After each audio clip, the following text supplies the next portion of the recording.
Hello and welcome to trial. All right, hang on a sec. Let's figure this out.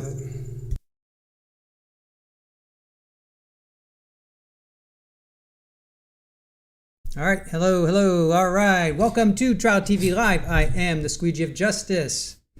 Welcome in. Sorry for that. Let me just make sure my audio is working. We had to update our. Let's figure this out. We had to update our software yesterday, so things have shifted around. Let me just make sure my audio is okay. All right, hello. All right, perfect. There we go. All right, welcome to Trial TV Live. I am the Squeegee of Justice. We are turning our attention to a civil case out of Ohio, and let's get to it.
All right, welcome in everybody. We are turning our attention to a trial out of Southwest Ohio, down by Cincinnati.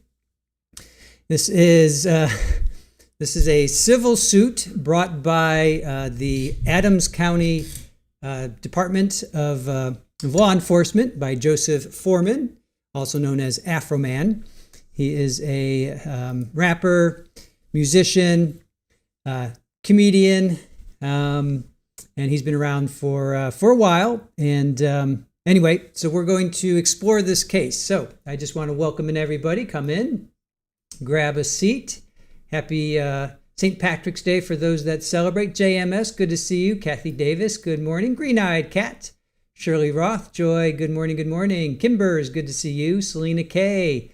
Selena, thank you for the text that you sent me of your interview. Hellrider, good to see you. Linda and Debbie, good to see you. Thank you for joining us, Kathy. Shore Life, good to see you. Let's see, who else is with us? Hector's mom, good morning. Skybell, Rock and Roll, good to see you. Shadow, good morning to you. Amy Bella. Brenda, good morning. Lazy Boys. We have Afroman's address. It's public record at this point. It's not a mystery. Aussie Gardner, good morning, Alice. Good morning to you. Clairview, this is a wild one. This is fun. This is going to be fun. You guys are going to enjoy this one. Trust me. I don't say that often. This is going to be a very interesting case.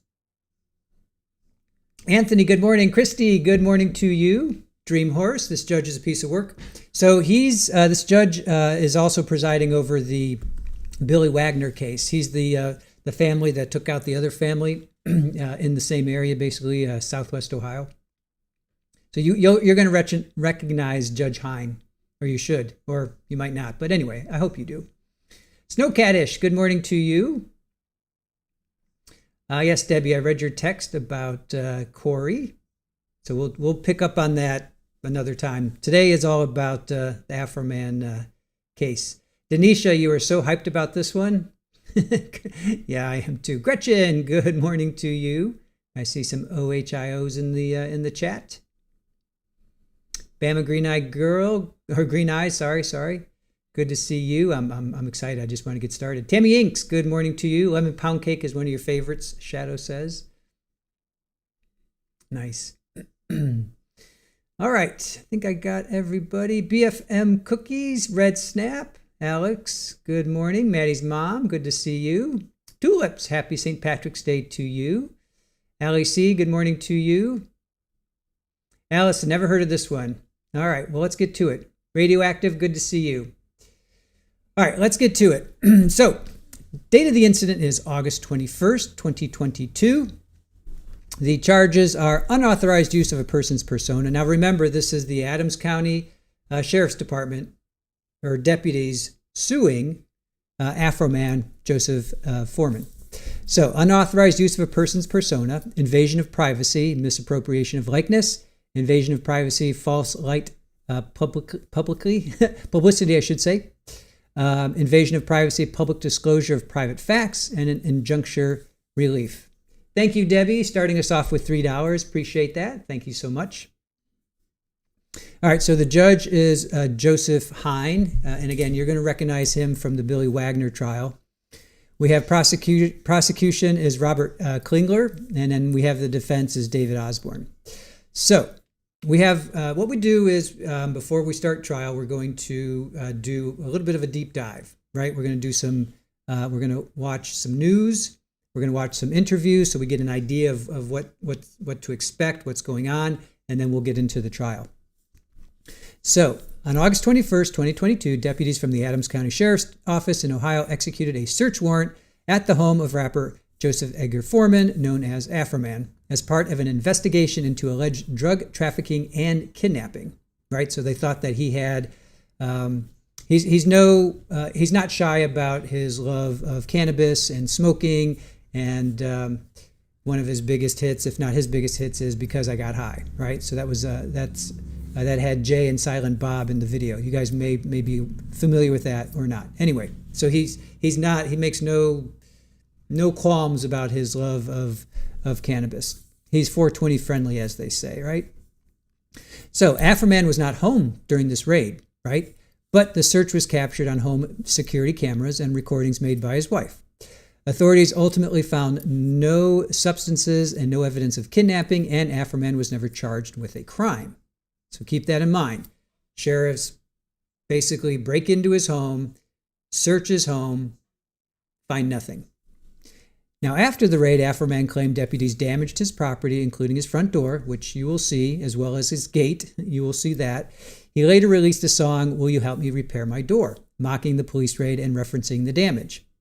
Afroman also used clips from the security footage and music videos in social media, promoting his Lemon Poundcake album, showing deputies searching his home. The videos quickly went viral online. Before the deputies filed their lawsuit, Afroman filed his own lawsuit against the sheriff's office, claiming the raid caused property damage and violated his rights. That case was dismissed without a hearing. So Afroman has this raid happen. He sues them. He sues the Adams County sheriffs. That case doesn't even make it to a trial. Judge throws it out. So he goes and he wants to recoup some of the damages, right? So he makes these songs and he puts them out online and he makes them available for people to hear them. So the Adams County deputies and sheriff's department did not like that. So now they are suing. In turn, they are suing Afroman. So in March 2023, several Adams County deputies filed a civil lawsuit against Afroman and his companies, claiming he used their images and identities without permission and subjected them to ridicule and harassment online. The deputies argue the videos violate their privacy and publicity rights, and they are seeking damages, profits from merchandise connected to the videos, and a court order to stop Afroman from using the footage. Now, if Afroman loses this case, he could face financial damages awarded to the deputies, and we have the motion or the filing, so we'll take a look at that. So financial damages awarded to the deputies, loss of profits from merchandise or music tied to the videos, payment of attorney's fees and legal costs, a court order requiring removal of the videos and related merchandise. So that'll be interesting. So to me, this boils down to a First Amendment freedom of speech situation and issue. So let's see where it goes. What do you guys think? Barry, good morning to you. Want some coffee? Hello, fellow Cincinnatian. Good to see you. Thank you for joining us. Gretchen, I feel like we're all obligated to eat a slice of lemon pound cake at some point in this trial. I agree, right? All right. All right, so as you guys know, or may not know if you're new to our channel, what we do is before we start trials, we like to do a little bit of a deep dive. If we can get some pretrial hearings, we like to watch those. We start with the news, any kind of interviews. So that's where we're going to start. Sorry about that. Don't need that again. All right, so that's where we're going to start. We're going to start with, this initially happened back in August of 2022. So now nothing really happened for a solid year, right? So now this is April 5th of 2023. So this is going to kind of give us a little background of what we're looking at. So this is the first news clip I found.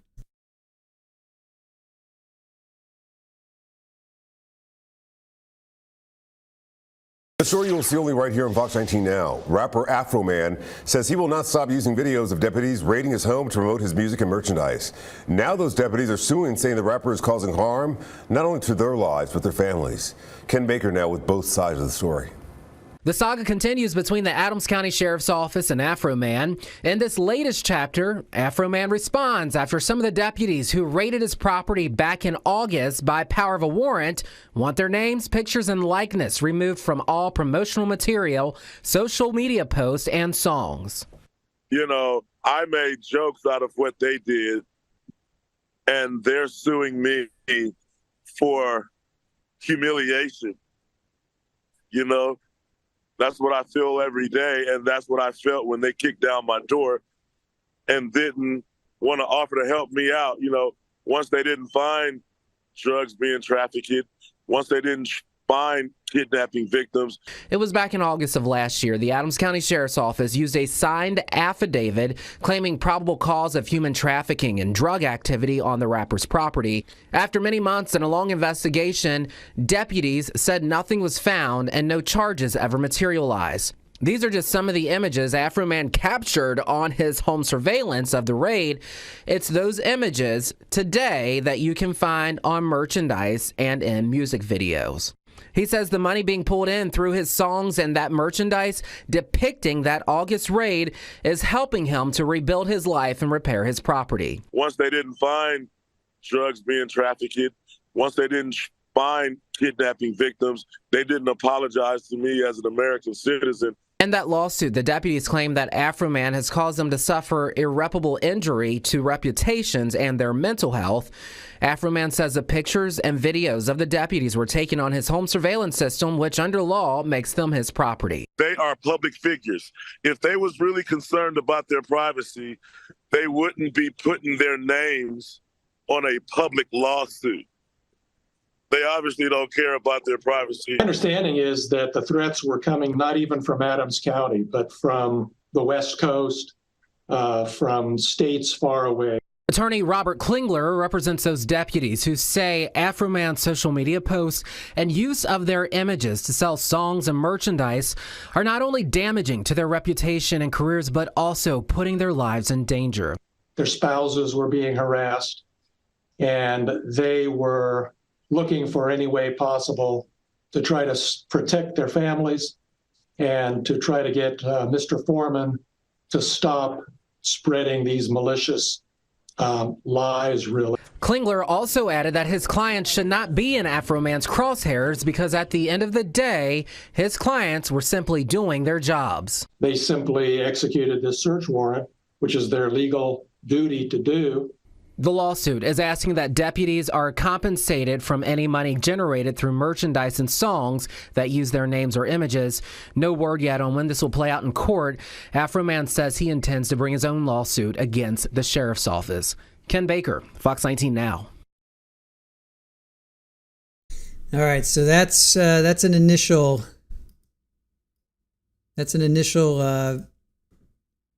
newscast. So let's go through a little bit more news. We're going to watch a little bit more news as we wrap. Right now, we're learning that rapper as we wrap our head around this. All right, so now this next clip is that was April 5th, 2023. Now we're going to go to April 20th of 2023. So let's check this out. Now we're learning that rapper Afroman and a handful of Adams County deputies will appear this morning in court after those deputies filed a lawsuit against that rapper. So that lawsuit was filed last month, claiming, among other things, that Afroman invaded their privacy. They also want money from merchandise Afroman is currently selling. So I've covered this story extensively since last year. Let's back up a little bit. Back in August of last year, deputies went into his home. They raided it. They had a search warrant that gave them probable cause. They said that there was evidence of kidnapping and drug trafficking at his home, which is right there on your screen. So the rapper, he wasn't home, remember this part, at the time, but he watched it all unfold on his home surveillance cameras. Let's fast forward. So a few months later, he was never charged. Deputies actually returned some cash that was taken that day. But this is where the lawsuit comes in. So his latest album, he's talking about that day in August that happened, and he also has taken pictures from his cameras, and he's selling those deputies' images on T-shirts, other garbs, stuff like that. You can actually go on Instagram, look at his page, and you can see it. So through all of this, I've spoken to both sides. The attorney for those deputies say that his clients, those deputies, have gotten numerous death threats.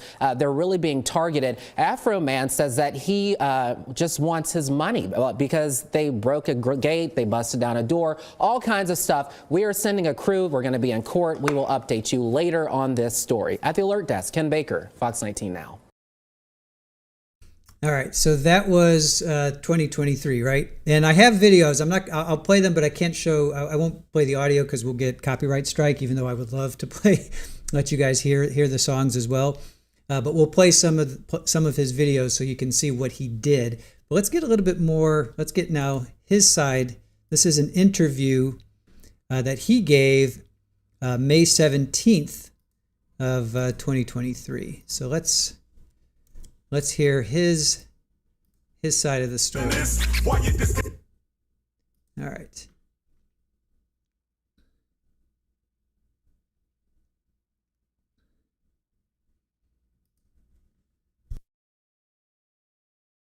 And they disconnected his camera, right? So here's this song, Why You Disconnecting My Camera. I think we're going to hear like a few seconds of it. Hopefully we won't get smacked for it. But yeah, so these sheriffs, they bust into his house and then they disconnect his surveillance. So what? What gives you the right to disconnect my surveillance? Didn't we find Paul Canero was found guilty for disconnecting his surveillance cameras, and yet here's law enforcement breaking into your house, disconnecting your surveillance cameras. So think about that. Just think about that for a minute. Anyway, so we're gonna hear a quick clip here, but just think about why law enforcement is disconnecting your, or in this case, Afroman's surveillance. Something about that doesn't make sense. Why you disconnecting my video camera. This is the start of a rap video. We ought to throw crooked cops in the slammer. But it's also a scene out of Afroman's real life. My neighbors called me and told me that the police were all over my property. Adams County Sheriff's deputies raided his home last summer. You know, swooping around and looking all in my closet and everything. According to Afroman, they were looking for drugs and evidence of kidnapping. They thought I had a secret dungeon underneath my house or something. No charges were filed, but he says the raid left significant damage and hurt his reputation. I'm just doing me, you know, not out socializing, bothering anybody. He's lived in Adams County for almost 20 years. What's kept you here ever since? Space and peace. I live like a king. I got lots of land. He captured the raid on these security cameras in and around his home. Footage that's now gone viral. Part of his music videos for songs he wrote about the raid. I needed a quick way to pay for their damages, and I didn't want it to come out of my pocket. I wrote down everything that annoyed me. One song led to another.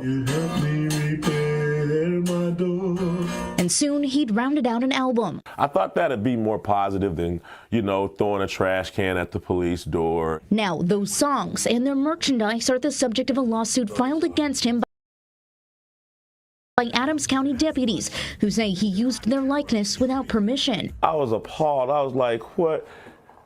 Then I started laughing. In court documents, deputies claim they've suffered humiliation and received death threats. My only response to men coming through my house with guns was a rap song and some t-shirts. Afroman plans to countersue, but in the meantime, he's staying busy, gearing up for tour next month. Will you help me repair my gate? He's also running for president, hoping to legalize marijuana at the federal level. So no other fellow American has to go through what I've been through. And then I would like to see some serious police reform. He says the whole experience has ended on a high note. They just did a parody of me on Saturday Night Live. You know, they wasn't putting me on Saturday Night Live before the Adams County Sheriff raided my house.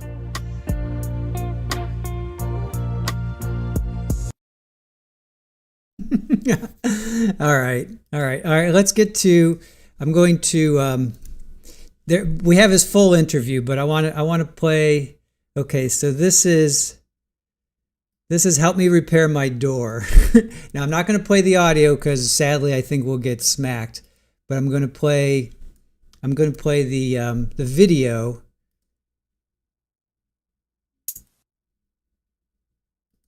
All right, so this is. If I can put closed captioning on. All right, so we're going to watch the video. I'm not going to, and we'll watch the video. And I think I have closed captioning on. So this is them busting in, right? And this is, will you help me repair my door? So he's basically, will you help me repair my door? Will you help me repair my door? Oh, it's brilliant. So anyway, this is what he captured, and they found nothing. So they broke down his door, and let me see if I can. Oh yeah, will you help me repair my gate? Will you help me repair my gate? So this is them busting through his door. Will you help me repair my door? Did you find what you were looking for? Will you help me repair my gate? So first it was his door, then he just wants to recoup his money and there's lemon pound cake. So there's the infamous lemon pound cake that he wrote a song about. There's the officer that walks by his mom's lemon pound cake. His guy walks by his mom's lemon pound cake. And he takes a double take at the lemon pound cake. So trafficking in narcotics and kidnapping. Possession of, trafficking, and kidnapping. That's what they were going for. And then here he's singing.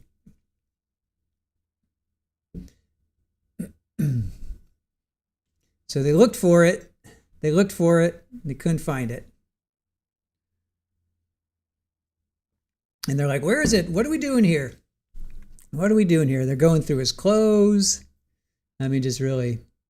They're going through his clothes. They did find money, and then they took that money and they didn't give it back. I think there was like $400 that they kept.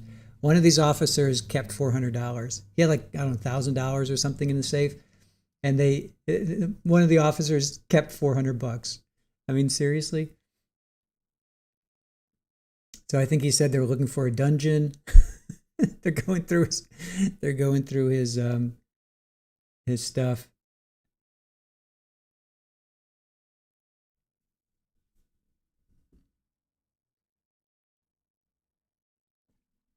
So the upshot is they found nothing. The upshot, hey Betsy, how are you? Golden Girl, yeah, they found nothing. It's hard not to be. They messed up. They messed up big time. And he wrote a song. He wrote a couple songs. He wrote 3 songs, and they got upset about that. So their feelings got hurt, and they think they're being targeted. I guess people are calling, making threats, which isn't cool. That's not cool on any level. But he's trying to make money. Oh, he sued them, and they threw the case out. So what are you supposed to do? Use your right to express your opinion via his craft. If he was a poet, he'd be writing poetry. If he was a visual artist, he'd be drawing paintings. If he was a book writer, he'd be writing books, right? He's a songwriter, so he wrote a song. He's just trying to make his money back. Skrubnik, your guess is the neighbor reported him? Well, Hellrider, he's making money off of these T-shirts and the songs. He's making money off of that, but he's getting sued. I think it's $25,000 per. There's like five officers named in the suit, so they want $25,000 each, and then they want punitive damages, and then they want their lawyers' fees paid and court fees paid. So, here's them disconnecting. Yeah, that's them disconnecting his surveillance. Kimbers, thank you for the 5 Trial TV Live gifted memberships. Skrubnik, awesome. Shadow, fantastic. I love it. I love it when you guys are in chat. I love it when you guys are in chat. Oh, here's the door getting smashed in. Right? They cause damage. That's serious damage. So now he wants. Oh, yeah, his kids were there. His as he puts it, his baby's mama was there, and she's the one that's confronting them. His kids were there. Thank you so much, Kimbers. That's awesome. And Skrubnik and Shadow. Hell right. I support the police to be to the fullest, but when they are wrong, they are wrong. Yep. I agree.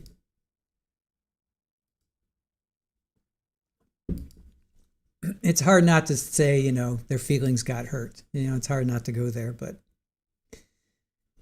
they should have just paid him. They should have just paid him for the door and the gate and called it a day. I mean, how much is that? $1,000? I mean, come on. Why do what they did? Well, I guess it was the judge. The judge threw it out. If someone was home, they were wrong not to knock, Kathy says. Well, his wife was home, or I guess his baby's mama, as he puts it. I don't know if they're married or not. He in an interview he keeps saying his baby's mama. All right, so that's that. Then we're gonna go to here's Lemon Poundcake. So then he made a song. He made a song about that officer. I wish we could play this. This one is really, really funny.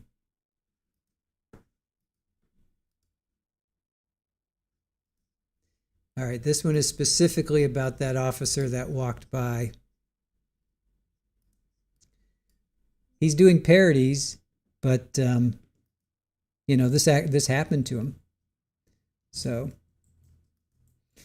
all right. So those are his 2 videos. Those are 2 videos. There's a couple more videos, but let's get to his full interview.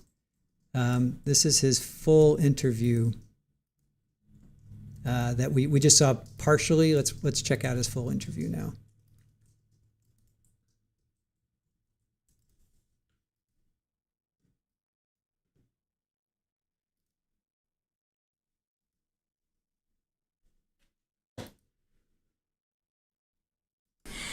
Tell me about your connection to Adams County, how you got out here. I met a girl who was a fan of mine, and I fell in love with her, and I was living in Mississippi. I was getting into it with some dude. Yeah, I'm a big city boy. I'm from LA, and I was in this little town, and dudes from that little town was playing me real close. We was, it was about to fight. These days in a fight, you don't know where it's gonna go. You get in a fight, he might kill you, you might kill him, you might get hurt, might hurt him. So, I'm past that stage. I'm rapping, trying to do my professional thing. So I met her, and her brother had some land. Her brother lives up here, and he has a whole lot of land up here. And he sold me 5 acres of his land for like $5,000 an acre. I almost pulled that out of my pocket and smacked him with it, like, give it here, And yeah, that's how I got here.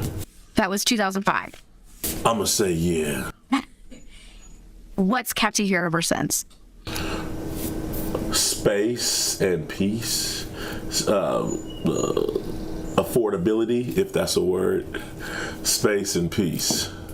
It's real cheap. I can live like a king. I got lots of land, and I like to party, but I like to recuperate from the party. So this is a great place for me to regroup, regather, and recharge. I feel at peace being here and hearing birds outside. Yeah. I'm from LA. That tripped me out. I'm like, what are those? I see the cows walking slow across the ground. Yeah. Nice. Therapeutic. Good for my mental health. Not so peaceful day. Back in August. The raid. Walk me through. I know you weren't here, but sort of how you found out about it and where you were, what went on from your side of things. Yeah, I was in Chicago, and my neighbors called me and told me that the police were all over my property. And then, I just went to my phone and just started looking at my home cameras, and I could just see them, How does that, what was your reaction to hearing that and then just seeing it with your own eyes and the footage that you've got from these cameras around your home? I understand that you can be suspected of something. I had a cop tell me one time, he said, "Sir, you fit the description of a man we're looking for. We just need to make sure you're not him." He checked me out. He realized I wasn't him. He said, "I'm sorry to bother you. I realize strangers have to do their jobs and whatever." I guess what I didn't like was the unapologeticness, if that's a word. Like, after they didn't find nothing, after they didn't find no kidnap victims, they didn't want to help me put my door back up. They didn't want to help me fix my gate. They ripped up my security cameras after they've been in my house like 3-4 hours. They say, well, suspect may be in the house watching officers plotting to kill the officers. Well, they was in my house for about like an hour before they even realized they was being filmed. Then, after the house was cleared and they know they didn't have any kidnap victims, they just stayed around trying to figure out how to rip up my camera system. And surveillance is part of law enforcement. Law enforcement relies on surveillance to figure out who did something wrong. They should let the cameras keep going. But they ripped it all up. And, you know, after they disconnected my cameras, they could have stole whatever. After they took whatever, they reported having, I believe it was like $4,600. $400 came up missing from what they said they had. So the crime scene switches from my house to the police station. They started investigating themselves, and they say it was simply a miscount. You know, when you count money, you miscount. It's usually you're off $3, you're off $2, you're off. I mean, if you was off 15, I'd be wondering what you got in general math class. Like, gee whiz, how do you miscount $400? Why wasn't it $97, $56, $37? You miscounted $400 even. They stole my money, and you know, I don't know why there would be kidnapping victims in my CDs. You know, I got like some priceless CDs missing. I got, you know, pictures missing. And if they would have simply left the cameras on, we would all know who did what. But they cut off my cameras and you know, stole my money. You know, they look like criminals camouflaged as law enforcement. You know, what kidnapping victim is in my suit pocket? Every single last one of them. You know, country people say they got this thing about putting money in a fruit jar. Instead of kidnapping victims, I think they was in my house looking for the fruit jar. The accusations they alleged against you were pretty intense. Kidnapping, drug trafficking. I mean, to read words like that about yourself, what goes through your mind? I'm a rapper. I sing about, I got high, you know, I'm Afroman, I got 420 pounds of weed. You know, I gotta talk crazy or the people ain't gonna buy my record. You know what I'm saying? I expect like some out of touch cops to assume I got millions of pounds of weed. But the kidnapping thing, you know, to say that, and when you say that, people get away from you.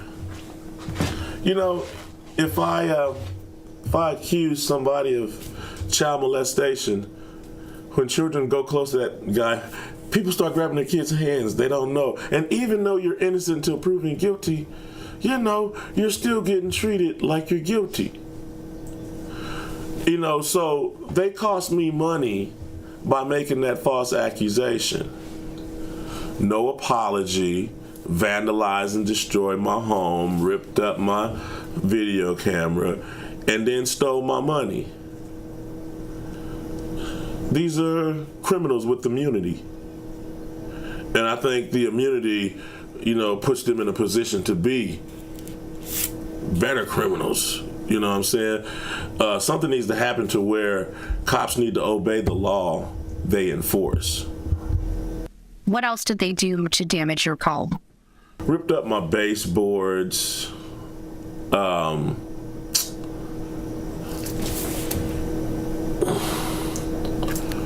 You know, messed up my gate.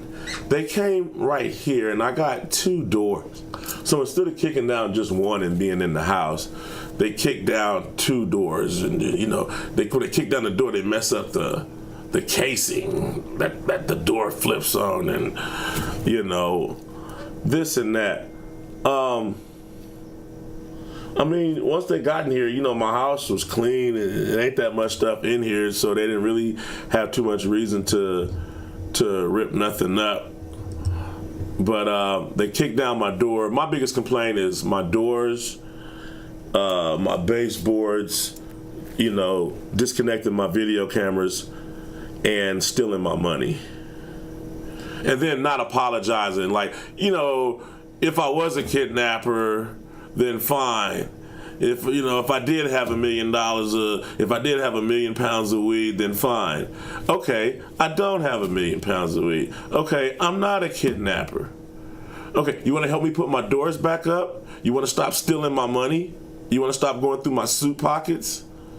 You know, you want to, you know, stop disconnecting my camera, you know, so nobody won't see the criminal acts you're committing, you know? And then if they're doing this to me, you know, how many other people are they doing that to? You decided to make some music about it.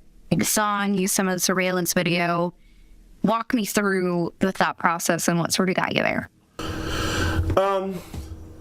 I just thought about, you know, that night I came home and I'm a rapper, I'm not a carpenter, so I don't know how to put my door back up. So I just had to step over my door and shattered glass and everything and go upstairs and sleep while the insects just flew in the house, you know, and I was upset. And, you know, you get mad and you don't know what to do, you know. If I go down to the police station and hoop and holler, now I'm disturbing the peace. They're just going to throw me in jail. You know what I'm saying? Might Epstein me. You know what I'm saying? You know, I'm not going to go grab a gun and go to their house and do them like they did me. You know, that, you know. And I got mad and I just, you know, just like, you know, I basically wanted to raise money to fix the damages they did, because, you know, I'm a black man. I may or may not win in court and all of that stuff. And the bottom line is, while I'm talking about court and suing you and this and that, insects are flying in my house. So I needed a quick way to pay for their damages, and I didn't want it to come out of my pocket per se. It was going to come out of my pocket, but I needed to come out of my pocket a different type of way. You know, just because they decided to kick down my door and mess up everything, you know, I didn't want that to cost me any money. I think that should cost them money. They did. When I do damage, I gotta pay. You know, they do damage and you gotta pay for what they do. And then they kind of smart aleck about that. So, you know, I'm trying to figure out a way to fix everything. So I said, I'm gonna write a song. I said, I think I can. I'm gonna milk it as much as possible. You know, a quiet rapper is a broke rapper, right? So the more raps I can rap, the more money I can make. So I was just like, you know, I started rapping. I wrote down everything that annoyed me. I got a song called "Why You Disconnecting My Why You Disconnecting My Video Camera." So I wrote about that, and then I wrote, "Will you help me repair my door?" That's like my little baby. That's because I got High's little brother. You know what I'm saying? That went viral. I'm back in again. I wrote, "I'm gonna have a good time, even though times are bad." And I wrote everything I could come up with. And then I put out the album, Lemon Poundcake. And then I said, you know, I'm gonna sell this and try to raise money for the damages. And, you know, if I didn't get nothing from a lawsuit, maybe this, you know, maybe I could turn a bad thing into a good thing. You know what I'm saying? Like, maybe I can make $50,000 off of this. Maybe I can make $100,000. Maybe I can make $200,000, $300,000, $400,000, $500,000 off of this. Then, you know, it becomes a plus. You know, I turn a bad situation into a good one. You know, they brought me material. What inspired you to use the security footage? Rappers have to hire good dudes to play bad cops. But I didn't have to hire nobody. They're right there on my home civilian. You know what I'm saying? All I had to do was splice me in singing and go back to him, you know, looking through my CDs and checking suit pockets for kidnap victims. You know what I'm saying?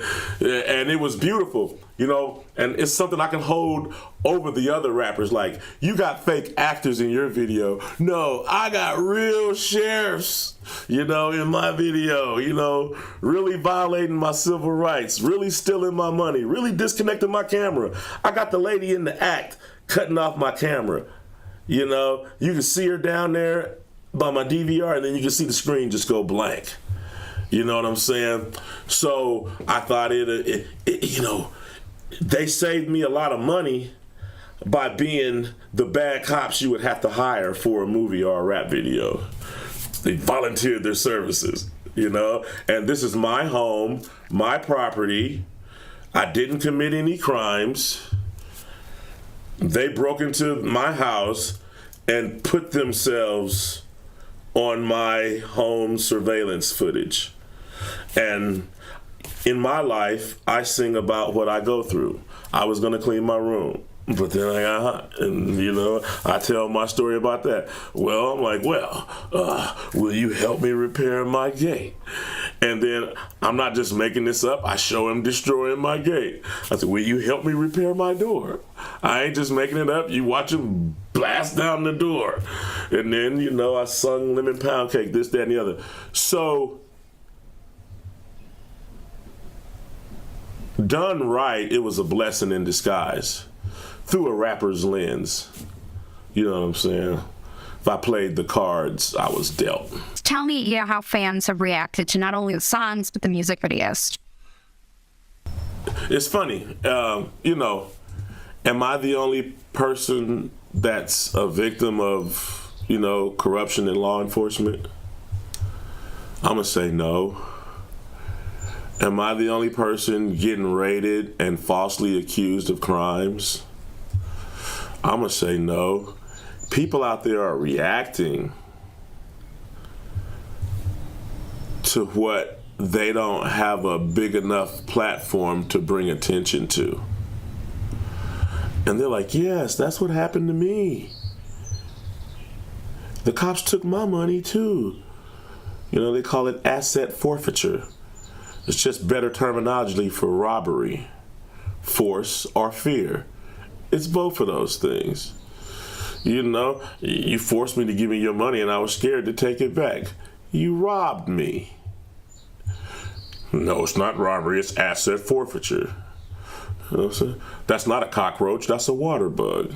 You know, that type stuff. So, fans, some kind of way, not all of them are victims, but they know somebody that is. This is something that's going on out here in society, and they loved it, you know. And the biggest compliment I get is taking a bad situation and making it a good one.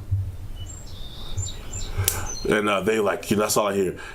Man, I love how you turned it around. I love how you turned it around. I love how you took all that bad stuff. And, man, the song was funny, but man, I'm sorry you went through that.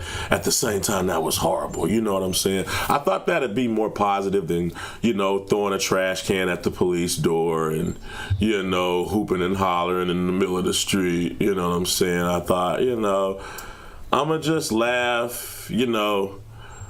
A question, an honest question can be crazy.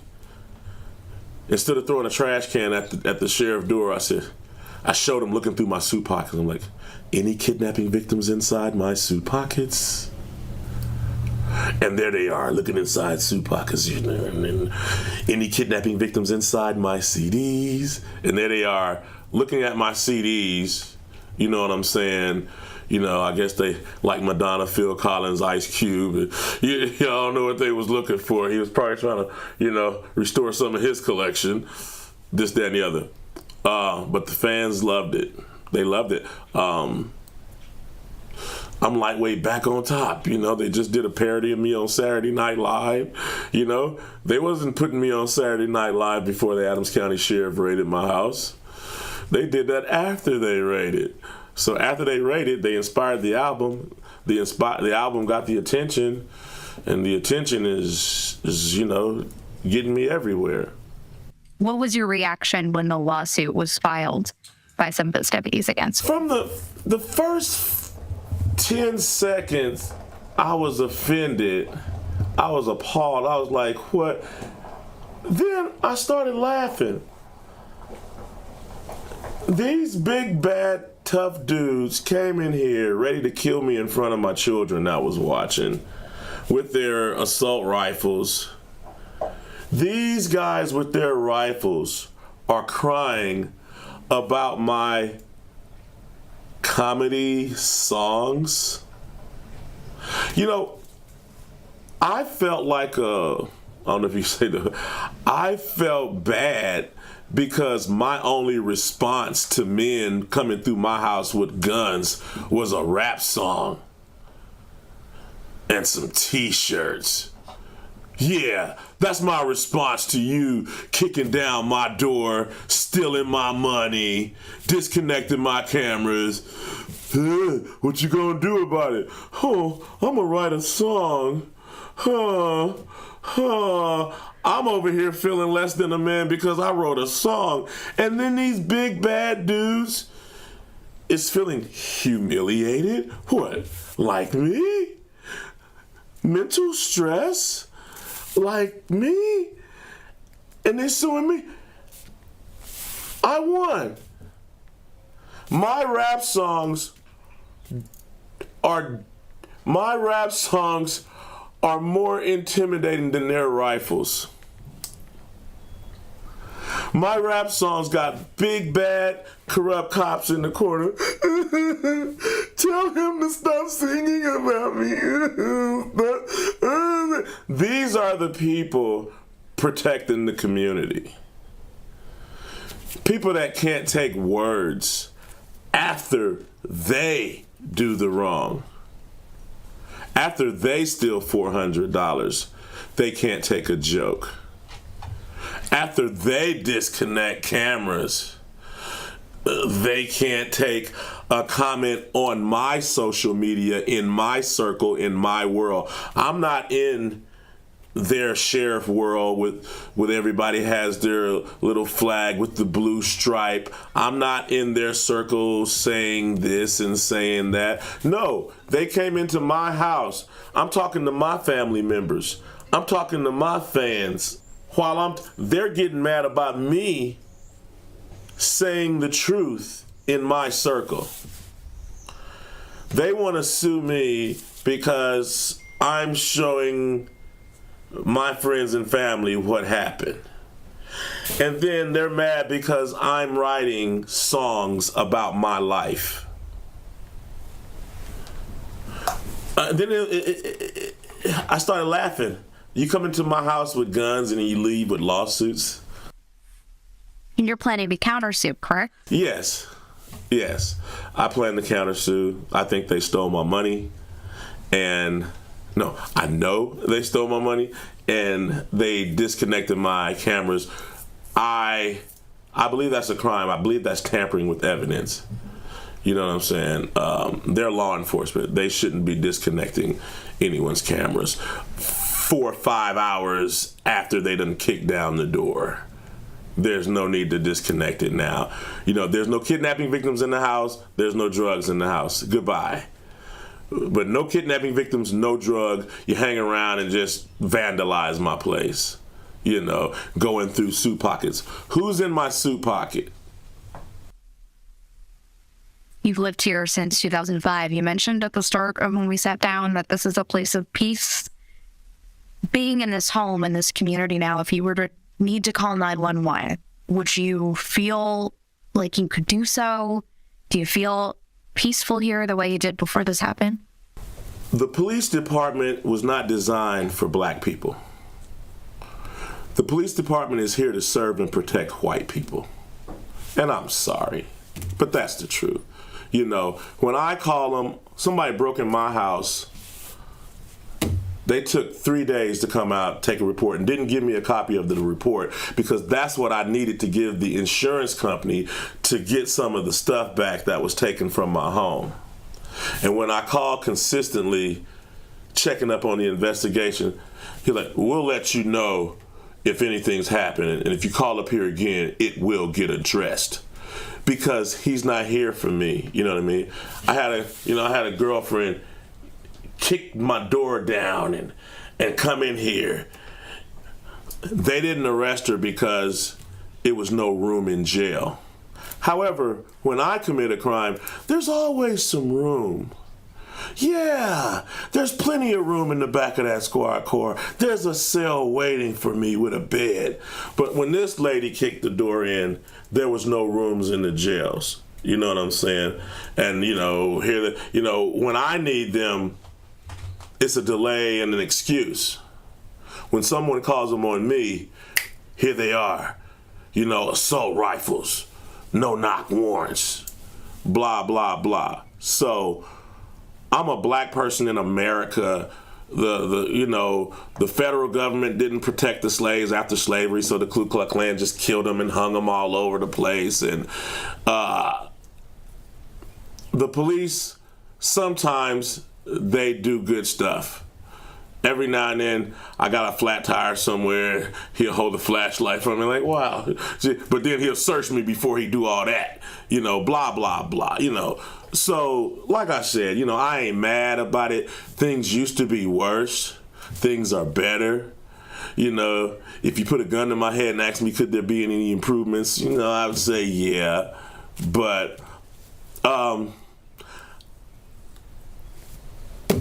I, as a black man in America, I calling the police, whatever. I go through the motions just to be as good as I can. But that's the reason why I had to get cameras, because the police wouldn't investigate burglaries in Adams County. And it's not just me. You can ask the whole county. You know what I'm saying? People are stealing left and right. You know what I'm saying? Taking packages off of porches and breaking into people's houses. You know what I'm saying? I'm from L.A.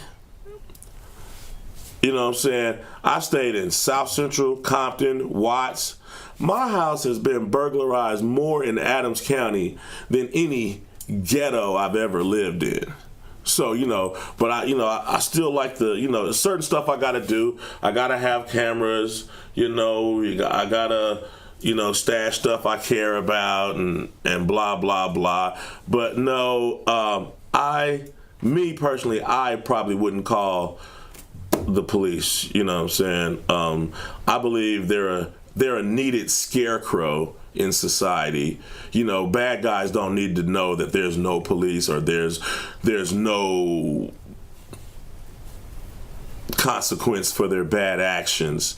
They give you a look, you know what I'm saying? But do they investigate crime?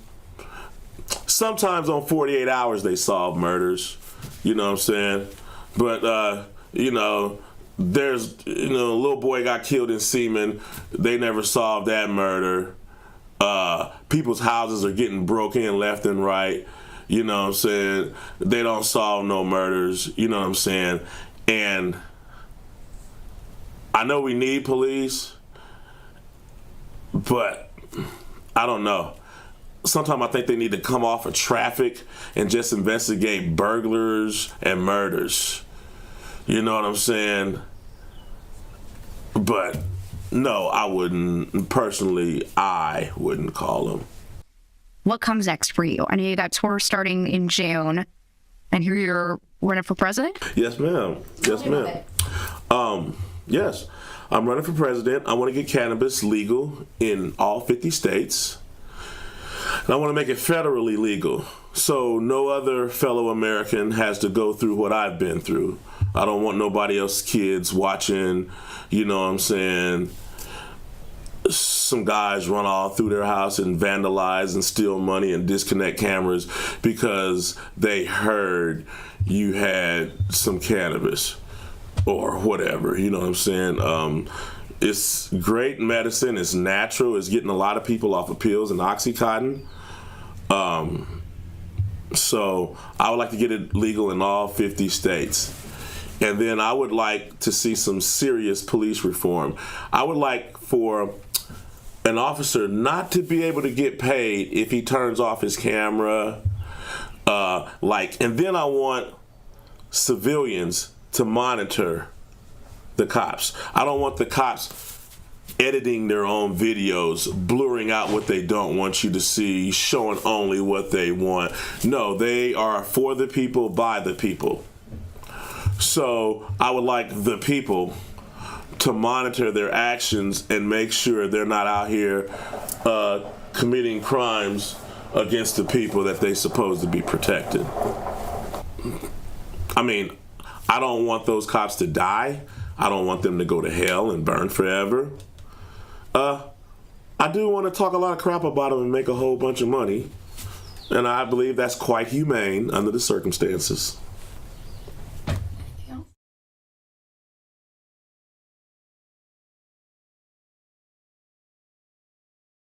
All right. So, Polly caught a baby squirrel, I think. We don't have chipmunks, so I think it's a baby squirrel. And she wanted to come in. I'm like, yep, nope, you're not coming in. Poor little guy. Anyway, all right, so Joseph Foreman. All right, we got 2 more interviews, and then we're going to get to day 1. So these are short. These are like 3 and 2 minutes long. So let's check these out. This news clip is from this year. Hold on a second. When Adams County Deputies. All right, this is from March 4th. So this is just a few weeks ago.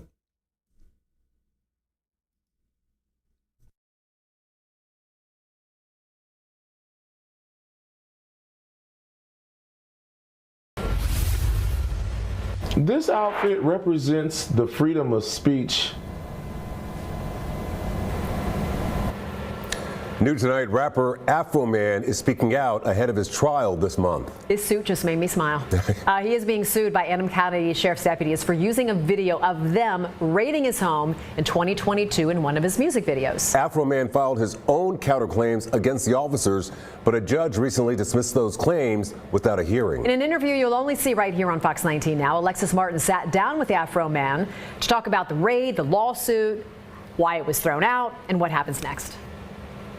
This all started in August of 2022 when Adams County deputies raided the rapper's home, causing significant damage. Afroman says he turned that experience into music, using his own security footage from the raid in a music video to help pay for the repairs. Now he says the lawsuit against him isn't just about the money. He believes it's a violation of his freedom of speech. I should have freedom of speech. I should be allowed to sing about my life. And police officers that violate my home, steal my money, should not be allowed to sue me. In August of 2022, Adams County deputies raided the home of Joseph Foreman, better known as the rapper Afroman. They had a search warrant tied to an investigation into possible drugs and kidnapping victims. They didn't charge me for any crimes. They didn't find no large amounts of marijuana or whatever narcotic they were saying. They didn't find any kidnapping victims. Afroman was never charged with a crime after the raid. Deputies seized thousands of dollars in cash that was later returned, but Afroman says about $400 was never recovered. The raid also left damage throughout his home, and he says the department told him it was not responsible for paying for the repairs. The guy started laughing and waddling his head. He goes, "We're not required to do that." And they were unapologetic. Afroman used his own security footage from the raids in a music video to make money to pay for the damages sustained to his home. I got freedom of speech, and then I used my personal life to write my music. I was going to clean my room, but then I got out. Will you help me repair my gate? Will you help me repair my door? I'm singing about what actually happened to me. Deputies who appear in the video are now suing the rapper for the damages caused by their faces being in the videos. Hey, we raid your house, we steal your money, we disconnect your cameras. Now we need to sue you for saying something about it. Afroman filed a countersuit for the damages to his home, and Judge Jonathan Hines dismissed those charges in February. They dismissed all of my claims with the click of a mouse in some little office somewhere without a hearing. Afroman believes this lawsuit violates his free speech rights as an American and as a working artist in the United States. As a working rapper that raps for a living and pays taxes to America with rap money, I need raw materials. Raw materials is my life experiences. I reached out to the judge about the dismissal as well as the attorney for the deputies and the Adams County Sheriff's Office.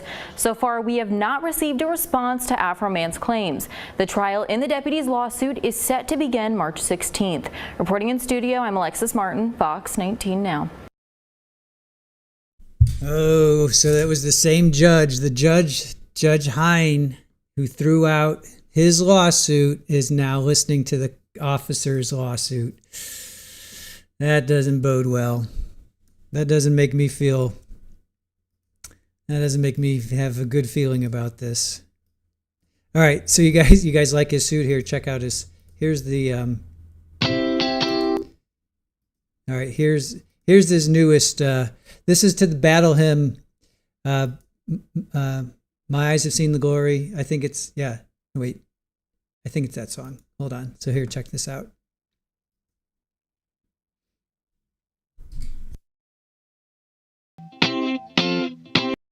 Mine eyes seen the corruption.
Yeah, so this is his house in the background.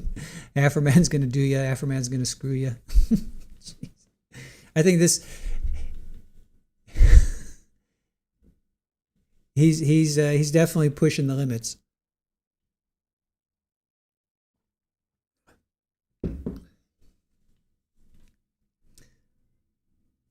We're not playing the song, Lori, because it'll get copyright struck. So we're not playing the song.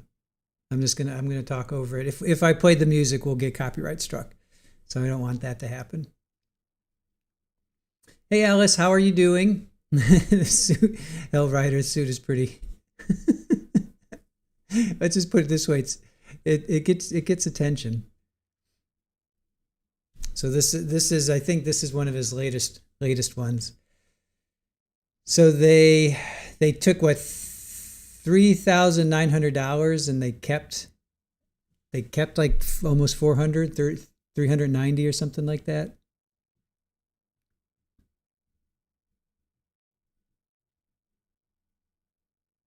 He's got great land, right? I mean, that's it's definitely rural. That's seriously some country where he's living. All right, so that's pretty much it. Oh yeah, he's claiming that one guy is, that these cops are involved with children. Yeah, former police chief got charged. Did you catch that? Let me rewind that. So William Newland, he got charged. So he's got receipts. Afroman's got some receipts. These cops are crooked. These cops are crooked. There, he's stealing money right there. See, he's stealing money. These cops are crooked. So he's got receipts. We'll see what happens. It's a shame it's the same judge. That doesn't make me feel good. It doesn't make me feel good. It's the same judge. But we'll see. We'll see if he can be fair. Yeah, and then here is this. So apparently, some of these cops would arrest women and then take them to hotel rooms and then let them off.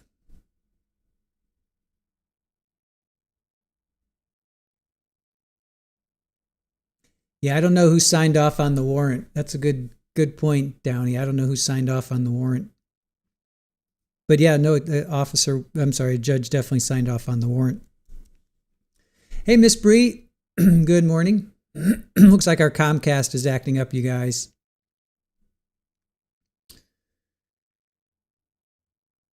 Looks like our Comcast is acting up. So sorry, guys.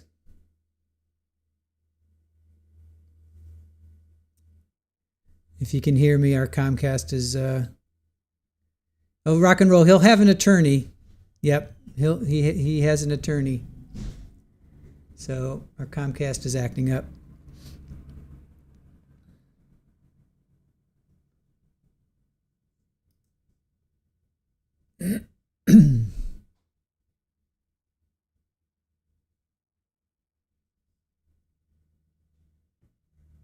So we'll see if any of this comes out during the trial.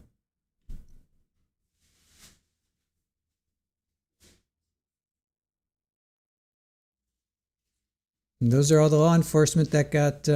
These guys are all real. Those are all depositions. Those are all real depositions.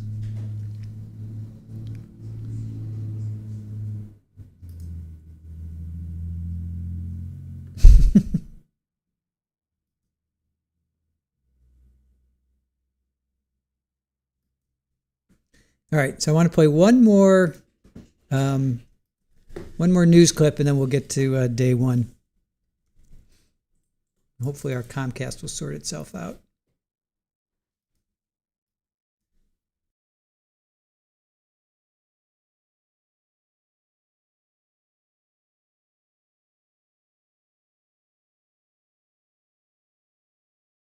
James Pilcher tells us why they filed the suit.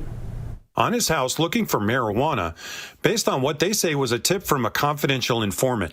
The deputies didn't find any illegal material, and the rapper never faced any criminal charges.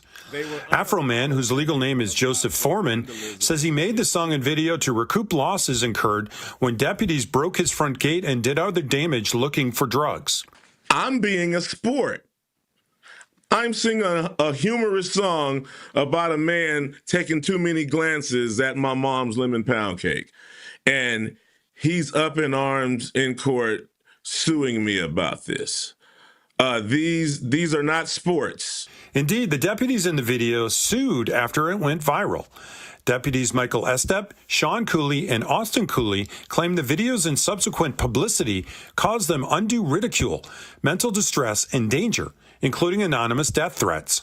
They also accuse the rapper of making false statements, because he feels the camera shows one of the deputies eyeing a cake his mother made that was sitting on the kitchen counter. If they hadn't have been on my property, they wouldn't be part of songs. And if anybody should be getting some money, it should be me for them vandalizing my house and stealing my money. He also intends to attend every day of the civil trial that begins next week, saying this is a First Amendment freedom of speech issue. I figured, like every American, that I have freedom of speech. So with that freedom of speech, I wrote songs about my experience, hoping to raise money to pay for the damages they done to my property. James Pilcher, Local 12 News. The lawyer representing the deputy did not return messages in time for this story. The case goes to trial Tuesday in Adams County Common Pleas Court.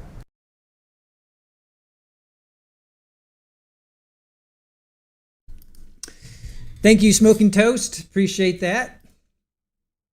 Welcome into our chat. Thank you for the thank you for the $4.99. Appreciate that. All right, let's get to it. Let's get to day one.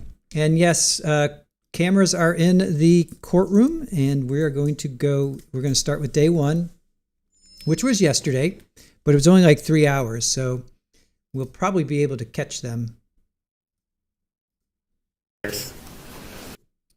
We'll probably be able to catch them. Let's see here. And yeah, he has representation. Just wait till you see his lawyer. And Judge Hine is the same one who threw out the Afroman's case lawsuit. He's the same judge that is presiding over Billy Wagner's trial as well. All right, so this is opening statements. Let me just make sure that I've got us queued up. All right, so this is opening statements.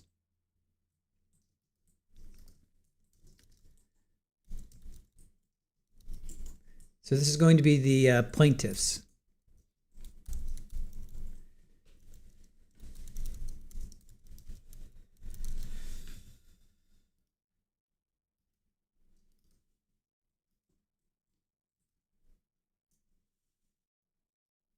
All right, here we go.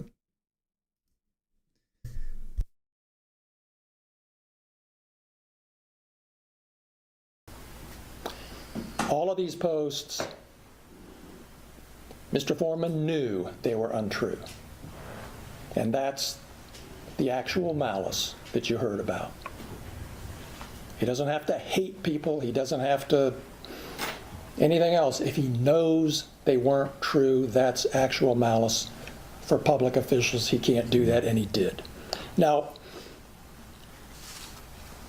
these deputies asked the defendant years ago to stop these posts, to take them down. He didn't. He ramped them up. Freedom of speech. I can say what I want. Worse and worse. You'll see what they are before the trial's over. Now, I'm going to ask you to come back with me to the summer of 2022. Adams County, here in West Union, here in this courthouse, the sheriff's office downstairs. There's a group of deputy sheriffs, several of them. A lot of them were raised here in Adams County, lived almost all their lives here. A lot of them have had their whole law enforcement careers here in Adams County. Some of them left Adams County for a while but came back home here to be with the people that they know and know them. Some of them could have gone to the city, to Cincinnati or Columbus or somewhere else and made more money, but they stayed here in Adams County to be law enforcement officers, deputy sheriffs. They have wives, spouses, husbands, children, go to Adams County schools. This is where their lives are. 7 of those deputy sheriffs are here today.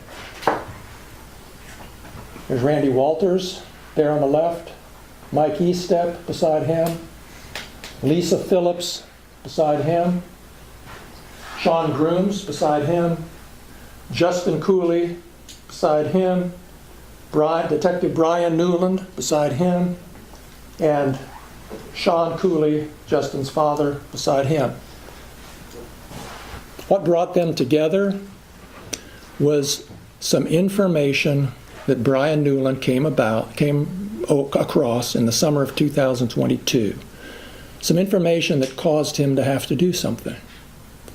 So he typed up a search warrant and he took it to a local judge. The local judge looked at it, approved it, signed the search warrant, and Detective Newland started gathering deputy sheriffs to help execute this search warrant, and it was a search of Defendant Foreman's property out on Russellville Road here in Adams County. Detective Newland will tell you that any search like this is potentially dangerous, so you like to have as many people as you can. The deputies had guns, of course. A couple of them had rifles, which is normal protocol in a situation like this. And there were about 10 of them altogether who were gathered to execute this search warrant in August of 2022. And these 7 were some of those deputies. The evidence is going to show that they approached, well, the evidence will show, first of all, none of these deputies had any idea when they woke up that morning that they were going to be executing a search warrant.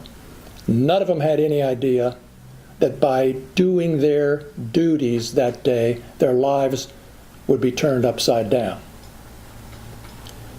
That evening, they approached the premises, spread out the way they had it planned. They knocked on the door, no answer. Tried the doors, doors were locked, doors were secured. They ended up gaining entry with a battering ram, had to knock the door down. Again, that's procedure that happens in executing warrants when that's the way you need to get in. Nobody was home. Nobody was home. Mr. Foreman wasn't home. He was away in Chicago doing a show. The deputies searched the house. They found a small amount of marijuana. They found a significant amount of cash. They seized the marijuana. They seized the cash. That's what they do. And that was pretty much it. No evidence of a major crime was found. And so what happened was, after a while, the local sheriff ordered that, decided there's not going to be any charges filed here, and so he ordered the cash to be returned. It was over $4,000 total cash found in some of Mr. Foreman's clothing and another place in his house.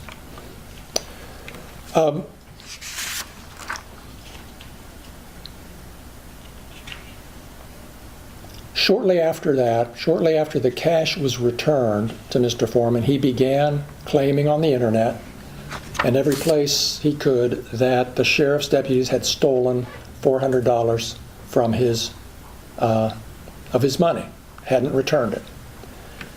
You're going to hear the evidence about that, and we're going to demonstrate to you that that's not true and that he knew it wasn't true. There was an independent investigation done by Claremont County, but that didn't keep him from continuing to declare that Brian Newland in particular and the rest of these deputies are thieves. Okay, that's just the beginning of it. Then he went beyond calling these deputies thieves. As I've indicated to you, he called Brian Newland a pedophile. Not called him, he posted it, published it all over the internet in various posts. He found a photo of Detective Newland from a Shop with a Cop event that Mr. Newland attended with little kids, disadvantaged kids, kids in the community, shop with a cop, get them to know law enforcement. Mr. Foreman found a photo of Brian Newland holding one of these children that he worked with. And Mr. Foreman blocked out the face and put a smiley face on it and posted this picture of Brian Newland, and it says, "Brian Newland is a pedophile. Watch your kids around this man. He likes to fondle little boys' testicles." Posted it all over the internet, not once, not twice, many, many times, seen thousands of times by people. People in the community started making comments to Detective Newland. His daughter came home from school crying because some kids had called their dad a pedophile. He used to coach cross-country teams. Some of the kids on his cross-country team started calling him a thief and a pedophile. He'll testify, he'll tell you that his daughters used to have kids over all the time. They like to hang out at his house and do things. After all this started, that stopped happening. Like, kids didn't come over. Finally, Detective Newland felt like he couldn't continue to work in Adams County anymore. Adams County was his dream job. He started here as a deputy, worked his way up to detective.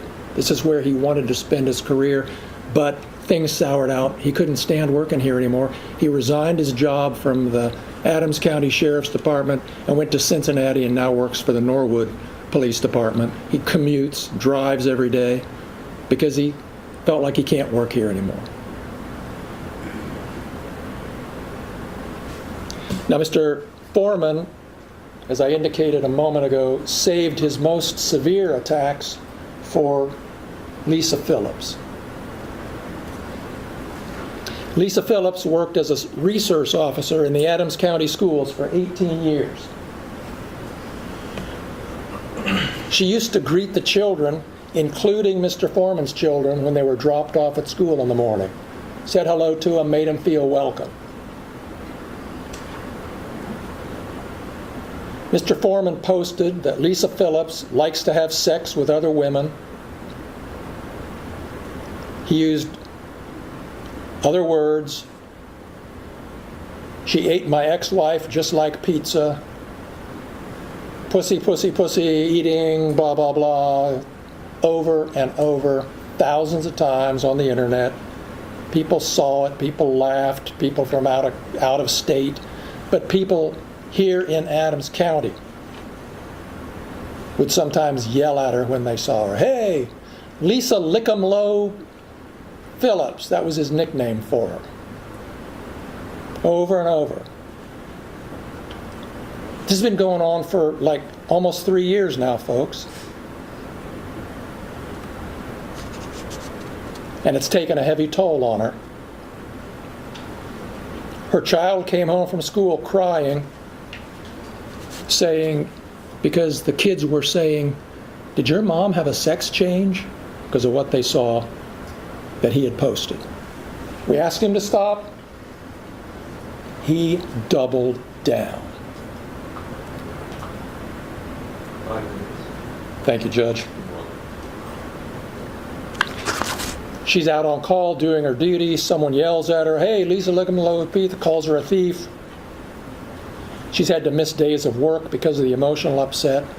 Her doctor has her on medication. Because of this, because of lies. Just Friday, on the eve of trial, he published the most egregious thing you can imagine. I don't know if any of you have seen it. I think you will in this trial. It's basically pornography about Lisa Phillips. Mr. Foreman also targeted Deputy Randy Walters for special treatment. In several videos seen by thousands of people, Mr. Foreman declares, I used to fuck his wife. I used to fuck his wife doggy style. His daughter came home upset because the kids at school were saying, hey, is Afroman your father? We asked him to stop. He didn't. He's still publishing. There's new videos today coming out. In your face, I'm going to do what I want. Justin Cooley was targeted by Mr. Foreman as a thief. Sean Cooley, Mike Estep, and Sean Grooms all suffered by being called a thief. They're sheriffs. They go to people's houses to do things. Hey, you're going to steal my money too? Their reputations have been damaged. It's harder for them to do their jobs. You'll hear all the evidence. That's what this case is about in terms of the facts. At the end of the case, you'll have to decide if Mr. Foreman should be held responsible for what he's done. That's what the case is about. Should he be held responsible? I indicated during our jury selection process the kind of damages we're going to be asking for, the non-economic, the value damages. You'll hear all the evidence. You'll have to decide, how bad was this? I think you're going to decide it wasn't just a little minor, said something bad about you.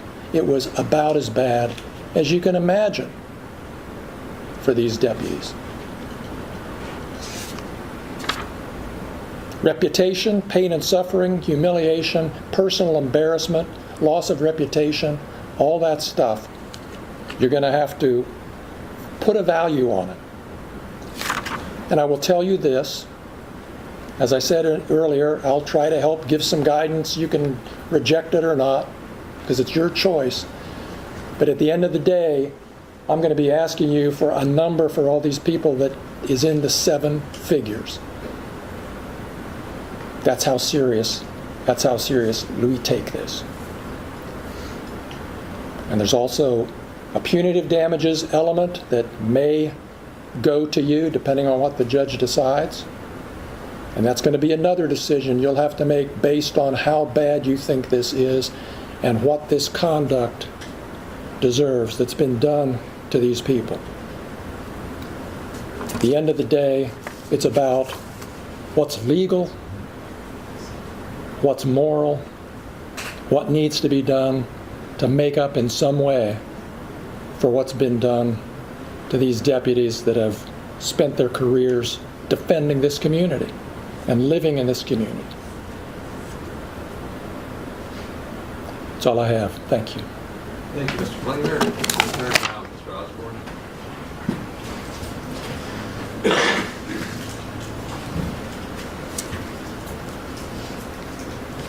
Good morning, ladies and gentlemen. I'm going to reintroduce myself. My name is David Osborne, Jr. I represent Joseph Foreman. He does go by the stage name Afroman. And I want to thank you for your service today. This is not going to be an easy case. This is going to take a week of dedication of you to go through. Not an easy thing to ask, but something that we appreciate you are willing to do. This case is about the freedom of speech protections contained within the First Amendment of the United States and the Ohio Constitution. It is about an American citizen's right to make public comments about the actions of public officials, actions that took place in his own home, actions that took place within his home were part of his artistic, creative expressions. And Americans maintain a right to criticize, to mock public officials. And that includes law enforcement officers. On August 21st of 2022, Detective Brian Newland drafted a search warrant. That search warrant was based upon an interview conducted with a confidential informant. That confidential informant gave Mr. Newland information. He put it in a search warrant, and then he went and he saw Judge Roy Gabbard, and Roy signed it. From there, they went to execute it that very same day. Officers from the Adams County Sheriff's Office, 7 of the 10, descended upon Mr. Foreman's residence with a hastily prepared search warrant. For a man who's famous for a song that said, "I got high," the amount of force used was excessive, to say the least. After all, based on the song, a bag of Doritos would have been enough to take him out. But they deemed it necessary to not only go to his residence with assault rifles, body armor, and even a riot shield to execute their search warrant. And all that led to a destructive search of Mr. Foreman's residence. Deputies searched Mr. Foreman's home, every one of his outbuildings, behind the couch, under the hood of a car. And you know what they found? A couple little joints, which, let's face it, because I got high, that was expected. And then they found cash. His cash, not theirs. His. They seized all that. It was cataloged, returned to the office by Brian Newland. Newland then does what's required by law. After you search, you have to return a thing to the court that says every single thing you seized, a return on your search warrant to tell the court what you took. In that, he puts a number for the amount of cash that was there. Now, Mr. Foreman, well, let me back up, because there's something I forgot during the search. For a search for marijuana, or whatever was in the search warrant, we'll introduce that later, they disconnected his security camera system. He has a security camera system in the house. He's had break-ins before. Most Americans, he has a security camera system. Yet in the middle of their search, they disconnect it. They say it's going to be because they wanted to take it for evidence. But you know where that evidence ended up? On the couch over there. Just disconnect it and leave it there.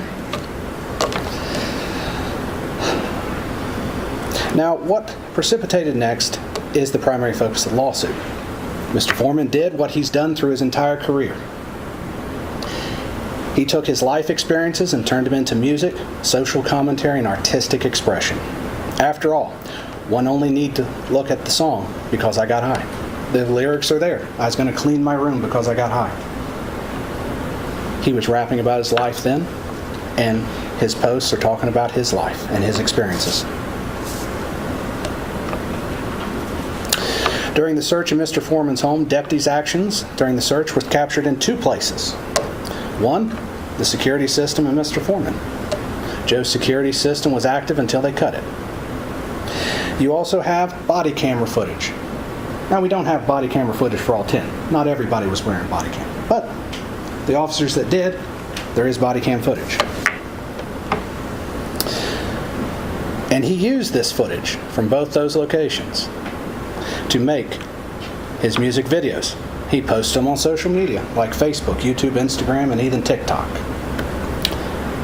The plaintiffs decided they did not like what Joe had to say about him, or how they portrayed him, or how he used the footage of their behavior as their job as law enforcement officers, as public officials.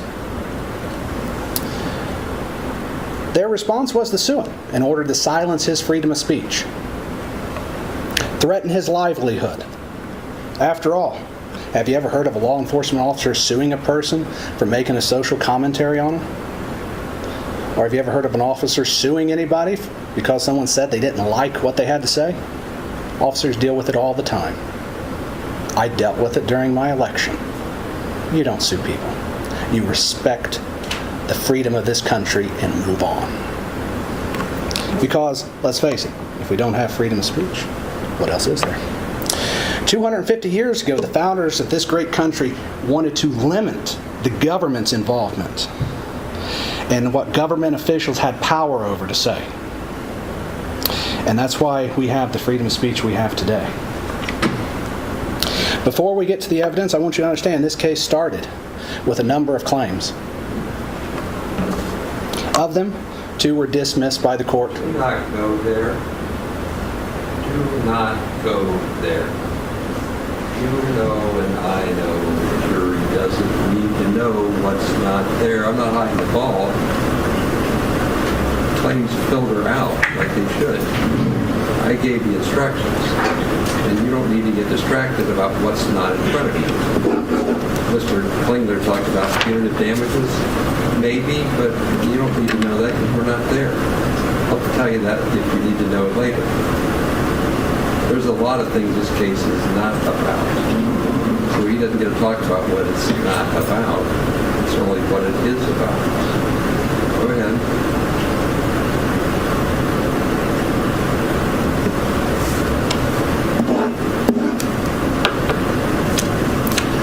Forgive me. I have to readjust my opening slightly.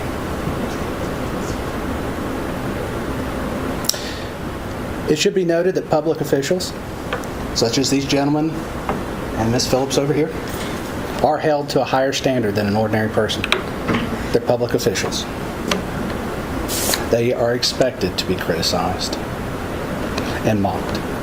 The evidence will indicate that Mr. Foreman created songs with titles like "Will You Repair My Door?" "Lemon Pound Cake."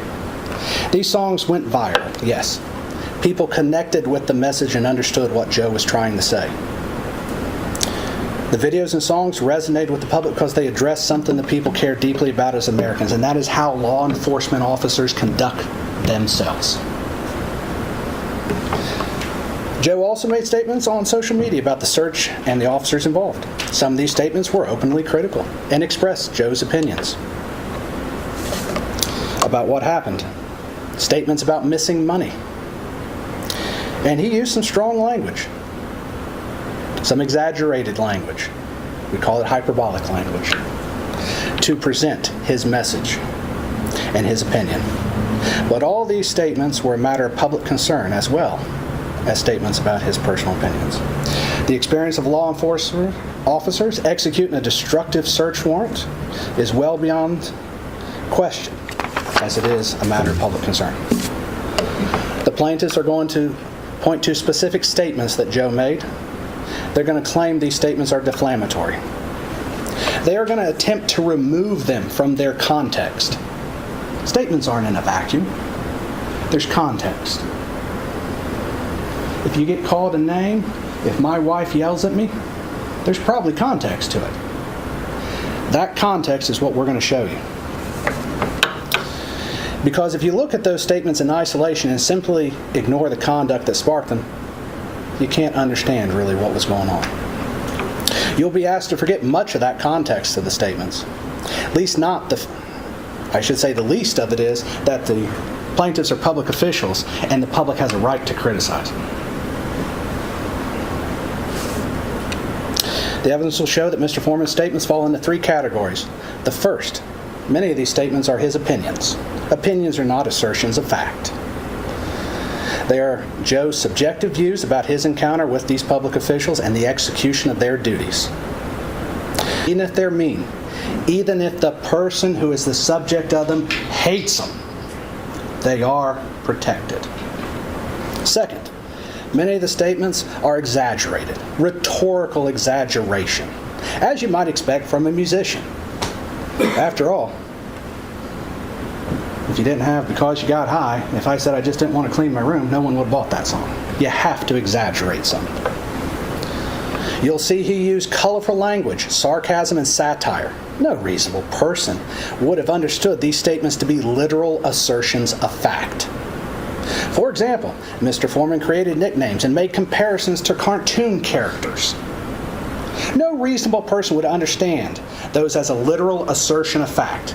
That is a rhetorical satire flourish that has always been part of our social and political commentary in this country.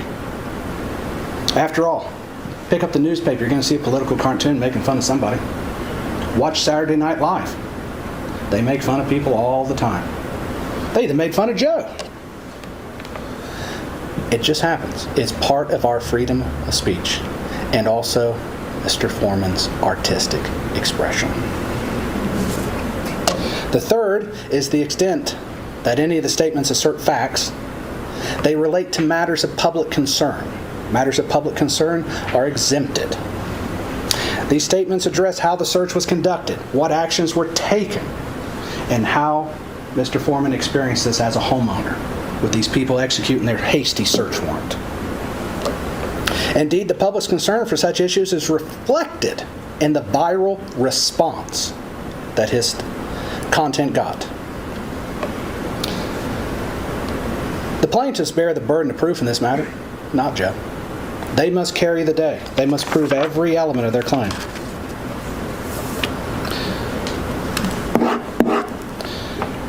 Looking at the invasion of privacy due to false light, it's one of the claims that they're claiming. The plaintiffs must prove that Mr. Foreman portrayed them in a false light that would be highly offensive to a reasonable person. The evidence will show that he did not. He used real actual footage of them performing their duties, stuff in the public domain. Joe's statements were based entirely on his personal experience and within his county of residence, which that is something I do want to clear up. Mr. Foreman lives in Adams County, not Hamilton County. Mr. Klingler was wrong about that, so he is a resident of this county. Regarding the defamation claim, plaintiffs must prove that Mr. Foreman made false statements of fact, not his opinions. That's very important, because we all have opinions as Americans. It's one of the great things about this country is we can share our opinions whether we like them or not. Whether they like them or not, they can hear my opinions. But they must prove those statements were not opinions. Because public officials, they must prove that Joe acted with actual malice rather than just simply exercising his First Amendment right. The evidence will show they cannot meet this burden. Plaintiffs claim that Joe portrayed them in a false light, but evidence will show Joe used direct footage from the security cameras. We can see what they did. They executed the search warrant. It's all on camera. There's nothing false about showing them that way. There's nothing false about Mr. Foreman having opinions about how they did and them. However, when they executed that search warrant, that became a matter of public scrutiny. People could watch it. People could see what was done and form their own opinions. And they can share those opinions. And he has a right to create artistic expression based on those opinions, based on that content. The plaintiffs, it goes without saying that they don't like what Mr. Foreman said about him. But they don't have to. That's part of our right in this country. They don't like his commentary. They don't like his art. But the First Amendment does not protect speech that we like. It protects all speech within it. It protects commentary, criticism, especially on occasions such as this. It protects speech that I would not like, speech I've suffered. It protects it. You may not like the speech you hear, but it's protected.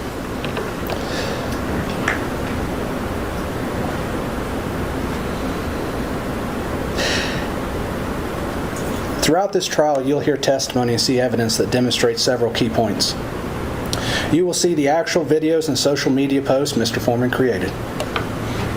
You'll be able to judge for yourselves whether they are false, whether they're his opinions, whether they're artistic expression that is all protected.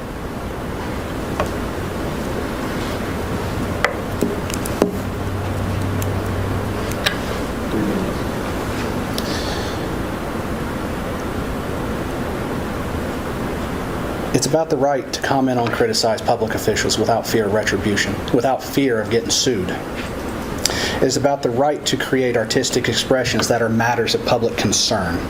The plaintiffs are law enforcement officers. They perform a cardinal public function. But with that public role comes public accountability. It also comes a certain standard that you have to understand. And as public officials, they can be criticized. They may not like it, but it's allowed. Plaintiffs have the burden of proving their claims. The evidence will show they cannot meet that burden. The evidence will show that Joe's videos, posts, and commentary were artistic expression for matters of legitimate public concern, his opinions on the law enforcement officers, and how they were performing their duties. If the plaintiffs prevail in this case, what message will that send to this country if they prevail? It sends the message that if you criticize law enforcement, if you comment on how they conduct themselves, if you mock them, if you create art with them in it, they can sue you. That's not the America we live in. That's not why we have a Constitution and the First Amendment. That's not why the First Amendment is in the Constitution of the state of Ohio. Ladies and gentlemen, upon the examination of the evidence at the end of this trial, I'm confident you'll conclude that Joe did nothing wrong. While the plaintiffs are unhappy, upset with what was said, he exercised a right he had, a right that every American has. He commented on matters of public concern. He created art.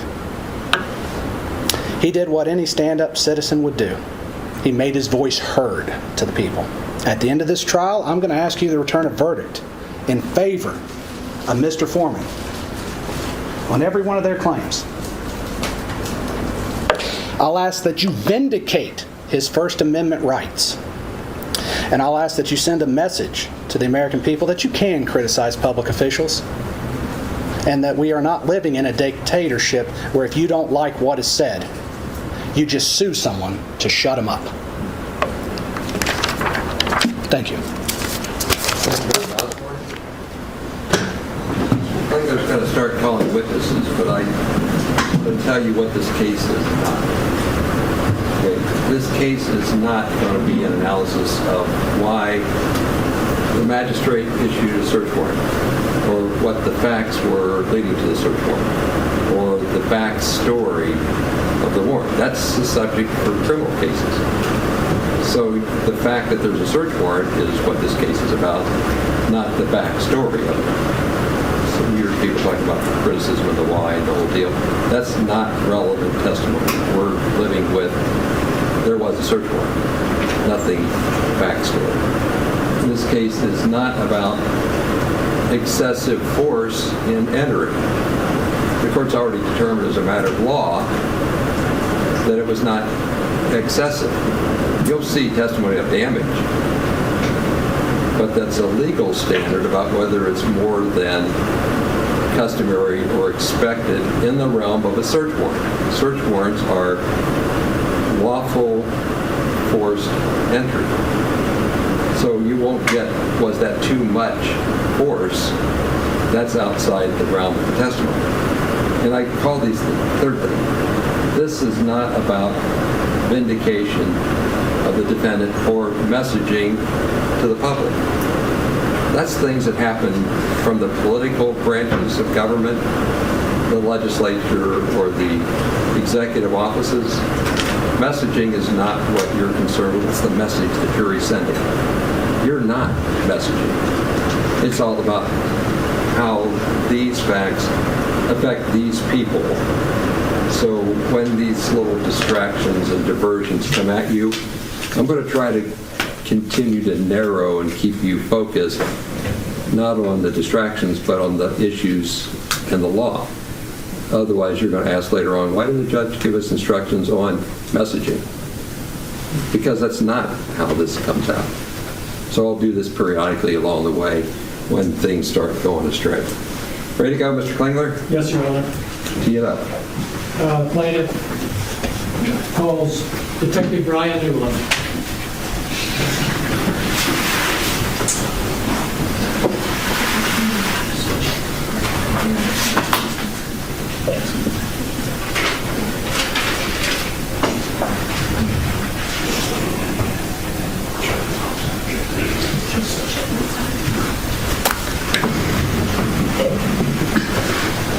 Right hand.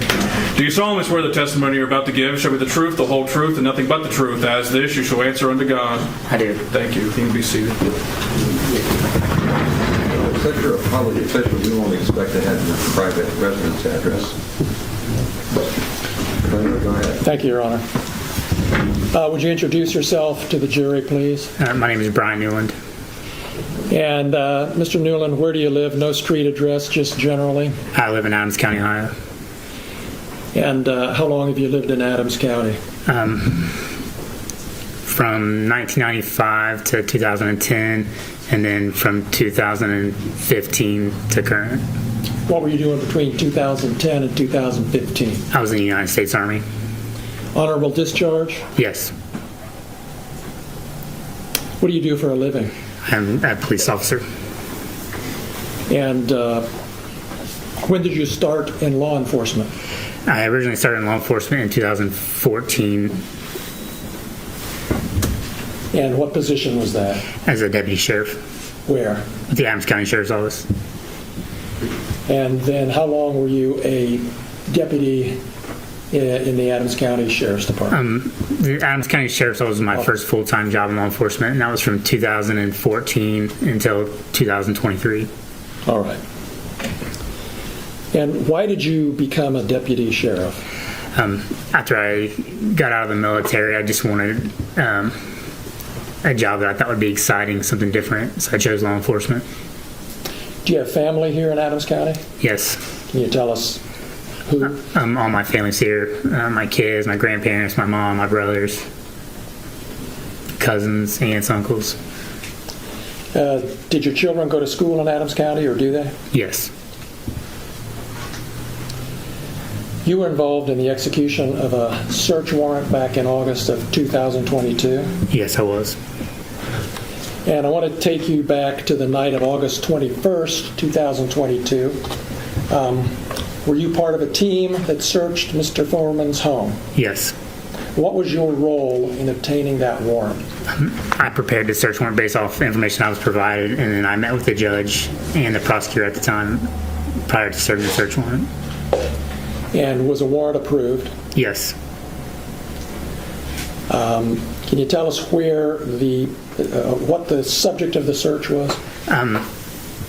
The property of the search. It was the residence of Mr. Foreman. I believe the address is 1699 Russellville Road. Okay, that's here at Adams County, correct? Yes. Now, were the other plaintiffs here in the courtroom, were they also deputy sheriffs or part-time deputy sheriffs that participated in that search? Yes, they were. And was Mr. Foreman at home during the search? No. Were Mr. Foreman's children present during the warrant execution? No. Was anyone present other than you and your fellow officers? At the time of arrival, no. Was anything seized or taken from Mr. Foreman's home? Yes, there was some money and a small amount of marijuana and some miscellaneous drug paraphernalia. Why was the cash taken? It's it's common with any type of drug seizure. We seize the money in cases proceeds from drug-related sales or drug trafficking activity. Was the money potential evidence? Correct. What was your role in seizing this cash, Detective? I'm sorry. Well, maybe I got ahead of myself. Was cash located in the property? Yes. Do you remember how much approximately? Approximately $4,000. And did you play a role in taking that cash? Yes. What was your role? I was provided the cash, or provided the money that was located by another deputy. I counted out the money, put it in an evidence bag, and then at the end of the search, I transported it back to the sheriff's office. All right. Did you take any of the money? No. Did you ever take any money from the evidence bags? No. Did you ever take any of Mr. Foreman's money? No.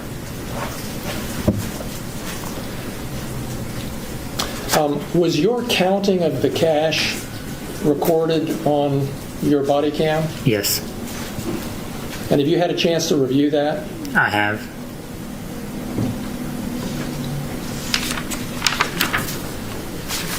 Has Mr. Foreman accused you of taking his money? Yes.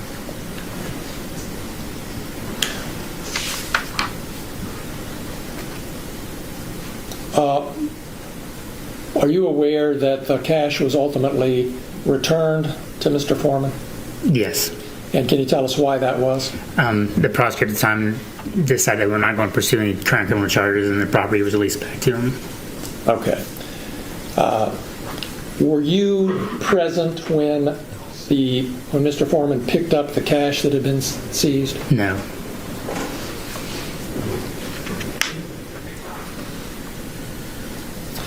Do you know whether any press was invited to attend the return of this cash?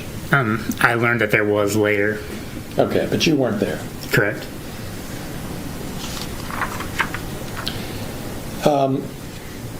Can you tell us what happened when the money was returned to Mr. Foreman? Your Honor, I would object to that. He's already testified he wasn't there. Okay, let me rephrase it. That's fair. Was an allegation made that there was less cash than there should have been? Yes. And who made that allegation? I believe Mr. Foreman.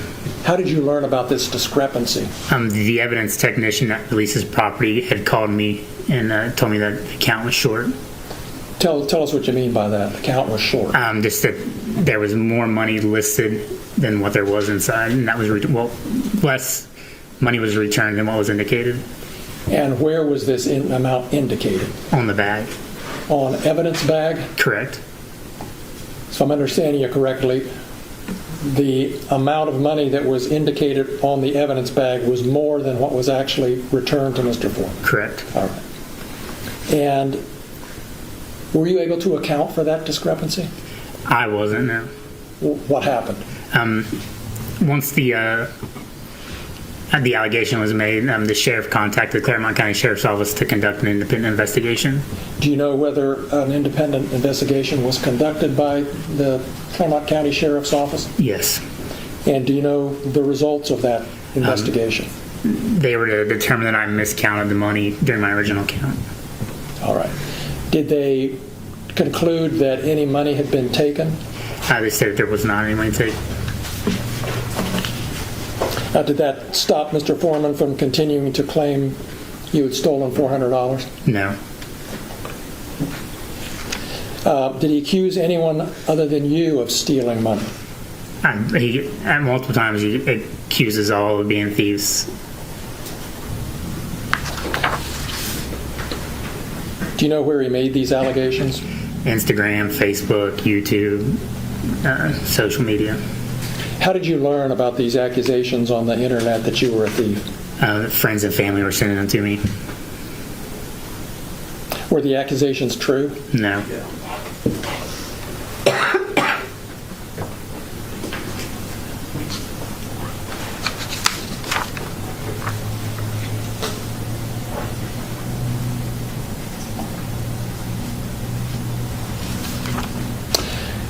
I think you said you've reviewed your body-worn camera from that night? Yes.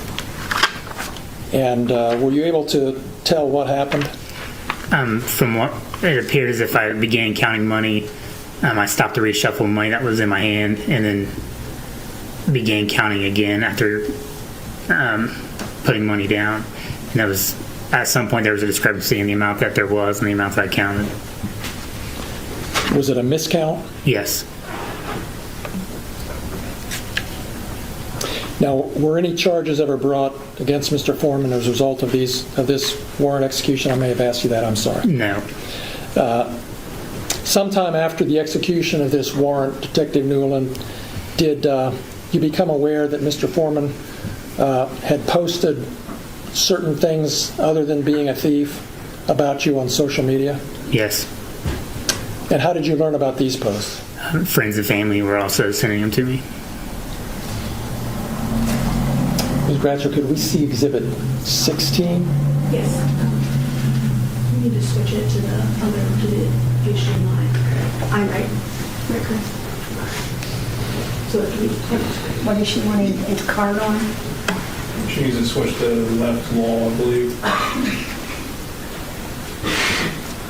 It's loud. All right.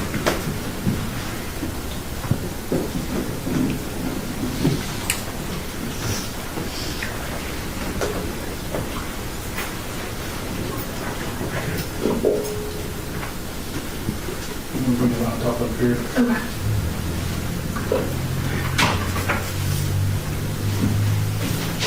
You want to go to card? Yes.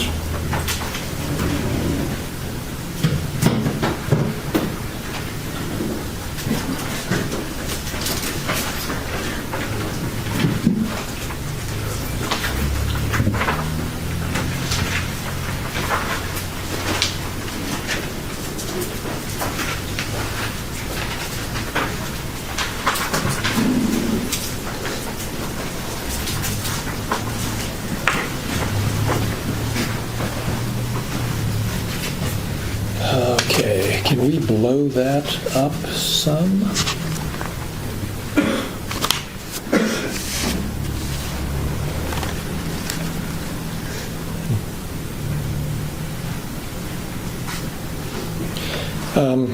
All right.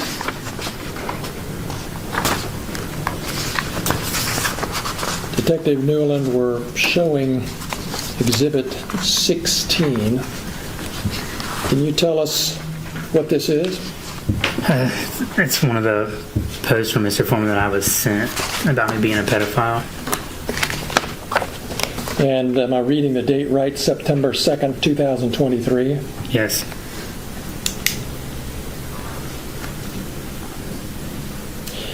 And I'm not going to ask you to read it, but I will read part of it just to make sure it's in the record and that people are clear on what it said.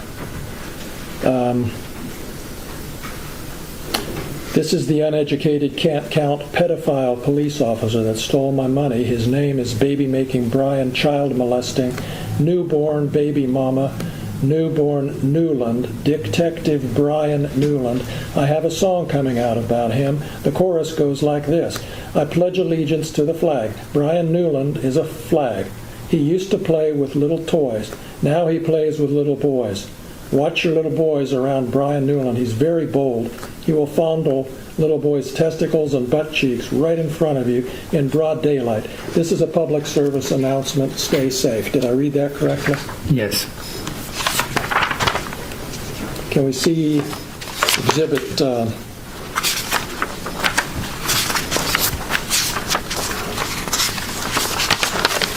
17, please?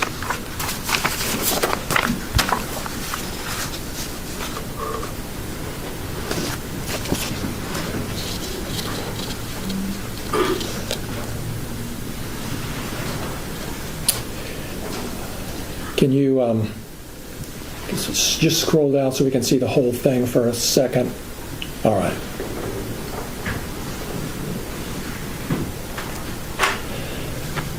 So I'm not going to read this whole thing, but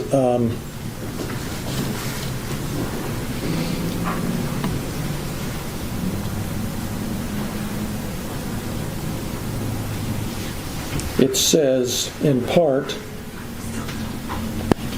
if you pay me back the money you stole from me, I won't tell the world about your pedophile pilgrim family, you know, like your brother, that's named Will You Stop Sending Dick Pic Williams, a.k.a. William Newland. If you get arrested in Adams County, all you got to do is lie on me and Brian will let you go.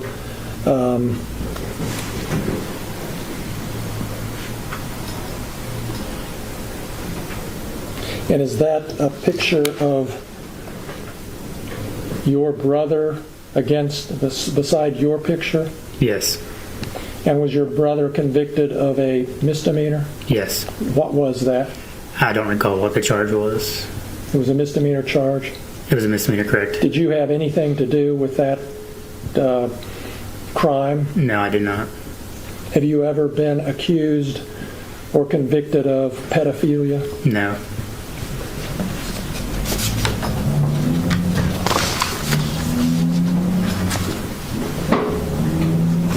Let's look at, let's see, number 18. Is that a video? Yes. All right.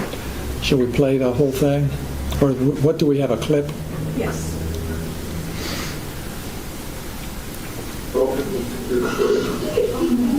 Yes.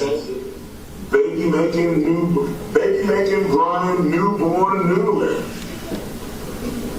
Yeah, the serial statutory rapist with the pedophile brother fired from the People's Police Station. Will you stop sending Dick Pic Williams?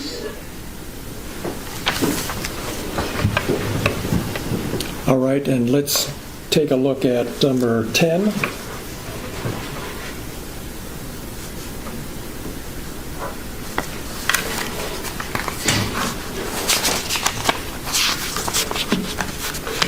Is this a, yeah,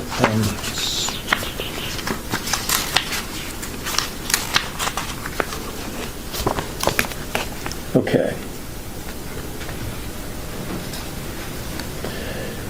Let's see. He used to do hard drugs. It says there in the third or fourth line. Did you ever do hard drugs, Detective Newland? No. He snitched on all his friends. Do you have any idea what that's all about? No. Now he steals money from traffic stops, bogus raids, and from Adams KK County Sheriff Evidence Room under the camouflage of law enforcement. Did you ever steal money from a traffic stop? No. Did you ever steal money from anybody? No.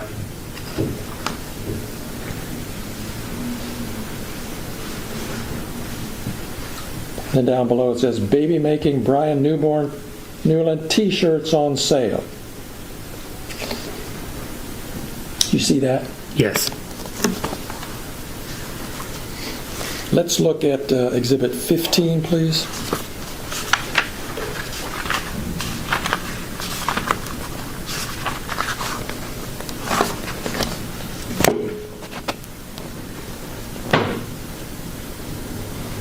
And can you tell, Detective, is this a picture of you at the entering the or somewhere in the property of Mr. Foreman during the search? Yes.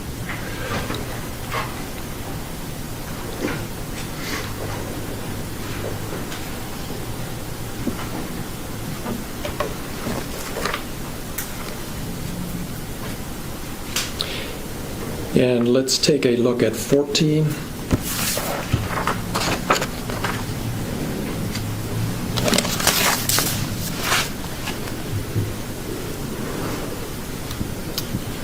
And do you know where this was taken? I guess you weren't there. It appears to be the inside of the interview room at the Adams County Sheriff's Office. Would that have been where his money was returned to him? Yes. And part of what it says is, when I went to get my money and we realized baby making Brian newborn Newland had stolen $400 out of the evidence money.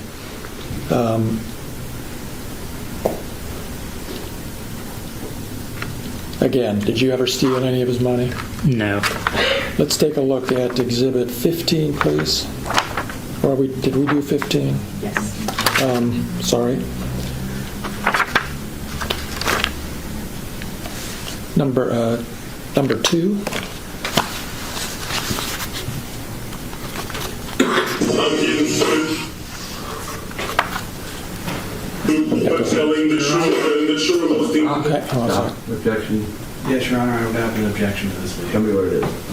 Your Honor, this objection is video because this video, if I'm not mistaken, was published within the last 2 weeks.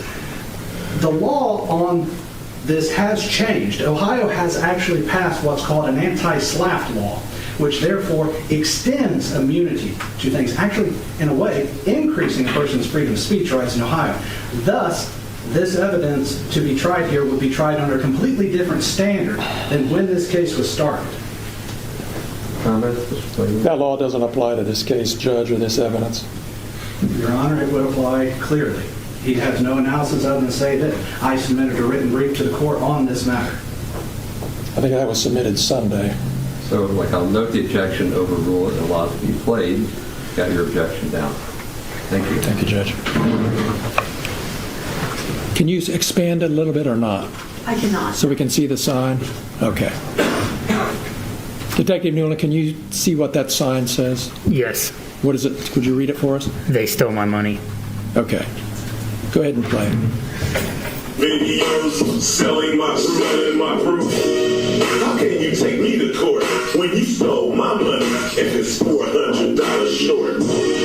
You vandalized my property, and you filed a lawsuit properly. I'm a rapper, so I'm rapping. What? I can't talk about what happened. Videos I expose my cause. So what does that say? Sorry. What did you read? Could you read what that said? Yeah, Brian Newland stole my money. Brian Newland stole my money. And that was just published in the last few days, as far as you know? Yes. Can we look at number 3, please? In suit for telling the truth and the truth. Posting videos, selling my truth and my proof. Same basis? Same basis on it, yes. Thank you. Go ahead.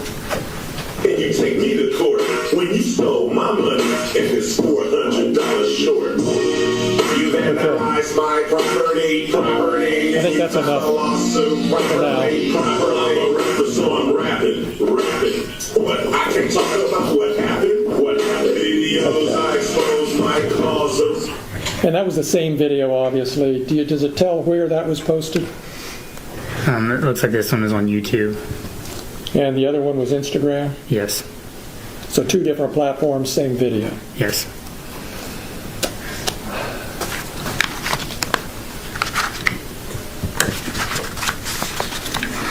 And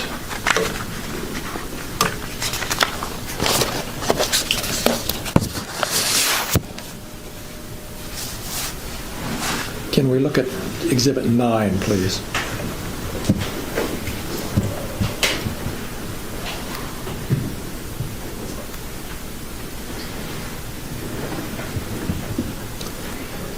And I'm looking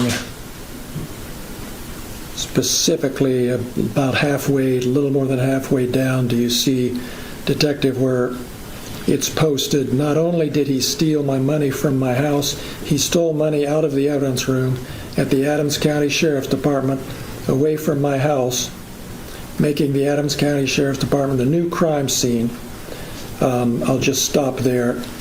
Again, did you ever steal any money from his house or from the Sheriff's Department evidence room? No.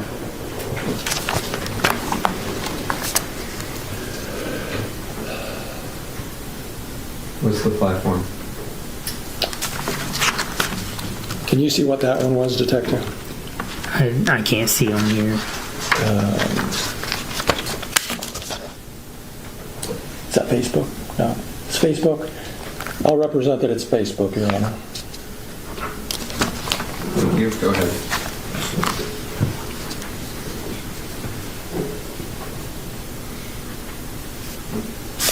So, and we can take that down or whatever. We don't need to keep it up. I don't care. But I'm done with the exhibits right now. Detective, I just want to ask you, The first one we saw with you holding it looks like a child with a smiley face. Yeah. What was that originally a photo of? That was from one of the shop with a cop events at the sheriff's office. What's a shop with a cop event? It's where the community donates money, and then local law enforcement will take lower income children to Walmart and let them shop for Christmas. And did you participate in that event regularly? Yes. And do you know what year that picture was taken from? I don't recall. All right. And the little boy you were holding there, can you tell us anything about who that was? Not his name, of course, but who it was? It was just a cool little boy that got picked for Shop with the Cop and chose me to be his officer. Chose you to be what? His officer. And what did you do? Did you do something with him, shop with him, or what? We put him in the cruisers, turn the lights and sirens on, parade through town, and we go to Walmart and help him shop. And we come back to the fire department or wherever and help them get their toys ready or play or, and feed them pizza, stuff like that. And you did that more than 1 year? Yes. And that was a photo that Mr. Foreman or somebody on his behalf took and used in that pedophile posting? Yes. So, Detective,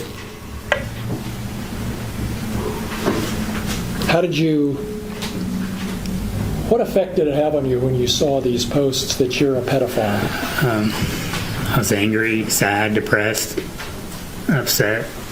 Why were you sad or upset? Isn't it just somebody exaggerating or making jokes or making a comment? I didn't find it funny at all. I work in law enforcement, have kids, have friends, family. I was involved in the schools, and then I'm being blasted all over social media for the entire United States to see that I'm a pedophile. Did you ever have any evidence that other people were seeing these things, other than the fact that it's on social media? Did anybody ever say anything or do anything to indicate they'd seen it?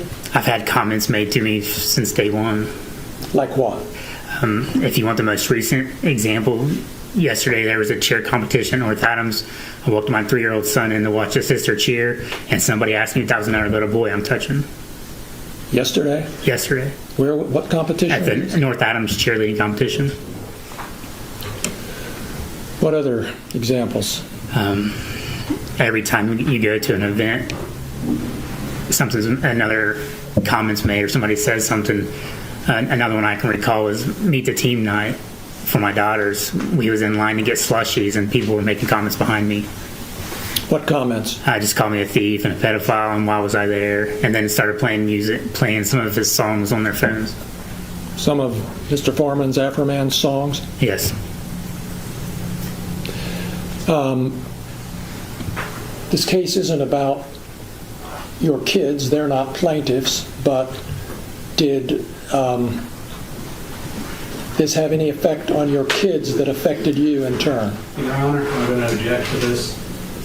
We had a motion, I filed, and never responded. He knows better than to ask a question because I don't care about the kids because he didn't bring the kids in, so sustained. What other indications have you had, Detective, that people are seeing and responding to this accusation that you're a pedophile?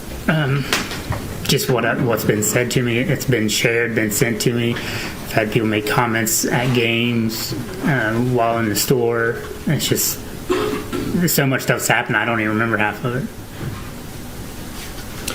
So you were a Hamilton County deputy sheriff. Sorry, I said that earlier. You were an Adams County deputy sheriff, and you're not anymore? Correct. Why? I ended up leaving the sheriff's office just because of this, because of being called a pedophile and a thief. Explain to us just a little more about why that was so upsetting that you actually left your job. Because the sheriff's office, so I'm from Adams County, is where all my family and friends are from. The sheriff's office was my dream job, my position. I was friends with everybody. and it was where I planned to stay. It's been my career. I dedicated a lot of time, over 10 years, to Adams County. Whether it was calling at 1 o'clock in the morning or working 14 hours, I dedicated a lot of my time to Adams County, and I loved working at the sheriff's office. But it just got to be so much.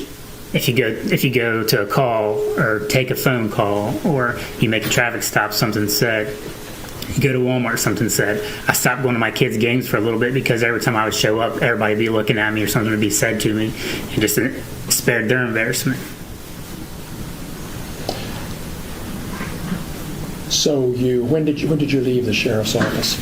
I ended up leaving in October 2023.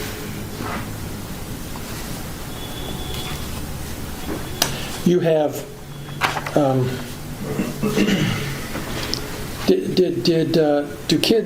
Do your kids' friends come to your house and hang out? They don't anymore. Did they used to? They used to have huge slumber parties, especially on their birthdays. They'd have 10 or 11 kids over, and essentially once this started, it stopped. I don't recall the last time my daughters have had a friend over, if they've had one ever since then.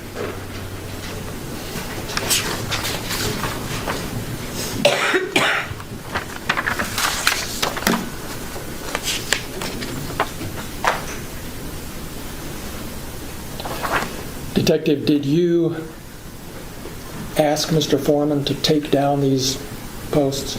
I didn't personally. Did you through your attorney? Yes.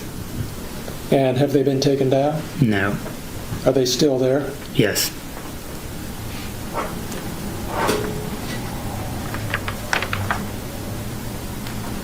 Those are all of my questions. Thank you.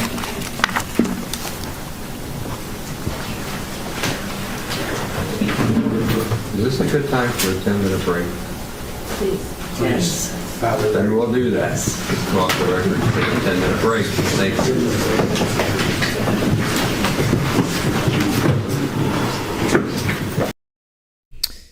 you. All right, so this gets clipped right here, so that gets ended right there. All right, let's do a quick recap before we go to the next. Hopefully we'll be cross. I'm hoping, fingers crossed, we can get cross on this guy. All right, so we heard opening statements from both sides. Basically, we did our deep dive, so we know what happened. The defendants, Randy Walter, I didn't catch all the names. Mike, Lisa, Sean, Justin, Brian, Sean, Justin's father. There's two Seans. They were part of a 10-person crew that did a raid on Joe Foreman, Afroman's house. They're saying nobody was there, but we do know that his baby's mama was there because we see her in a body cam. At least I've seen her. I don't know if they'll show that or not, but she was in the body cam. And apparently Joe Afroman is saying, I'm not sure, I'll go with Afroman. He was saying his kids were there too. So they're saying nobody was there. Afroman is saying they were there. So we'll see what happens ultimately. So law enforcement is saying they knocked on the door. There was no answer. They tried the doors. They were locked. So that's when they knocked the door down. Afroman was in Chicago. They found a small amount of cannabis and some cash, I guess around $4,000. There were claims that Newland is a PDF file. I like that. That's a good one. I'm going to go with that. I'm not sure who. John, I think, were you the one that said that? That's a good one. PDF. I'll just say PDF. So now, so state is saying, the kids are coming home crying because, their friends are saying, is Afroman your dad? And are you, is your dad touching other boys and stuff like that? And then he's saying, reputation, pain, and suffering, you'll have to decide. You'll have to put a value on that. Punitive damage will be given to you by the judge. You have to decide what's legal and what's moral. Then the defense, David Osborne, he gets up and he says, this will take about a week. So this is perfect. This will take us right through the week.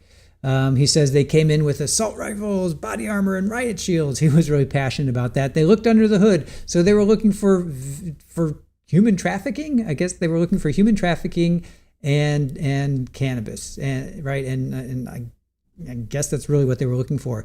And Billy Hellwriter, you said it, he was swatted because what evidence did they have that he had any of this? I don't know. Sounds like somebody was out to get him. Just my opinion. So the cash, his cash, not theirs, was seized and cataloged. Newland returned everything he seized. The security cameras were disconnected for evidence, as he says, evidence, but it was left on the couch. So they disconnected it for evidence, but they left it on the couch. So Afroman took his life experience and turned it into artistic expression. 2 claims were dismissed by the court. Judge shut that down. Judge Hine was like, do not go there. I'm not hiding the ball. So these people, meaning the law enforcement, are held to a higher standard than others. They're expected to be mocked and criticized. Yeah, I remember in New York City, I think you could literally go up to an officer and just sit there and call them names without getting in trouble. I don't know if that's changed or not. I don't know if you can go up and start swearing at law enforcement. That may have changed. I kind of remember that in New York City where you could get in their face and you could be like, you, meh, meh, meh, meh, meh, and they couldn't do anything because you're not doing anything. You're just sitting there yelling at them. You're not doing anything. You're just not that it's cool, but it's protected by law. You're allowed to say whatever you want to whoever you want. You can't yell fire in a crowded movie theater. We get that. But anyway, so these guys are upset because they're being mocked and criticized, right? But now they're saying, okay, so now Brian Newland gets on the stand, and he's ex-Army. He became a sheriff to find a job that was exciting and different. He's been there for, I think he said, about 10 years. He conducted the search. He's saying that he collected this money, but he miscounted, and he did something with his hands, and he miscounted. So let's see the video, because we saw him putting money in his pocket, or at least there was a still photo. It looked like he was putting money in his pocket. Let's see what happens with Cross. Let's see what the video shows. Let's see. So let's see. An independent investigation was conducted, and it was determined that he miscounted the money. So he miscounted the money. No money was stolen. Then we get into these Instagram, Facebook, YouTube posts. His family and friends sent him these posts. Now Afroman is saying he's a PDF, and is he crossing the line by saying that? I don't know. That's up to the jury. You know, is that part of our First Amendment rights to claim that somebody's so what is the line? I see some of you are saying that's too far. Some of you are saying, well, they're upset because they're getting mocked or whatever. So what is that line? What is that line when somebody can accuse you of makes him a musician, that makes him legally what?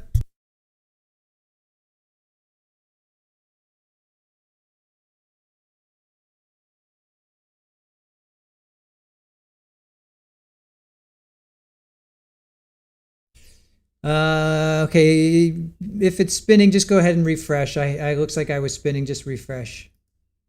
Just refresh. Let me see, refresh.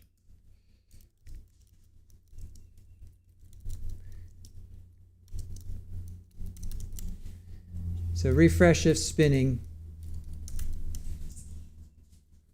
Refresh if you're spinning. Just refresh. Just refresh. All right, just refresh. Okay. Right now Comcast is being really weird, you guys. So just know, if it get weird, just hit refresh. That's all you gotta do. Just refresh, and we're doing the best we can. So just refresh your feed, and hopefully it'll come back. All right. So I was asking you before that happened, where's the line in your mind that somebody goes too far? Can they call you somebody who takes somebody's life? Is that okay? Can they say you're a thief? Can they call you a liar? And this is all public, right? This is all public. Can they call you a cheater? Can they call you messing with little kids? Like, what's the line in your mind? What is the line in your mind? And then what's the result of that, of those claims? Now these guys, meaning law enforcement, is claiming it's attacking their reputation. Now they can't go out in public without being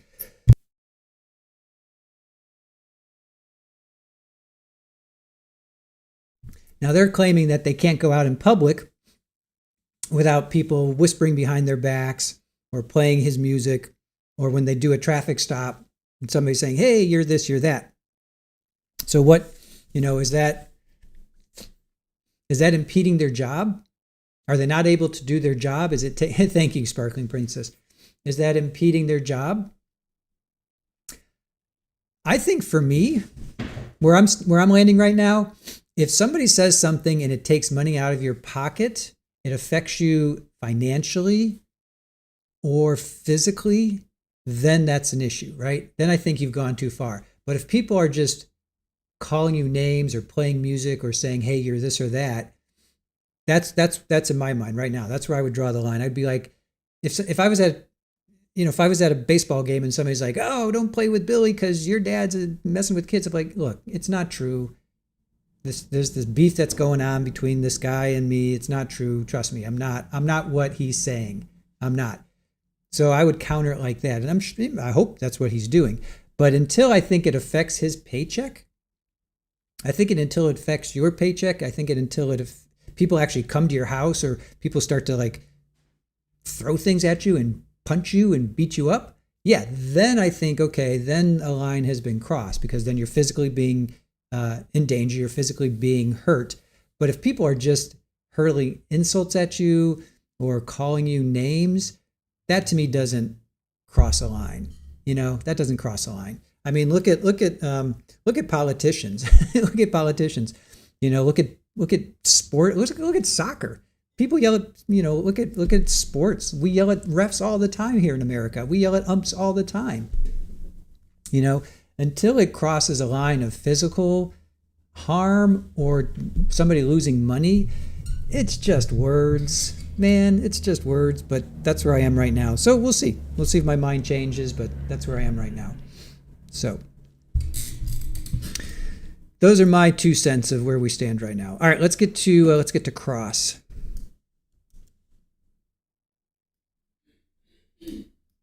All right.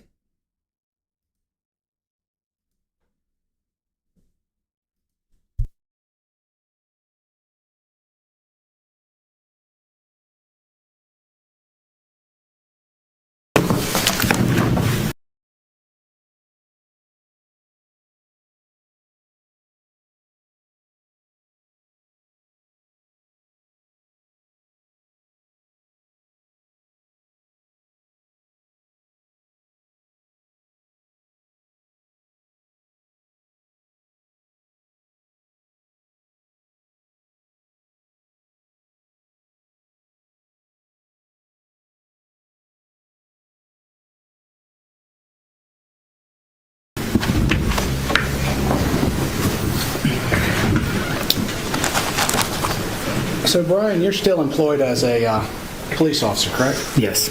You're employed in Norwood, correct? Yes. When you went to Norwood, you got a pay raise, correct? Yes. Okay. You were asked questions about a search warrant. Is it correct to say you were the chief in charge of executing that search warrant? Correct. Okay. And you counted all the money? I did. You had full control of it the whole time? Not the entire time, no. Okay. So, walk me through the process by which you cataloged the money. So while we were conducting a search of the residence, another deputy located the money, I believe, in a jacket pocket from a suit. Okay. He handed me the money, explained to me where he found it. At that point, I'd start to count it in the same room. Once I count it, I collect it, put it in Evan's bag, and take it downstairs. Okay. So let's back up. That was very general. So when you counted it, where did you count it? I counted it in the bedroom where it was located. And you counted it on the floor? Yes. Okay. And you made specific piles? Yes. Okay. Now, that's not all the money that was recovered is what was coming out of the suit, right? Correct. Where was the other money recovered? There was more money covered from, I believe it was an office downstairs. Okay. And where did you count that money at? In that room. On the floor? I don't recall if it was on the floor or maybe on a desk that was there. Okay, and you were wearing your body cam the whole time? Yes. What was the time difference between the suit jacket money and the money downstairs? I don't recall. You reviewed your body camera. Yeah, it's been I reviewed it every year ago. I don't recall what the time frame was. Now, Mr. Newland, let's ask that question. You were deposed, correct? Yes. You were deposed on August 8th of 2025, correct? Correct. Have you watched the body cam since then? I haven't. Well, I take that back. I've watched pieces of it. Haven't watched the entire thing. What pieces have you watched? Just of me counting the money from the bedroom. You watched only the part of your body cam where you recounted the money in the bedroom only? Correct. You never watched the part for downstairs? I did not. You never watched the part where you sealed the evidence bag? No. Did you seal the evidence bag? The evidence bag was not initially sealed, no. What do you mean by initially sealed? So it's not a self-sealing bag. It has to be taped. Mm-hmm. So it was placed in an evidence bag and then brought downstairs to a central location until it was transported to the sheriff's office. And the central location, where was that? In the kitchen. And you left it there alone? No.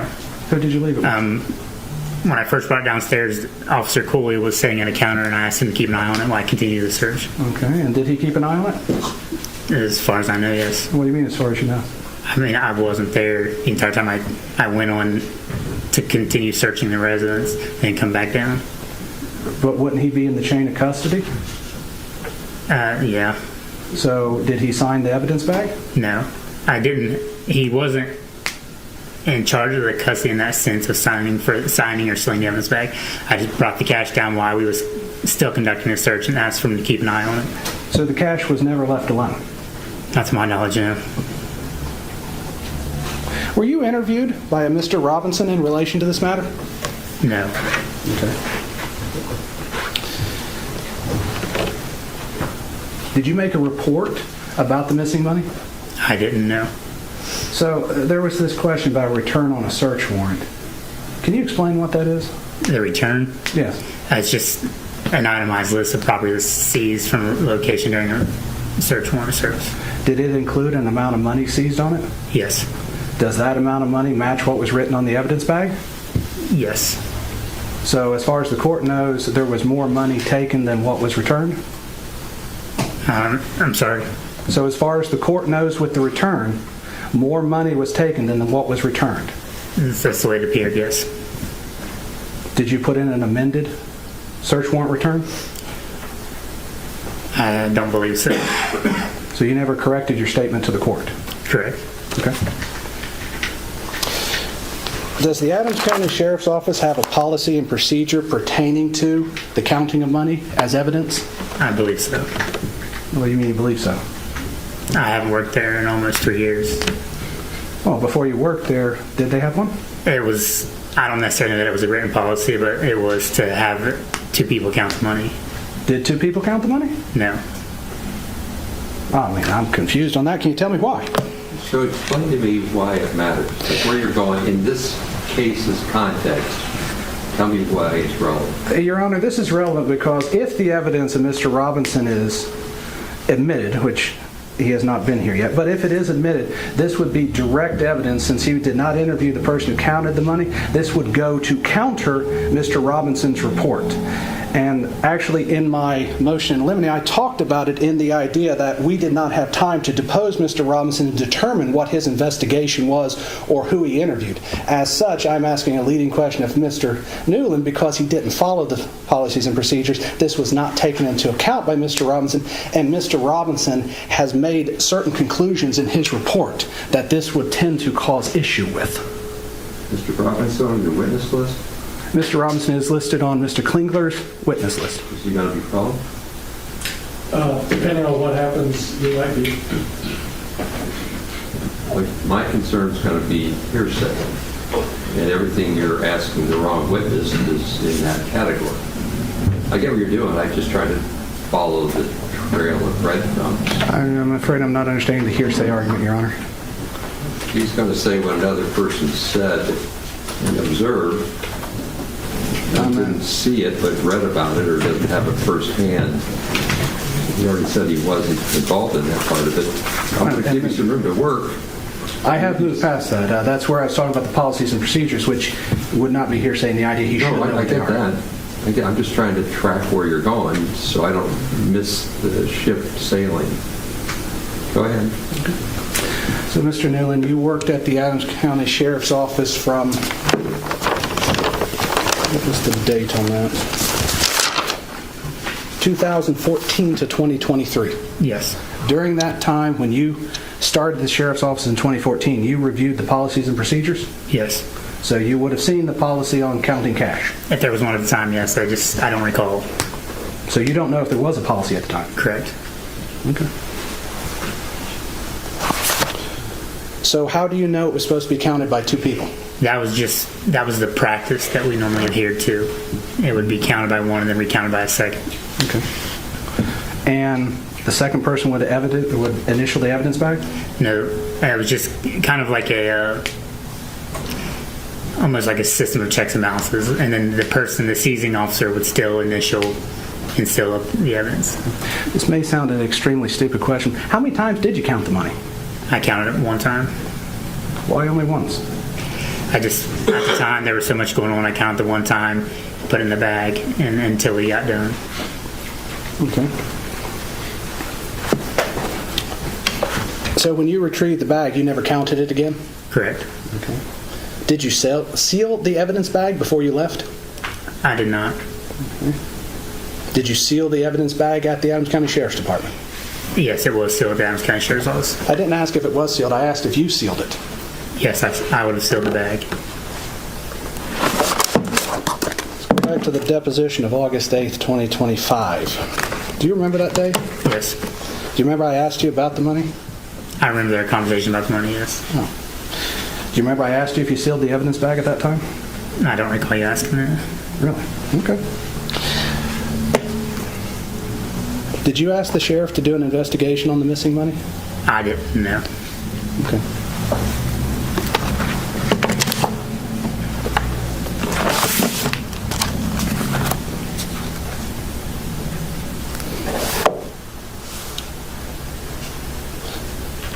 So I just want to get something clear here because my notes are a little fuzzy. You were in the Army at the same time you were a deputy, right? So, yes, I was in the reserves at the time. Okay. So that's why you would have been a full-time deputy in 2014 and then discharged honorably from the military in 2015? Correct. Okay. You said this job was exciting. Yeah. What do you mean by exciting? So, like I said, when I left the military, I wanted a career that would be not mundane, but kind of like an exciting, something new type of career. So I chose law enforcement. Okay. And you've been called derogatory names before, correct? Yes. Significant derogatory names, correct? Yes. And that's by members of the public, correct? Yes. And that was prior to 2022, correct? Yes. Okay. Now you mentioned you have some brothers. Do you have a brother that worked in law enforcement? Yes. Was he the chief of Peoples? He was. Why did he leave? Why does it matter? Your Honor, it has been brought up because one of the images has William Newland, and as you read through the post actually talks about Mr. Newland leaving the police department, so therefore I am building a foundation to show the truth of what statements are in there. Is that the reference to the plaintiff's picture you're talking about? It's a reference to one of his exhibits, yes. Give me a second, I'll tell you which exhibit. As long as it refers to that exhibit, I get where you're going, so you can keep going. Okay. I'll re-ask the question. Why did your brother leave the People's Police Department? He was charged with some kind of crime through the Adams County Prosecutor's Office. He was subsequently convicted, and he resigned or quit sometime during the process. And it is a fair statement to say it involved minor children? I really don't know anything about the investigation. You don't know anything about your brother's crime he was charged with? Just what I've seen on Jail Tracker in the past. So you're not close to your brother? I'm not, no. Okay. Are you close to your family then? Yeah, most of my family. Then why not your brother who's in law enforcement? Well, we were both in the Army at the same time, separate parts of the world. We kind of got close again, and then once this, his issues happened, we kind of just drifted apart again. So you drifted apart once he had a criminal problem? Correct. Okay. Well, let's talk about that. Has anybody asked you about that prior to 2022 when he was charged? No. No one asked you about your brother? I'm sorry. Like before he was charged and it came out to everybody? No. So no one asked you about your brother being charged with a crime? Yeah, after the fact. I've been asked about it. When was the first time you were asked about it then? It would have been shortly after he was charged or arrested. Okay. It was all a complete surprise to me. And that was prior to Mr. Foreman's video and post, correct? I believe so, yeah. Okay. So now you've said people have treated you differently since Mr. Foreman's post. Yes. So people come and ask you about your brother. Did they treat you differently because of that?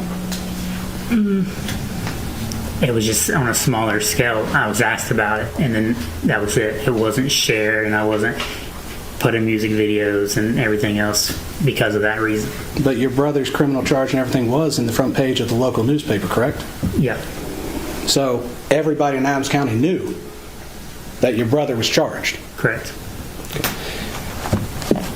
And so did people treat you differently at that time? No. Not at all? No. Why didn't they treat you differently? That'd be a question for them. Okay.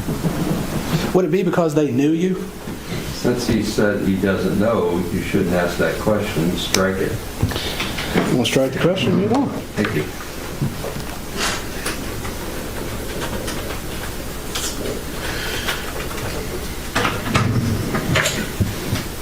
See, that would be a classic example of testimony from the lawyer, not the witness who said he doesn't know.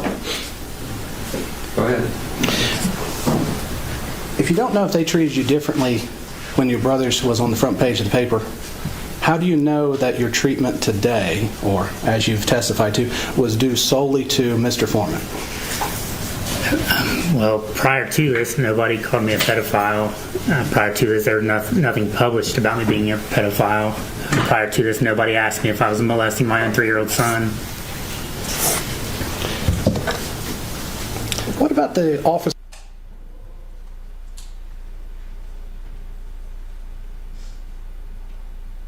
Yes.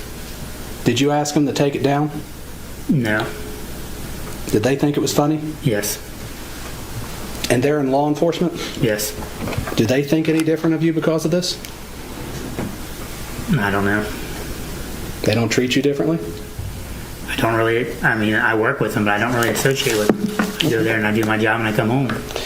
When you interviewed for the Norwood Police Department, they never held anything Mr. Foreman said against you? I don't believe so, no. Okay. Would it be fair to say it did not affect your professional career then? Oh, it absolutely did. How so? Even if I move locations from Adams County to Cincinnati or to Los Angeles, people still ask if I'm a pedophile. People still ask me what it's about. People still ask me if I'm a thief. But the people you work with do not ask that, correct? They don't ask me, I know. When you were interviewed, your future employer never asked you that question? No. So then when you say it damaged your reputation, you're only referring to people in the public, correct? No. That's just what people in the public is what I know. Maybe people do have bias against me, in law enforcement. I don't know. Okay.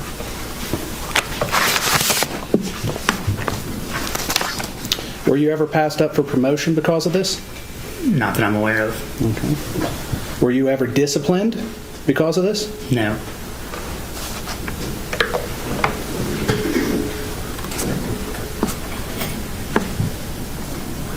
And you agree while you're out in the public, people are seeing you perform your law enforcement duties? Yes. And based upon what they see, they will make comments about you, correct? Yes. So how you perform your duties reflects on your reputation? Yes.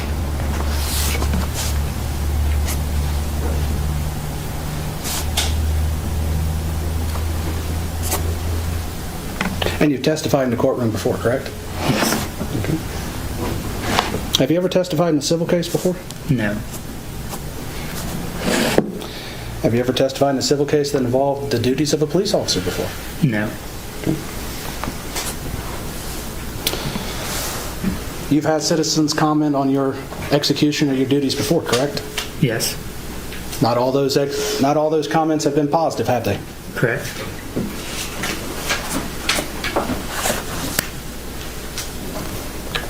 And so you would agree that as a police officer you are subject to public scrutiny? Yes.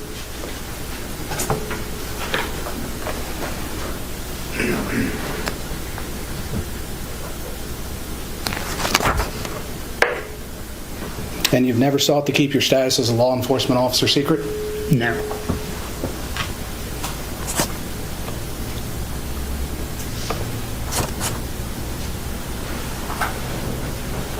Have you ever been in a local newspaper? Yes. Was it positive or negative? Positive. Okay. But not everything they write is positive, is it? Correct.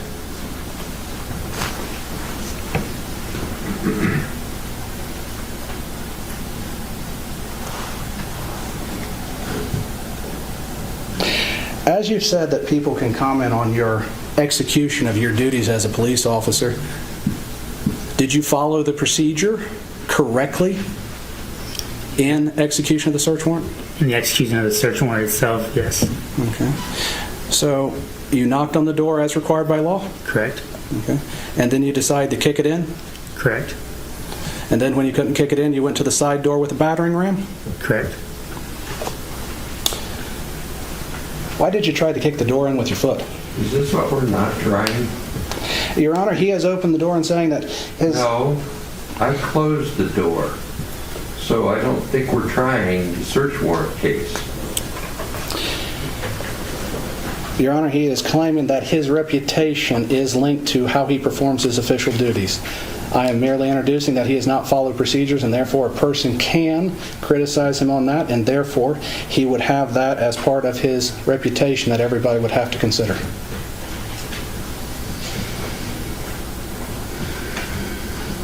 We don't have any standard against which to measure that, which is the whole point.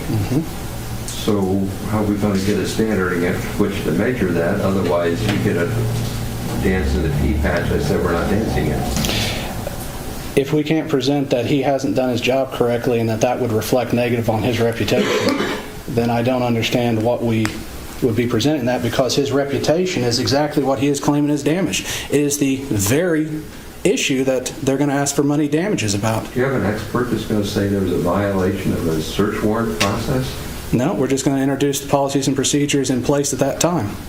There are some? There are, yes. Well, then put the foundation out there first. Like my prior decision, made that clear.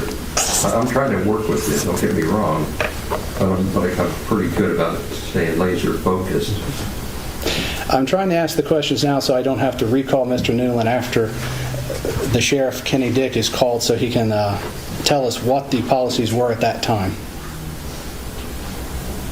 But I can save this line of questioning and recall him later for it if that would be more amenable to the court.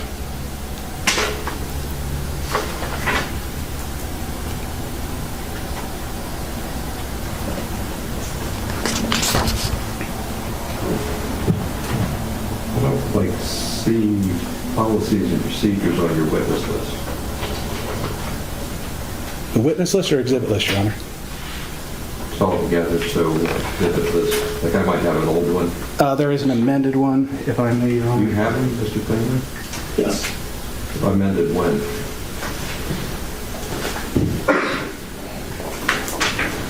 Mine dated March 12th, so if you amended it on Friday, I might be out of date. March 12th. I have an amended witness list.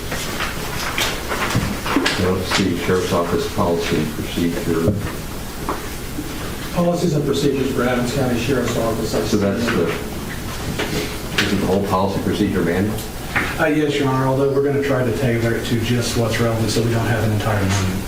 And Judge, we've stipulated to the authenticity of that document, so okay. We use a witness to authenticate it. Keep her going then, Mr. Osborne.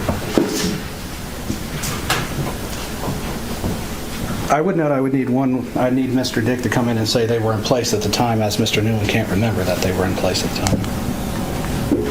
We might be able to skip that.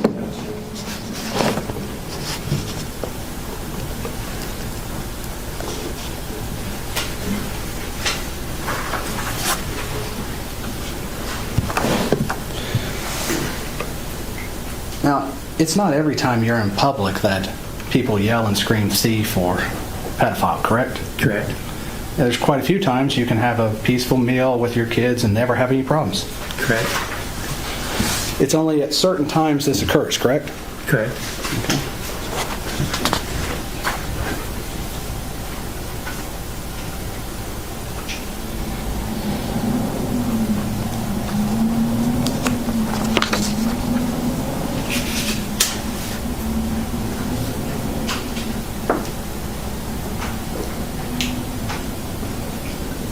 Have you ever been accused before of stealing money from traffic stops? Yes. It was not Mr. Foreman that accused you, correct? Correct. Okay.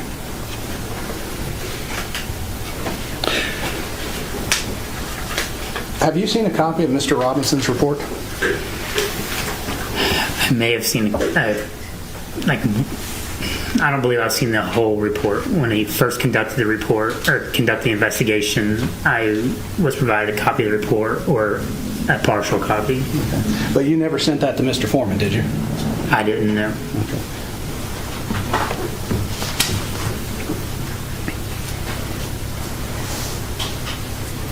You would agree if someone called someone a baby killer, that would be an exaggeration?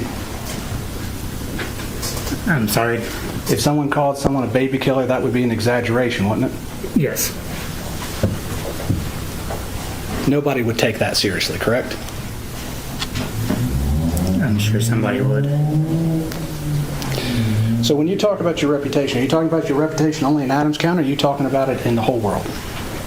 My reputation in general. Adams County, Hamilton County, the entire world. The entire world.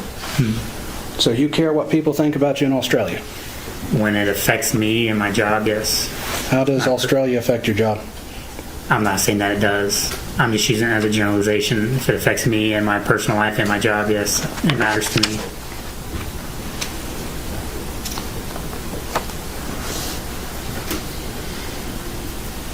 Now you're claiming that by being called a thief, you were painted in a false light.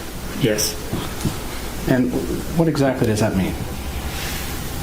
That I was being painted in a false light. You've been accused of stealing from traffic stops before. So being accused of stealing from traffic stops before was when money was seized and forfeited by the courts and no longer returned, and I was unquote, quote unquote, called a thief. Okay. Never to this extent. Okay. Never to this broad, But you would agree there is some similarity here. Money was seized here too. Correct. Okay.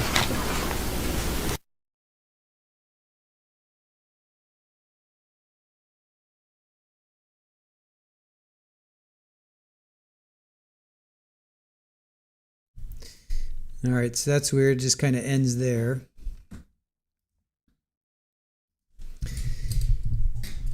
All right, just kind of ends there. All right.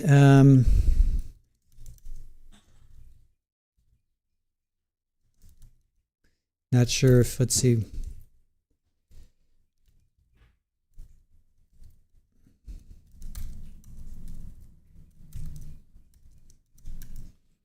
Let's see if we can, oh, then we're going to get to recross. I guess that was the end of his cross.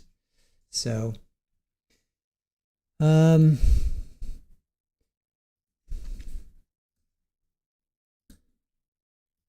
let's see what this next section holds for us. Times as a law enforcement officer. All right, so this is the last of day one. Then we're going to get into day two, which has started a little bit ago. So we're hoping that we can catch up. We can catch them by the end of the day. But well, we will be caught up by the end of the day. All right. So does this fall under defamation? Defamation is a false statement of fact published to a third party that causes injury to a person's or entity's reputation. It includes both spoken, which is slander, or written, recorded, libel statements. Key elements to prove include a false statement, publication, fault, and damages. So are these false statements? The statement must be a factual claim, not a protected opinion, humor, or hyperbole. So I think that's the umbrella he's falling under. That's the umbrella that Afroman's falling under, is that this isn't defamation because I'm not making a factual claim. Right? This is opinion, humor, and hyperbole. So for those that think he went too far, I guess you could counter that with saying, well, this is his opinion. He's not saying, oh, he's saying, well, we'd have to go back and look at that. It seems like it's just his opinion versus, and it's humor and hyperbole. I think that's probably the umbrella he's hiding underneath, or he's hiding under. All right, let's get to his recross.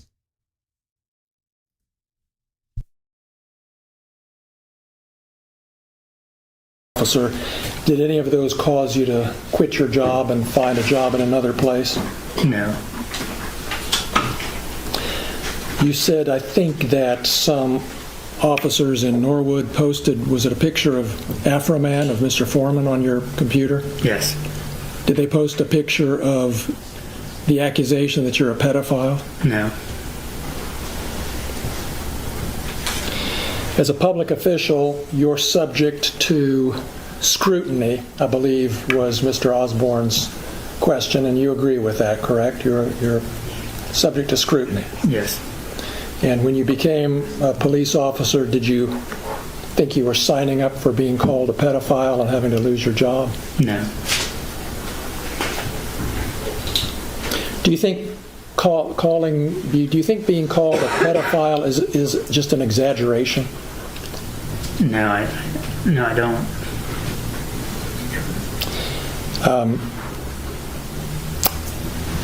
You got asked a question about your emotions and whether or not you've seen a doctor, and I believe you said you haven't. No. Can you tell us anything about the atmosphere in law enforcement circles, that as you've experienced it, and the attitude toward therapy and emotions and that sort of thing? There's a stigma on seeking medical help or seeing a doctor or taking therapy. You just expected to take it and move on, and it's all fun and games, kind of like, them posting that picture on my computer. I didn't find it funny at all, but they did. Like, it's just that stigma, around law enforcement in general. So you've been dealing with this by yourself, as you say, without medical help? Yes. Those are all my questions, Judge. Thank you. Thank you, Mr. Osborne. Thank you, Mr. Clayton. Thank you.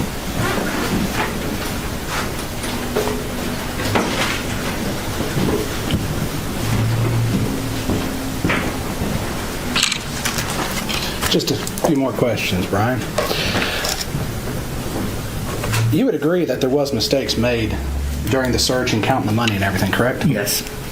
So it was not done perfectly, correct? Correct. You mentioned that as an officer, you're supposed to take it and move on.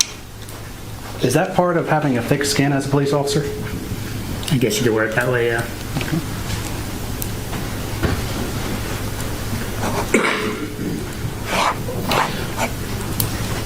Is it correct to say that the officers at Norwood found it funny, but you didn't?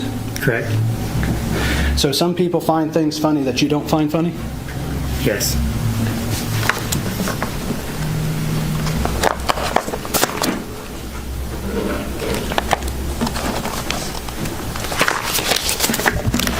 Your Honor, I have no further questions for this witness at this time.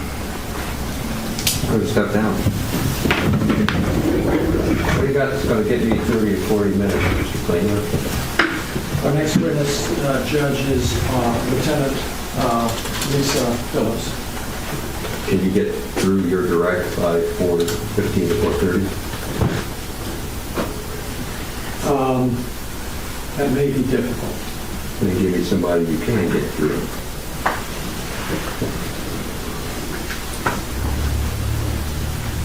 I think I can get through my direct, Judge. That's the goal. Thank you. Let's go.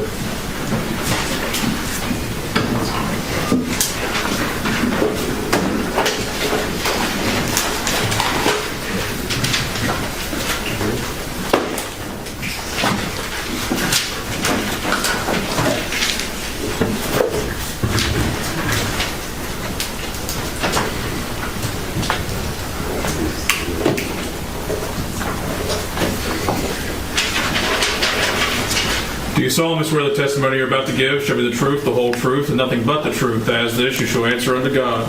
Yes, sir. Thank you. You be seated. Go ahead, Mr. Klingler. Thank you, Your Honor. Would you introduce yourself to the jury, please? Lisa Phillips, And Lisa, where do you live? Adams County. How long have you lived in Adams County? At least 24 years or so. And what do you do for a living? I'm a deputy sheriff. When did you start your career in law enforcement? 2001. And what were you doing at that time? I graduated high school in 2000 and went to the police academy. Well, what academy did you go to? Greenfield Police Academy in Hillsborough. And how long have you known you wanted to be a police officer? Since I was a kid. What was your first position then out of the academy? Part-time West Virginia Police Department. And then when did you was your next job a deputy sheriff? Yes, sir. When did you start as a deputy sheriff? September of 2002. And do you have family here in Adams County? Yeah. Yes. You have a husband? Yes, sir. You have a child? Yes, sir. How old is your child? She's 21. And did she go to school here in Adams County? Yes, sir. Do you have other family in the area? I got grandma and cousins and family like that. And did you ever serve as a school resource officer? Yes, sir, I did. Tell us about that. I took the job full-time at the sheriff's office as a school resource officer. Is what I started off as, deputy sheriff, school resource officer. Then was there for the kids, just to keep the kids safe, out of any kind of danger. I also was there for the kids, as far as bonding with the kids, and keeping them, as far as like way of life. You don't mean just somebody else to be there, Sometimes they need somebody to talk to. I did that quite a bit. And did you sometimes greet the kids when they got dropped off at school? In the morning, I directed traffic at the school. And did you have occasion to know any of Mr. Foreman's children? I don't know him by name, but I have let him out of the vehicle before. Or not let him out, but greeted him.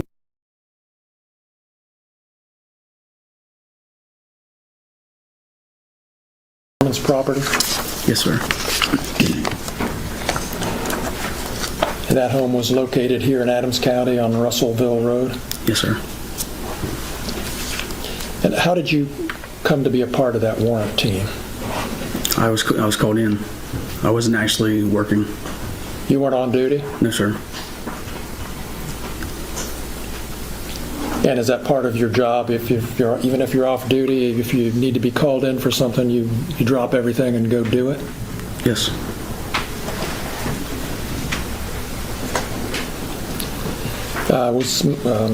Was Mr. Foreman home during the warrant execution? No, sir. Were any of his children present? Not initially. Did you see any of his children that night? In the vehicle with their mother. Just to clear that up, can you tell us what happened? Come in the driveway, and I was on the outer post of the house as far as like the perimeter area, and she pulled up with the kids, and I went over and spoke with her, and I told her we probably wouldn't be good for the kids to see us, you know what I mean? So they wouldn't be there to be upset or anything. Excuse me. Do you know whether the children live there, or do they live somewhere else? They live up the road. Up down the road from there. With their mother? Yes. So then, did they leave, or did the children never went into the house or anything? No, sir.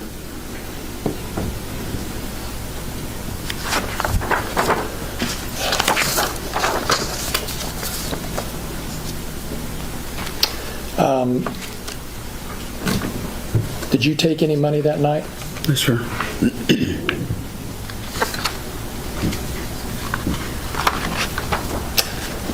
Sometime after this warrant was executed, did you start becoming aware of things Mr. Foreman was posting about you on the internet?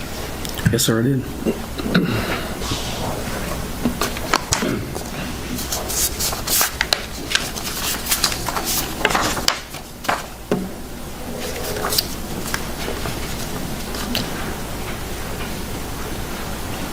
We have some exhibits that we want to show you.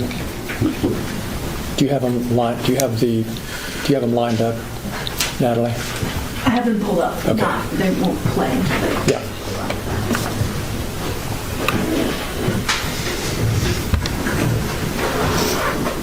Let's go to the first one. Is that the order that we put them in? I have the order. Okay.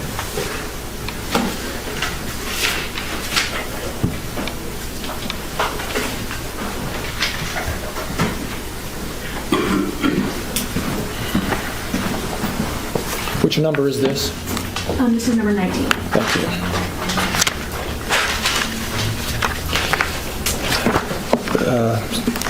So Lisa, we're showing you what we've marked as Exhibit 19.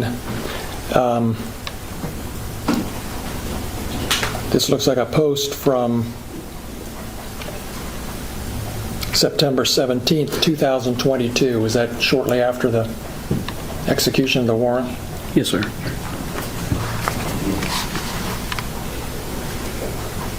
Can we blow it up just a little bit?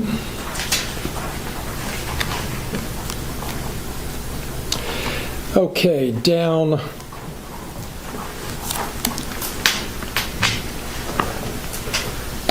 near the bottom of that first paragraph, just go down a little bit more, right there. Has anybody in Adams County verified her vagina? If you haven't, you should, or she might.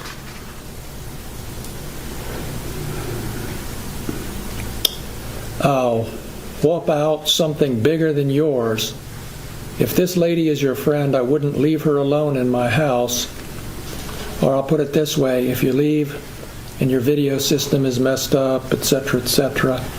And then down below a little further, my name for this particular officer is Lieutenant Mona Lickumlow Lisa.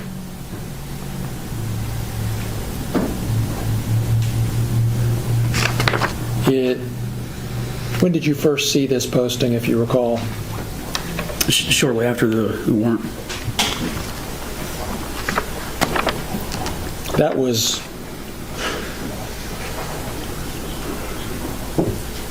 over three and a half years ago. Is that right? Yes, sir. Let's go to the next one.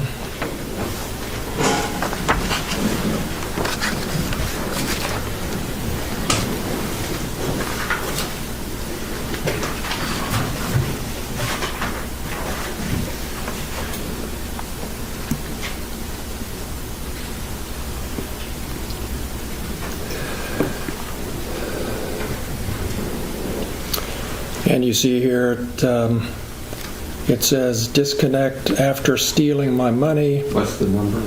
Sorry. 20. Exhibit plaintiff's 20, Your Honor. Thank you. Is suing me for humiliating her, giving her mental stress, ridicule, and the loss of her reputation. She doesn't like being called Lieutenant Mona Lickumlow Lisa full of shit Phillips, but she loves stealing money and disconnecting cameras of law-abiding, tax-paying citizens. That's March 25th of 2023, is that right? Yes, sir. Let's go to the next one. Which number is this? Number 21, and it's a video. Lieutenant Lickumlow Lisa, stop looking at pussy back there. That's the problem. You're always looking pussy and you don't even know how many pussies you've licked. You don't even know how many video cameras you've been disconnected. What number? That was 21? Yes. Did you see that video when it was posted? Yes, sir. Let's go to the next one. Who came on with the low Lisa? Got ex-wife just like Lisa. She jealous of me. 22. I don't need to know as much as the record needs to know. It work with me here. Go with it. 22. 22. Who came on with the low Lisa? Got ex-wife just like Lisa. She jealous of me and my love child. That's why she gets connected my account. Was that the same one over again, or was that a different one? That is number 22. That's the 22. Same, yes. Same one. All right. Lieutenant Lickamlow Lisa ate my ex-wife just like pizza. Is that what you understood that to say? Yes, sir. Let's go to the next one.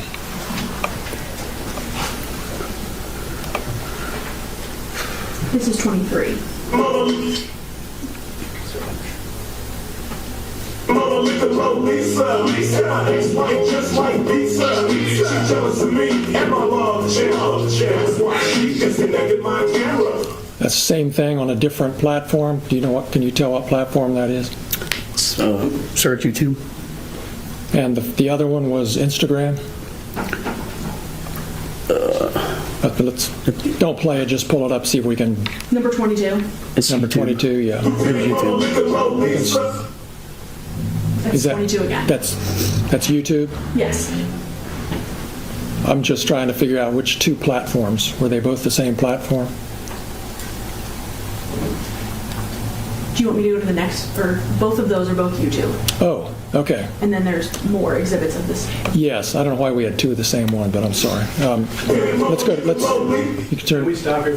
So, for the record, are we saying that Exhibit 22 and Exhibit 23 are duplicates? They are not duplicates. They are postings of the same video. One was posted on October 4th, 2022. One was posted on October 23rd, 2022. They were posted on his YouTube account on two separate occasions. One is like that. Can we clear that up for the record, Your Honor? I think we just did. I don't know which one was posted when. No, I get it. Yeah. You're thinking like I'm thinking. Go ahead. Thank you, Judge. Let's play the next exhibit. 24? Yes. Exhibit 24. Mother with the low Lisa. Got ex-wife just like Lisa. She jealous of me and my love child. That's why she gets connected my camera. When was that post? Can you see a date? Is that a different date? It won't let me see, but it's... Should have the witness testify, probably ideally. It's if we September can, but- 25th of 2022. Okay. And is that a different? That's a different date from the other two? Yes. Thank you. Next exhibit. Number 25. Number 25. With the low Lisa. Got ex-wife just like Lisa. She jealous of me and my love child. That's why she gets connected my camera. And is that a different date? Whoops. Was that a different date? Well, it's not up there anymore, is it? Or It is up there. okay. Can you tell, Lisa? Sorry. Yes, sir. It's October 4th of 2022. Thank you. Different date. Okay. Next exhibit. Is that it? All right. We have another video. We're ready to do that? Yes.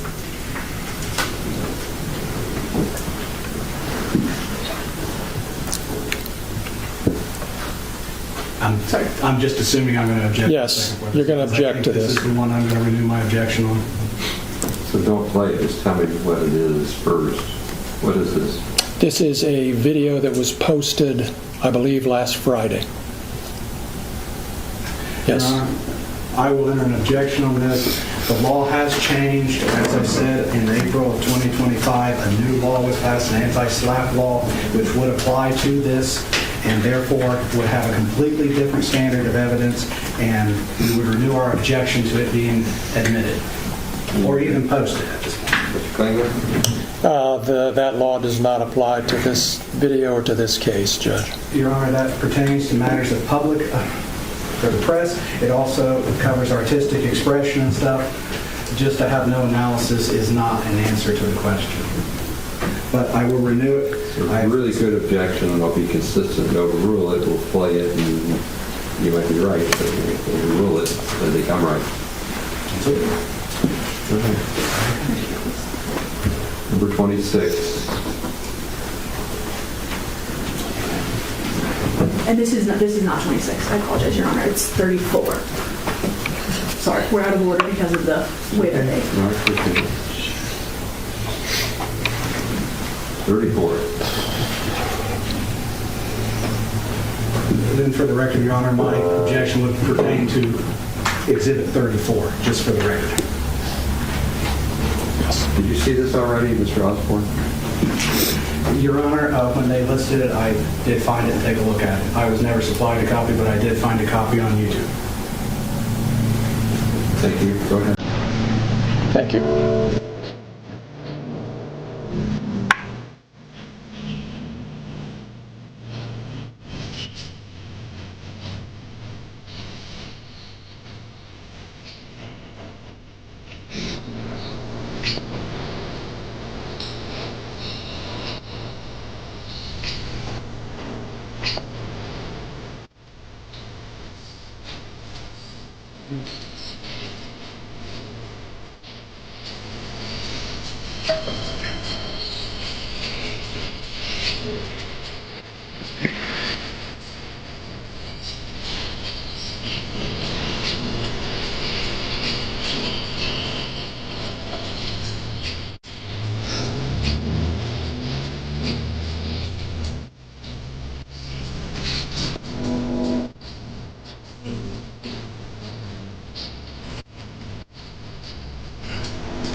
girl said, "Hey, Afroman, I want to give you some sisters."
Okay.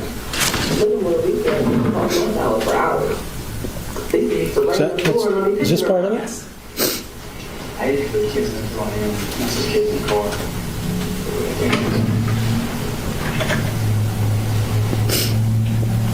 That it?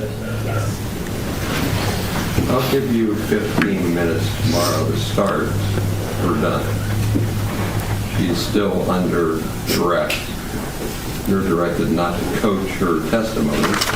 You can talk about other matters, but not her direct. Understood, Judge. Thank you. We'll start at 8:15 tomorrow, and you can have your 15 or so then. Thank you. Thank you for good work today, ladies and gentlemen. We'll go ahead and go off the record.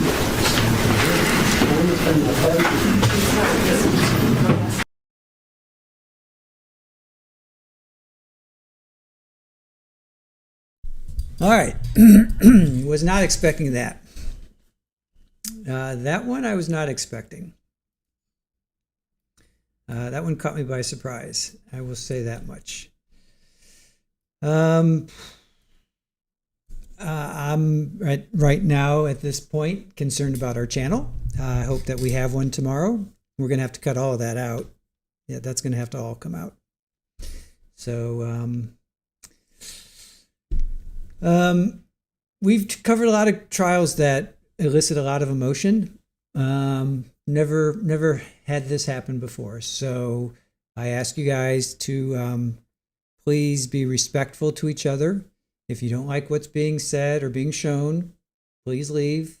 Take a deep breath and step out. I don't want you to yell at each other. If you guys start to yell at each other, we're going to have to step in and take care of our own channel. So we don't want to do that. We want you guys to still be respectful of the process, respectful of each other. Do not attack each other. Be courteous to each other. We have difference of opinions. I understand that, but let's just be respectful to each other, and let's continue on with that. All right, so now we're going to get to day 2, which is today, just started today. Okay, so. And it does just like start right in with testimony, so.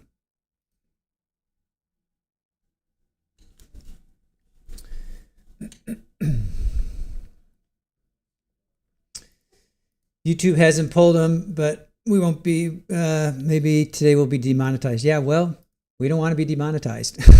So we're going to cut them. Afroman's making millions of dollars. We're making, pennies. So every penny counts for us. So we'll just have to cut that out. So anyway, again, just be respectful. If you guys don't like what you're seeing, it's fine. Just leave. I get it. This isn't for everybody. This guy is not for everybody. You know, some people love it, some people hate it. That's fine. We're allowed to have our difference of opinions. Just don't attack each other. That's where we here at Trial TV Live are going to draw the line. If you guys want to watch it and be adults and be cool and just watch the process, the legal process, please do so. If you can't and you start to attack each other, we're going to start to delete your comments and we're going to time you guys out. So we don't want that to happen. Okay? We don't want to have to time anybody out. Just be adults and let's just let's get through this together. Let's watch this from a legal standpoint. All right? Try to put your emotions aside and try to watch this from a legal standpoint. Is this freedom of speech? Is this defamation? Is this somebody going too far? Is this somebody who's, you may not agree with what he says, but you'll defend his right to say it? That's what I want to watch this for. So I know it's emotional. I get it, but let's try to remove ourselves from that and let's just take a step back and let's watch it from a legal standpoint. Okay?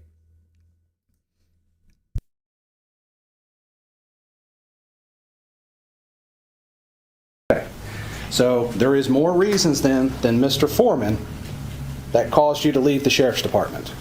It had to do with the handling of this case. Can you tell me what fact about you that receding hairline or dipshit refers to, please? I'm sorry? What private fact of yours does that refer to? I mean, there's a picture of me, and let's see here. Mm-hmm. Talking about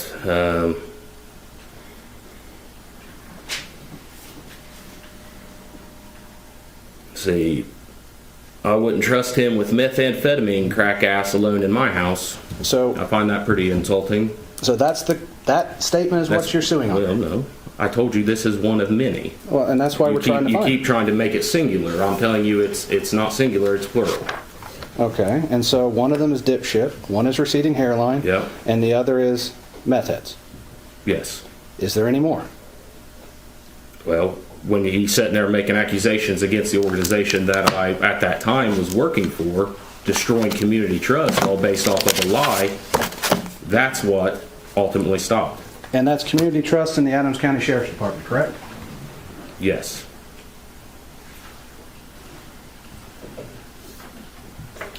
Go back to what was Plaintiff's Exhibit 5. Okay. I unfortunately don't do technology very well. But this was Plaintiff's Exhibit 5. You said this was referring to you. Where's your picture in this? I said, you asked me earlier. Where's your picture? No, you asked me earlier. Your Honor, I'd ask the witness to answer the question. Okay. You can clarify that there's read. Okay. Is your picture in this post? No.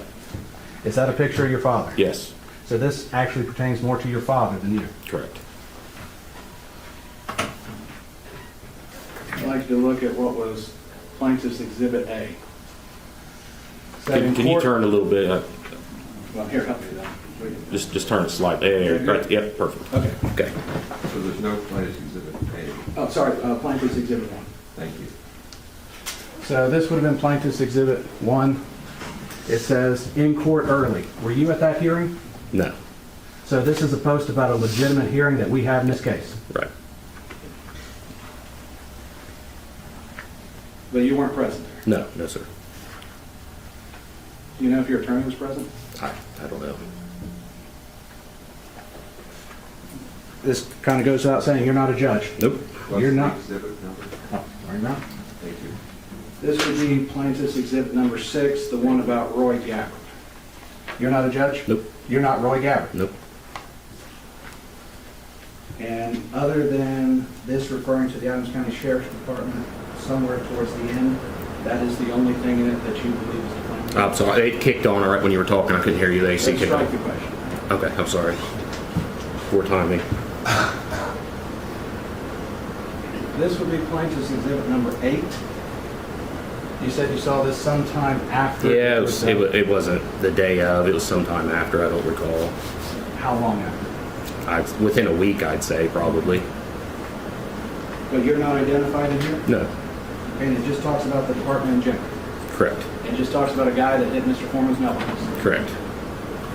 And you didn't hit Mr. Foreman's mailbox? No. Okay.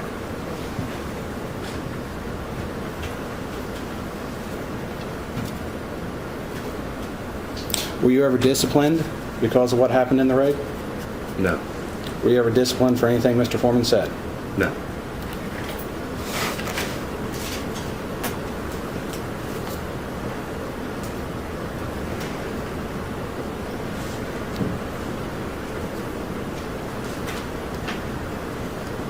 Other than your voluntary resignation, have you lost any other income?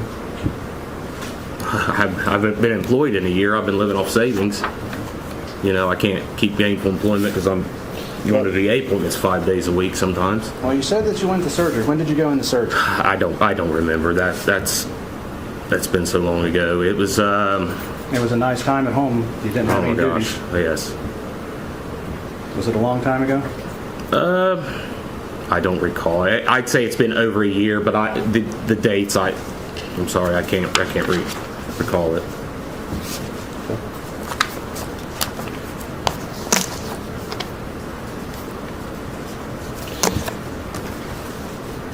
So, is the allegations of you being a thief come out of the handling of the money during the search of Mr. Foreman's residence? Yes. During depositions, I asked you some questions about how money should be counted and cataloged as evidence. Can you explain the process to me of how you count and catalog money as evidence? Yeah, I mean, you, as far as like what the policy is, or because I don't that policy has changed since then, and we had but usually what you do is we have a special type of evidence bag. That evidence bag, it'll have denominations of bills. Okay. On that, you count it and you mark it. You know, I got 3 20s. I have 1 10. You know, you put that money in the bag and seal it up.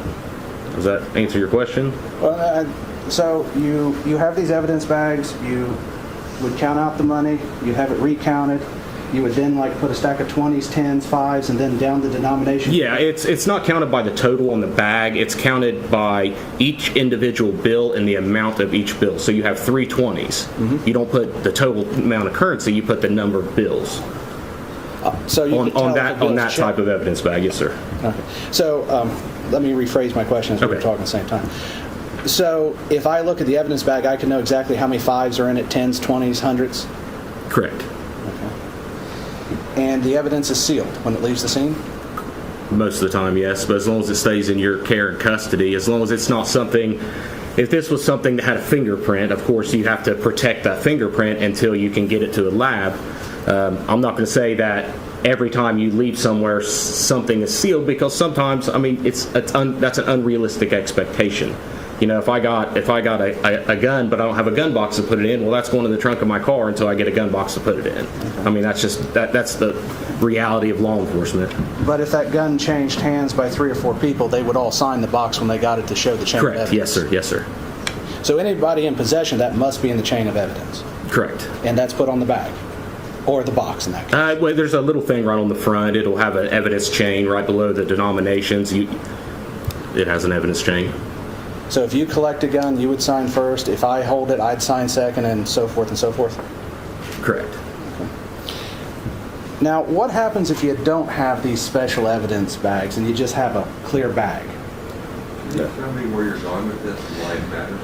This matters, Your Honor, because there is a question about the policies and procedures, and as I said, Mr. Robinson is going to testify, if he's admitted to testify, about an investigation he did. His investigation is very limited, at least from his report, would indicate he only watched video footage, never interviewed anybody.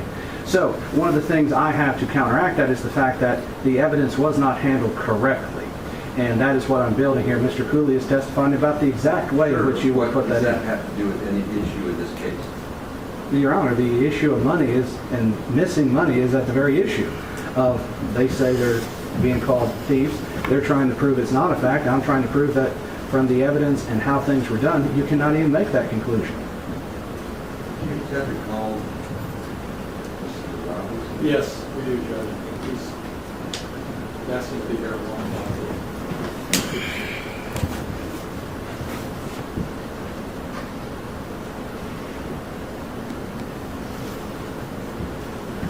In one respect, it's your time to spend. I look at this as marginally relevant, but you can spend the time. Thank you. Have at it. So if you had a plain evidence bag that did not have the place for 5s and 10s, would you handwrite in that information with a permanent marker? Yes. So even if the bag was plain, you could write 10 5s, 2 20s, and such? You can. But that's the way it should be done, though, correct? Well, I'm not going to say that's the way it happens every time.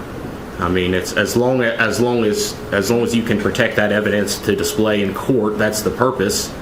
You know, I mean, there's a little bit of flexibility in evidence handling based off the situation, but in general, if cash is seized, then yes, you know, you can put the amount. The amount is always going to be on the outside of the bag. Anybody that took exclusive possession of that, yes, they're going to sign that. Okay. And the money's always counted twice, correct? Correct. At least twice, correct? Correct. Okay. Even the officer himself probably counted it twice, correct? 10 times, honestly. Personal choice there, it is. You would count it, though, twice, correct? Yeah, but...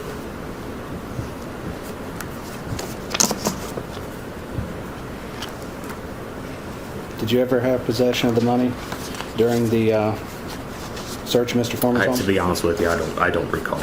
I don't believe so, but I don't recall.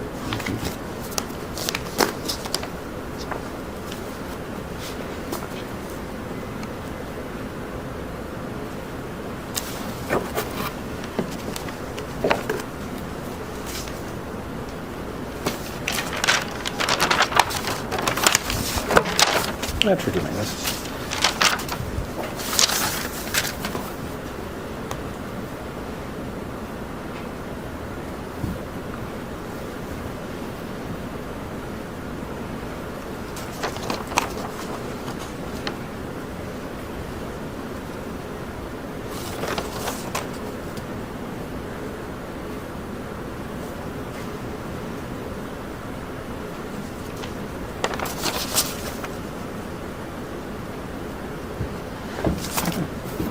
Come in, sir.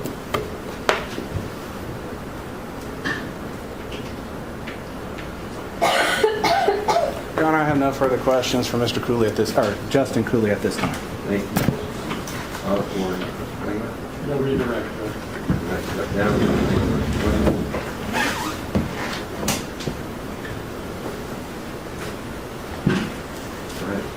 I just call Mike Eastep.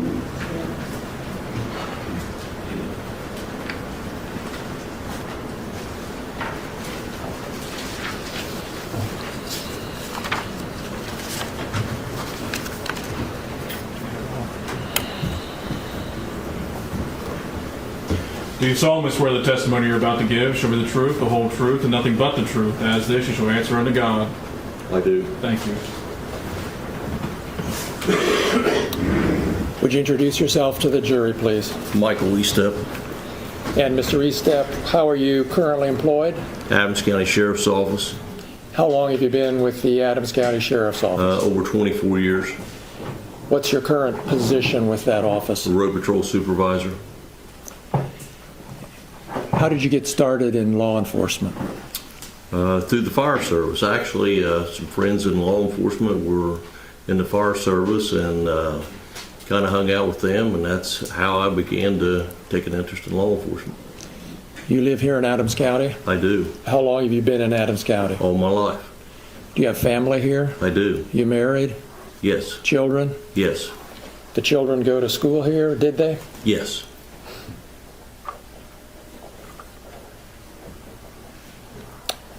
You were part of the team that executed the search warrant on Mr. Foreman's home, is that right? Yes.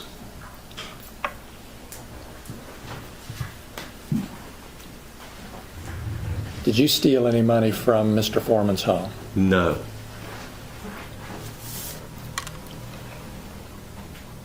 We've seen, you've been here the whole trial so far, the last day and a half, right? Yes. You've seen all the exhibits? Yes. You saw the exhibits that were just shown to Justin Cooley? Yes.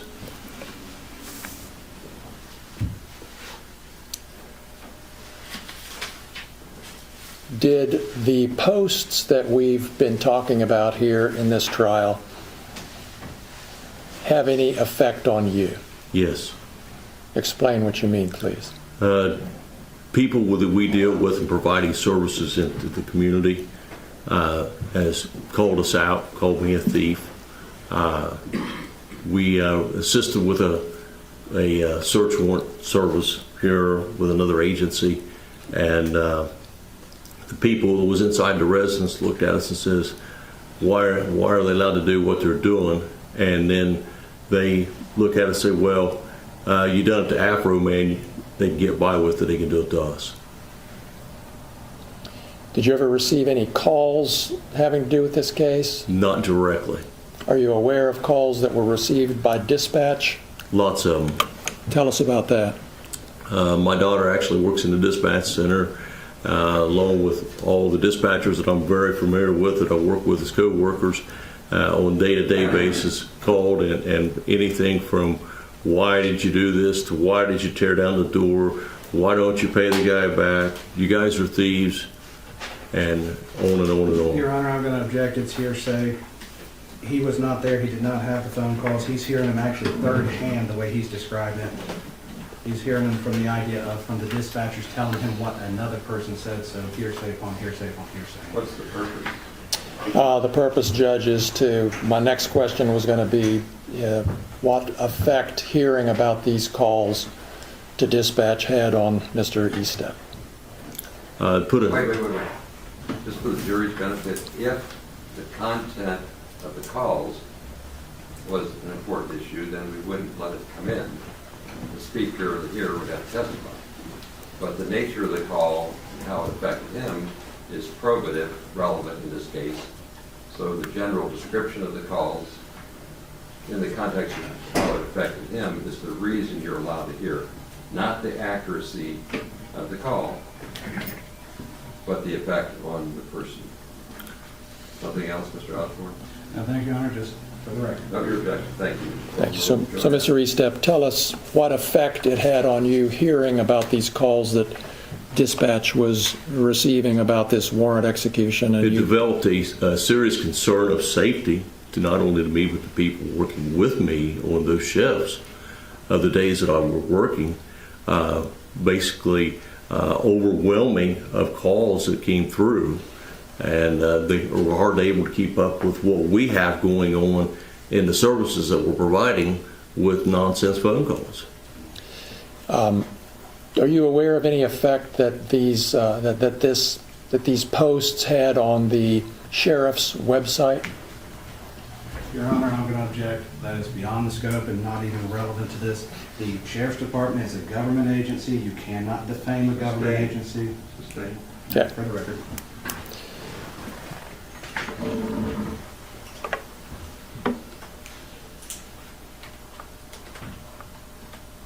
Mr. Estep, did you, through your attorney, ask Mr. Foreman to take these posts down? I did. Have they been taken down to your knowledge? No. Those are all my questions. Thank you. Go ahead, Mr. Crowley.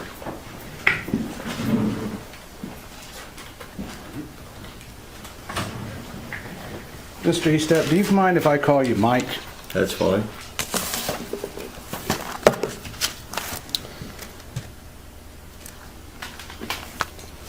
You've been an officer for a very long time, over 21 years. Actually, over 24 full-time years and over 38 and a half as a certified peace officer, state of Ohio. Okay. And during that time, you've never hid your identity as an officer? No. Everybody's seen you out in public? Yes. Seen you with your wife and kids? Yes. And your wife... Strike that question. And so you wear a uniform while you're on duty? I do. And you were a sheriff's deputy in 8/21 of 22? I was. Okay. And people have criticized your duties before, correct? Yes. And you've been called a lot of names by people in 24 years, correct? Oh, yeah. Things worse than a thief, correct? Name-wise, but not not as detrimental how people look at you. I mean, you're seeing, people calling you names directly, but not put out there to be detrimental in something that is criminally related. So people have come up to you and asked you if you were a thief. I've had phone calls and I've had it happen. When was the first time that happened? To you personally during your career? In my entire career? Yes. I never had anything until this came about. You never had anybody Not ask you told me. about being a thief and when No. your wife was charged with theft? No. When your wife pled guilty to stealing from her employer? Tell me why you would do that to the jury. Your Honor, I would ask do this. that to the jury? Your Honor, I'm asking a question that builds on his reputation. He says he has never been called a thief before, yet he keeps saying that everybody treats him differently. This goes to his reputation. He is used to this. Has happened before. To say that this is the only thing causing the problem has ever hurt his reputation, he's opening up the door so that I can ask the question about what's affecting his reputation. Thank you. Mr. Klingler? We're not going to, I assume, have a trial about every family member and what every family member of these plaintiffs might have done in their lives. This is a case about these deputies and about Mr. Estep. It's not about his wife. It's not about his family. We're going to try a case here about what somebody else might or might have done or whether they might or might have not been guilty. It's about what he experienced as a result of these.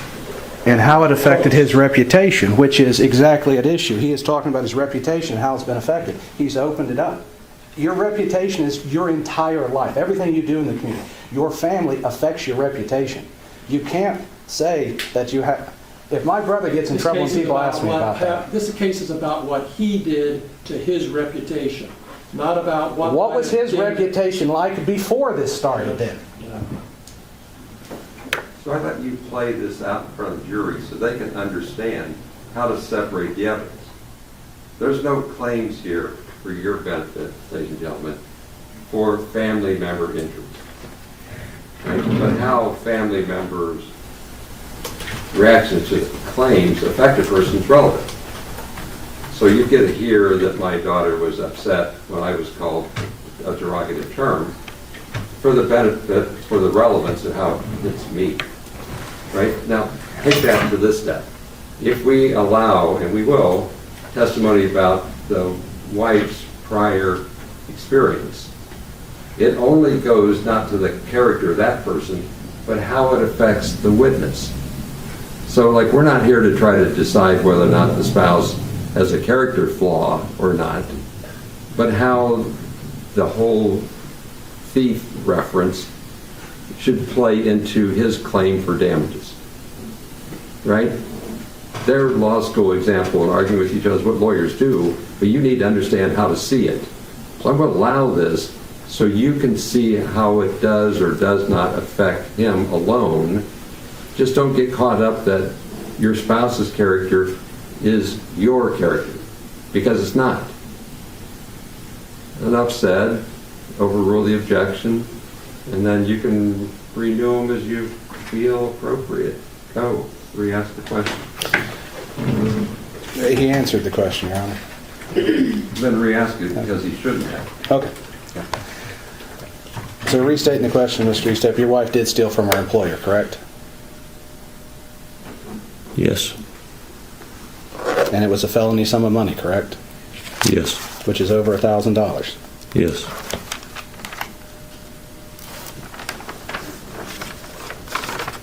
And you were part of the search of Mr. Foreman's residence, correct? Yes. Did you ever have any contact with the money? I noticed some money in a coat pocket and I pointed it out to Detective Newland. And is that the money that Mr. Newland testified earlier that was upstairs? That should have been some of it, yes. I didn't do the collection of it. You just pointed it out in the pocket? Yes. Another officer took it out of the pocket? I assume. Okay. Do you remember which officer you pointed it out to? I told Detective Newland.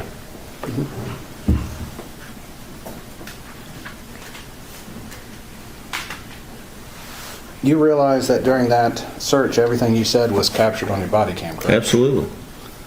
Did you ever make derogatory remarks during the search warrant about Mr. Foreman? Not that I can recall.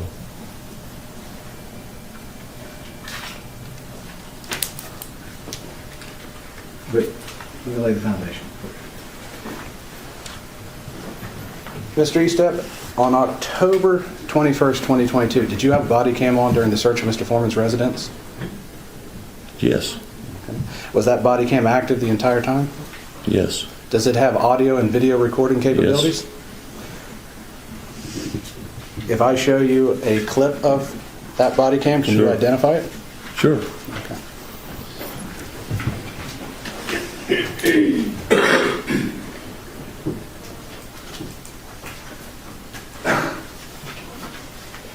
For the benefit of the record, this would be marked Defense Exhibit B.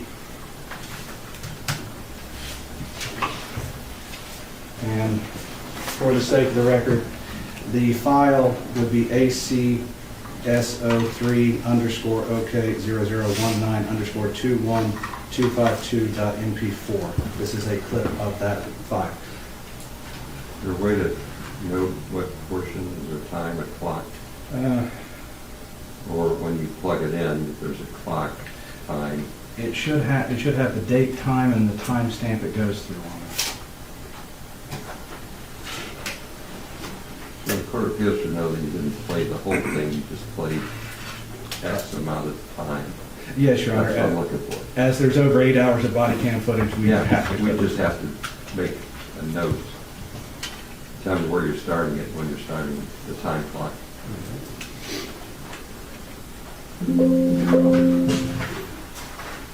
Is this? Yes. Okay.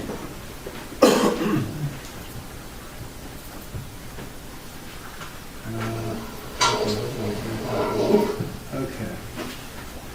Your Honor, this would be marked body cam in the upper left-hand corner and the bottom left-hand corner. It has 8/21/2022. Sorry. 8/21/2022, starting at 20:56:02. That's where you're going to start playing. Actually, Your Honor, hold on a second here. It would be starting at 20:56:00. Thank you. Mr. Estep, I would ask you a few questions before I play this. Can you see what's been marked Exhibit B? Yes. So, when your body cam is recording, does it record in color? Yes. Does it also record in black and white? Yes. Okay.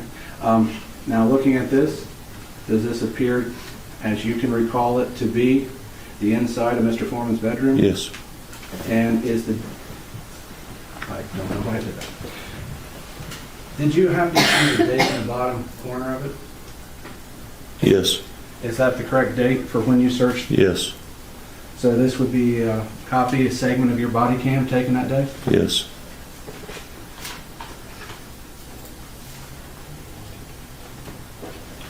I love technology.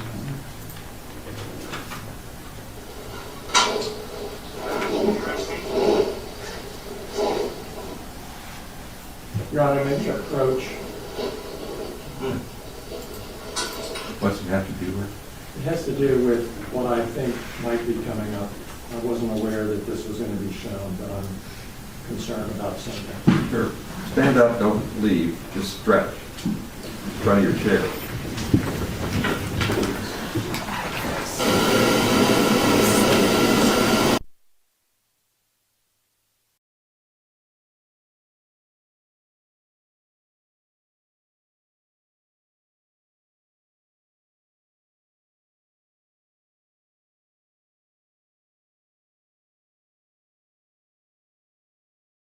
Just fast forwarding through this sidebar here. But it's very effective. Okay, go ahead. Thank you. Osborne.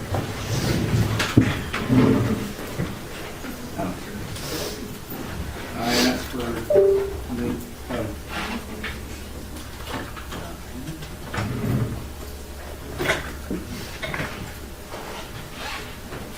Just to refresh, Mr. Estep, this is your body cam from that date and time we talked about earlier? It's a body cam. I mean, I can't identify the person. I mean, the number. Let's see. I'm not sure. Can't. When you say number, there is a number there? ACS? Okay, yes. So that is your body cam? Yes. And this is of 8/21/22? Yes.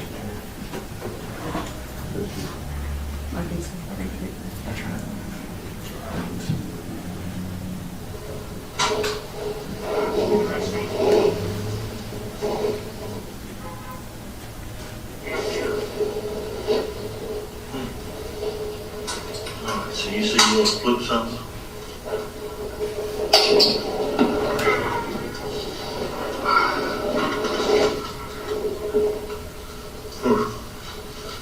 Right, your mace. CDs.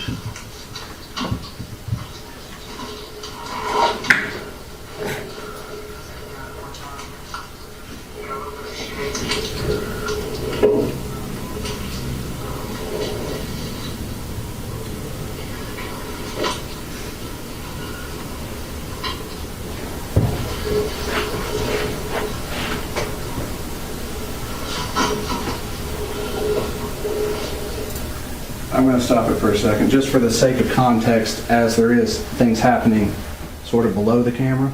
Mm-hmm. Were you searching through CDs Yes. and DVDs? I looked at them. I didn't really search through them. But that's what you're looking at right now. Yeah. I never probably looked at that stuff because some of the stuff I think was mentioned in there.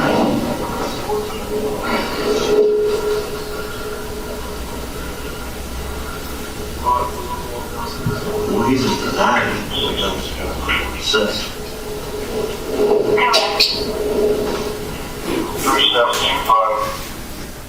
On your body cam during an official search, you called Mr. Foreman a sex addict? I couldn't clarify. I heard addict. I couldn't clarify. Would you like me to replay it? Yeah. Mr. Vite, can we turn up the volume? For the sake of the record, since this is roughly about a little under 3 minutes long, we're going to just back up and play some.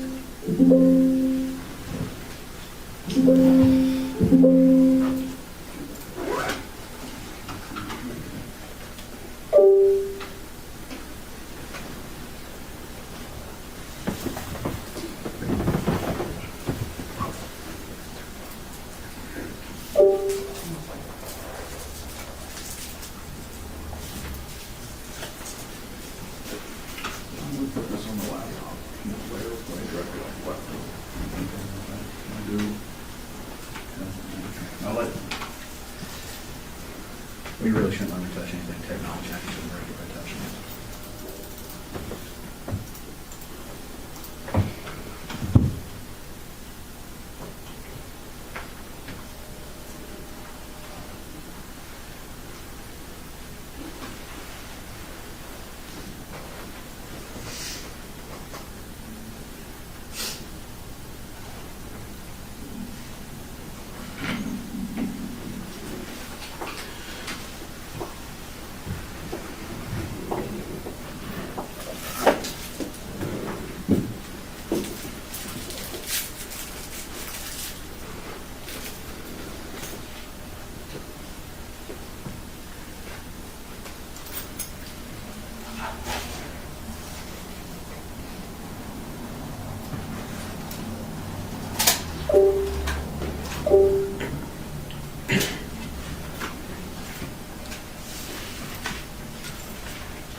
For the sake of the record, I'm going to start the playback at 33 seconds in.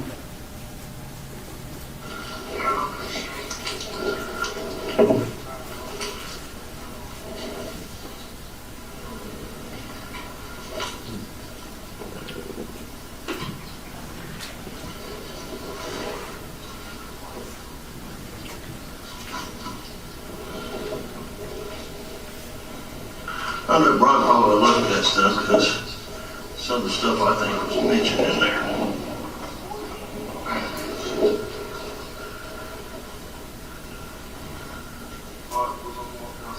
Well, he just denied it because sex. Mr. Easthope, do I need to play it again? I still can't decipher it. I mean, whatever. Can we get the hearing aids from Mr. Easthope?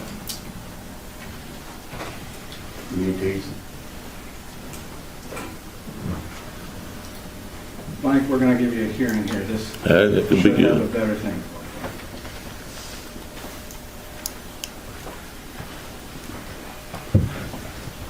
Can you hear me, Mr. Easthope? Is it too loud for you? Mm-mm.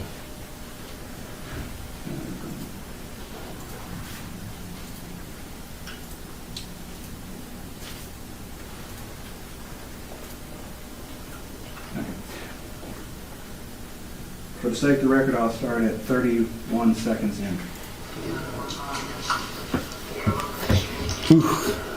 You turn that down.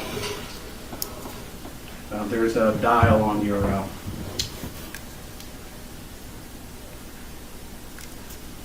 Right here in the, Center. right.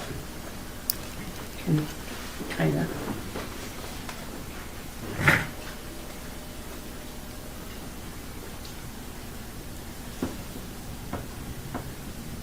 Would you be ready, Mr. Easthope? Okay, we're starting at 38 seconds in after stopping.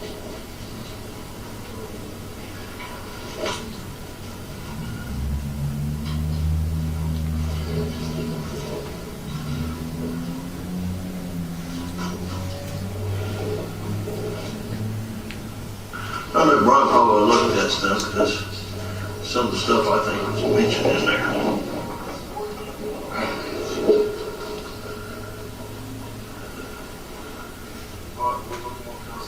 Well, he just denied it because sex. Were you able to hear at that time, Mr. Yeah. Easthope? Would you agree that you called Mr. Foreman a sex addict? Yeah. Okay. You would agree that this is a public record? Yes. So the body cam is available to the public? Upon request. Okay. And Mr. Foreman cannot edit any of it, can he? No.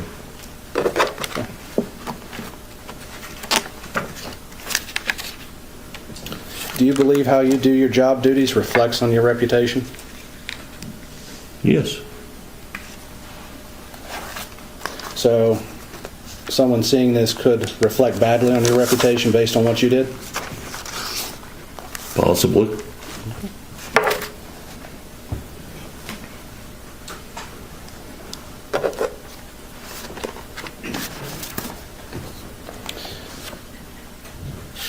Now, this is going to be very stupid questions, but Mr. Klingler referred to previous posts when he was asking you about how they affected you. Did any of those posts name you by name? No. They just referred generally to the Adams County Sheriff's Office? Yes. So you're just seeking damages based upon what he said about the Sheriff's Department? No. It's what's been directed to me. What was directed to you? Being called a thief? Okay. Other than that, anything else? No. Was there a direct post of you being called a thief? No. Just directed by the people in the community.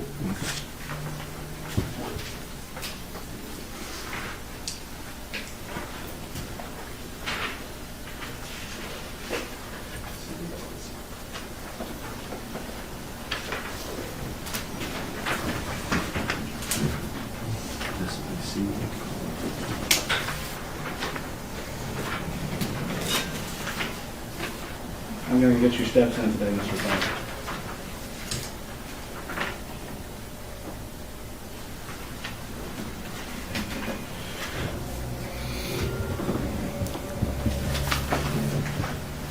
Mr. Eastep, I'd like you to take a look at the screen in front of you. You're going to see what's been marked Defense Exhibit C.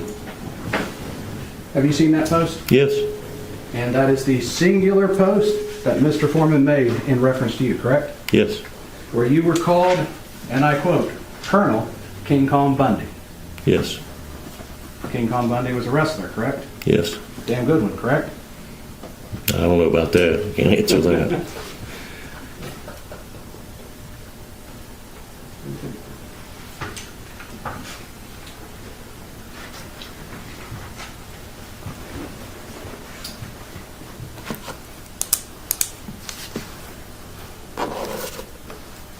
There was a T-shirt made calling you King Kong Bundy, correct? Yes.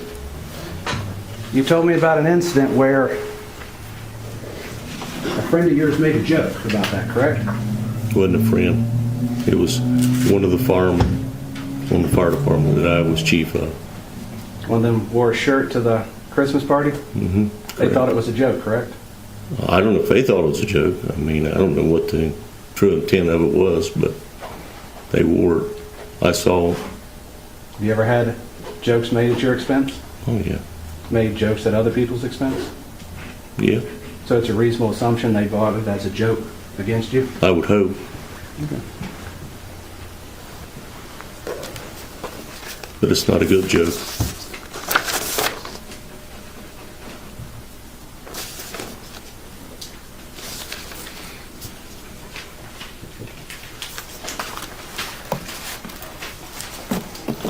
I'll wrap up that day.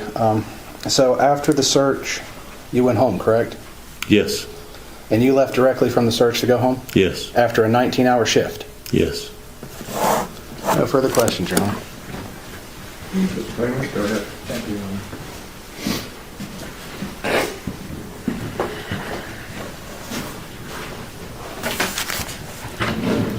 Mike, what's your wife's name? Renee. How long have you been married to Renee? Since 2000. I think 2000. Since 2000? Yes. 26 years? Yes. Did this felony that Mr. Osborne brought up occur before or after this search? Long before. Long before? Yep. Did you stay married to Renee in spite of this?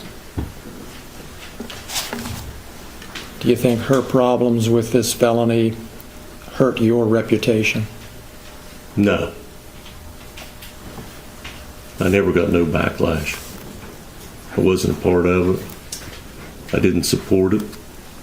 You know, she paid the consequences and she moved on with life. And you're still with her? I'm still with her.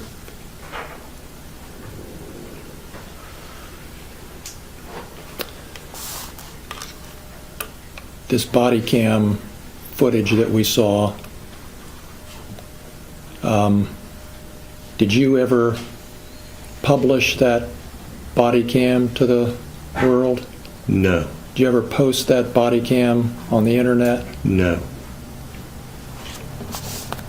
Did you ever share that body cam, and specifically that part of the body cam where you refer to Mr.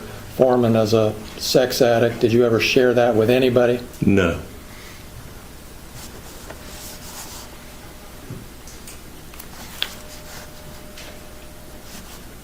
We saw Mr. Osborne just showed you a post of you being called hunchback or something. King Kong Bundy. If the defense would like, we can put it back up so he gets the term correct. There is going to be specific names for specific people, and we need to keep things as orderly as possible as to who's called what. What did he call you in that? Colonel King Kong Bundy. Thank you, Colonel King Kong Bundy. Was that post made in the context of all these other posts that call the Sheriff's Department thieves? Yes. Those are all my questions. Thank you. Rick Ross.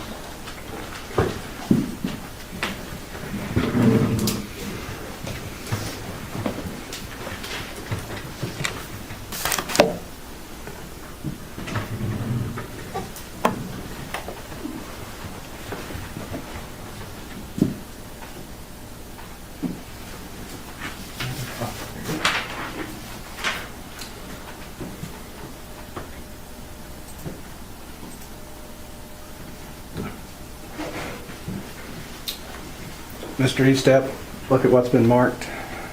This is the post where you're called King Kong Bundy, correct? Yes. Does it call you a liar? Strike that. Would you read the entire post? It says, "Good morning, ladies. This guy was easy. introducing Colonel King Kong Bundy. LOL. Let me know if you have a nickname better than mine. What you got? And So, well, you don't need to read the rest. I'm just worried about Mr. Foreman's statement. Okay.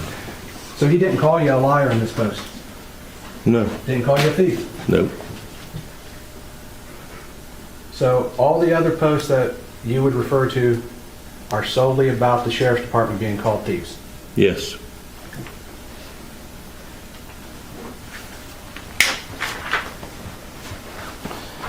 Your Honor, if I may have a sidebar?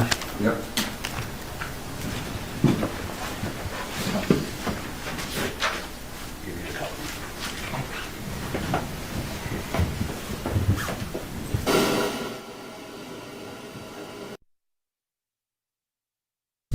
I'm going to fast forward through this sidebar. Yeah, WKRP. No, Brian Newland has a new job. He left Adams County. He wasn't fired. He wasn't let go. He left voluntarily.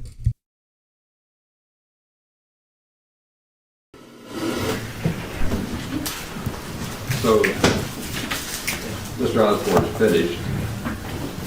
This witness is going to step down. We're going to take like a morning break. Thanks for good work so far. Enjoy yourself. We'll be back in about 10 minutes.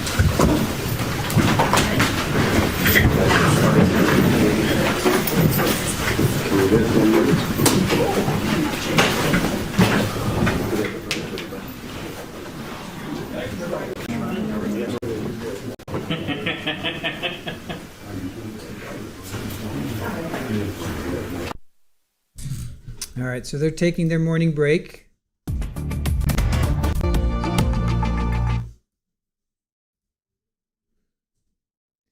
So I'm going to fast forward here and go over what we've heard so far. Give you a quick little recap here. All right, so we're in day 2. For those that are joining us, we're in day 2 of Afroman versus Adams County Police Department. And we heard from Justin Cooley. Because the video kicked in, we missed most of his direct. We only heard a little bit of his cross. It was something about evidence, counting money multiple times, putting, hold on a sec.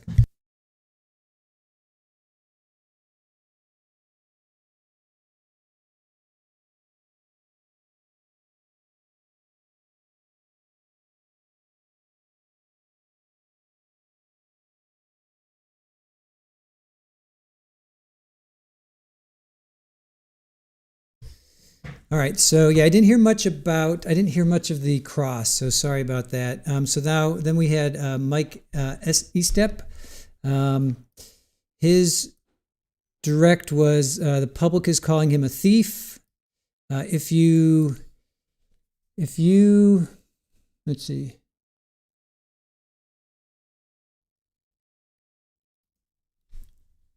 All right, let's see. So he hasn't received any calls in specific, but dispatch, he says, has received many calls about why don't you just call the guy back? That was objected to hearsay. What effect did that have on you? He says it's a serious safety issue due to the overwhelming calls coming in.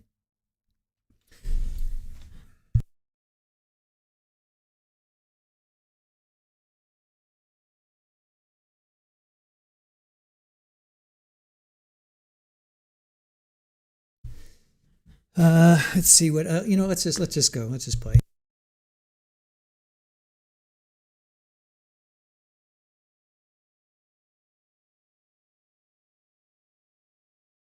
So when you're referring to those exhibits that he's presented for, you're referring to the general ones that talked about the Adams County Sheriff's Department as thieves? Them and some of the posts that was doing about me personally. Pardon me? What kind of posts? Ones that was just been posted. Okay. Been the last few days. So, okay.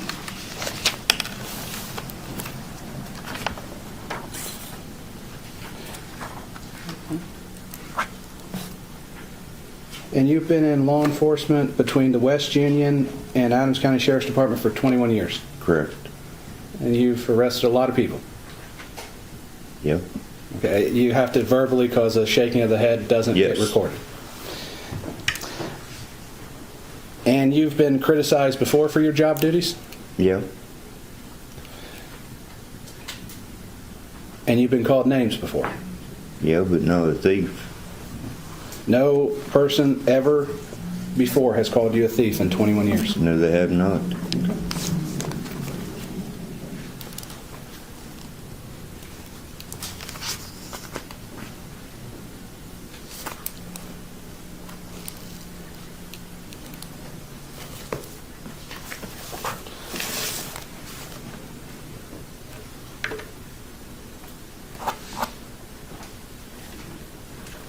And you were employed with the Sheriff's Department on 8/21/22? Correct. And you took part in the search of Mr. Foreman's residence? Correct. Did you ever encounter the money? No. Did you ever see it? No. You were never present in any room when it was being counted? Not when it was being counted. But when it was maybe sitting on a table or something? No. Okay. Do you ever remember seeing the money during the search? I seen some when they pulled it out of some of the pockets. Okay. So you were there when they pulled the money out of the pockets? Yeah. And that's all you saw in That's reference all to I the money? seen. Okay. So your job duties were other places during the search? Yes.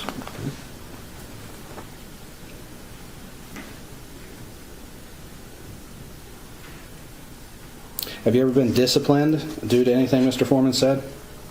No. Reprimanded in any way? No.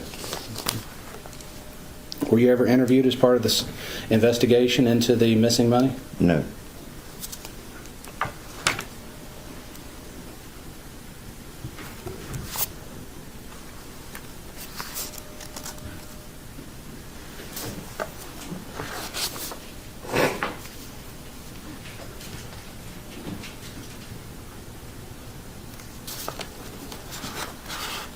Is it true that Mr. Foreman called you a hunchback? Yes. And specifically compared you to Quasimodo, Yes. the Disney hero? I'm assuming that's who it is. Quasimodo from the Disney movie The Hunchback of Notre Dame? I've never watched it, so I don't know.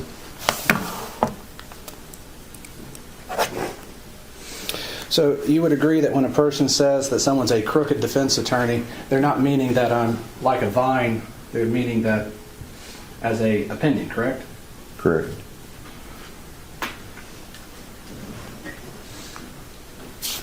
Would you agree that when someone calls you a thief, it might be an opinion of theirs? Can be, yeah. Same as if when people say crooked cops, it's just an opinion? Yeah. And so is your entire claim for false light that you were called a thief? Yes.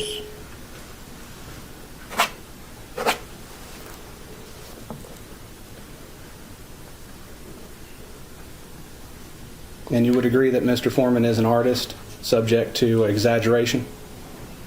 I guess so, yeah.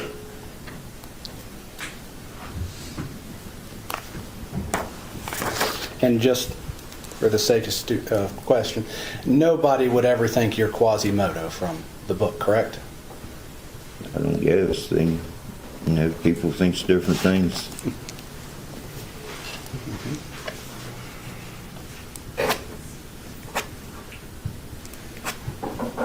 Have you ever taken a chance to talk with the local newspaper, the People's Defender or Informer, to tell them your side of the story? No. So how long before you filed the lawsuit through your attorney did you send the cease and desist letter to Mr. Foreman? It was whenever he sent it. When my attorney sent it to him. So you never sent a cease and desist letter before the lawsuit was filed? No.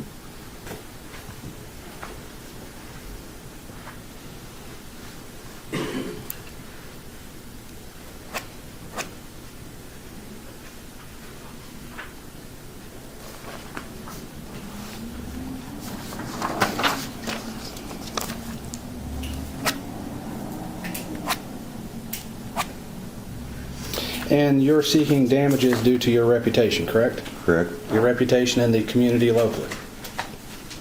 Correct. Okay. So you don't care what people think of you in Australia?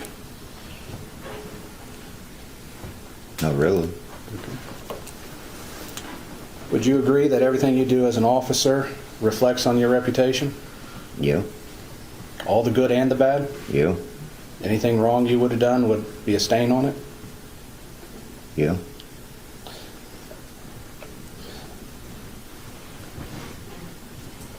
And you mentioned that people had came up to you in public and called you a thief, correct? Yes. Okay.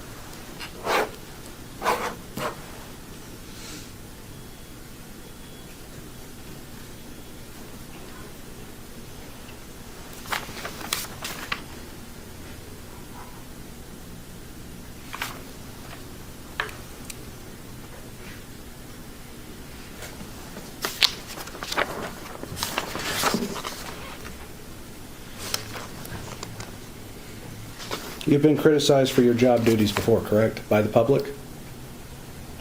Kind of, yeah. People have said they didn't think you did things right? Yeah. And they have a right to criticize you for how you do your job? Pardon me? They have a right to comment on how you do your job? Yeah. Did you wear a body cam during the search? Yes.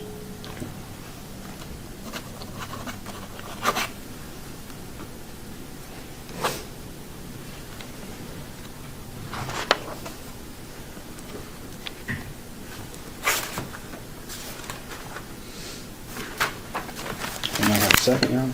Yes, go ahead.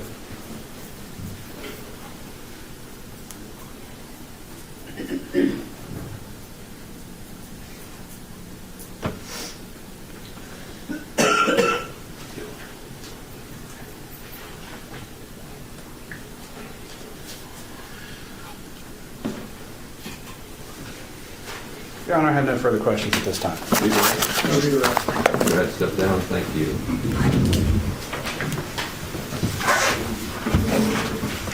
Next up. Lady's called Sean Cooley.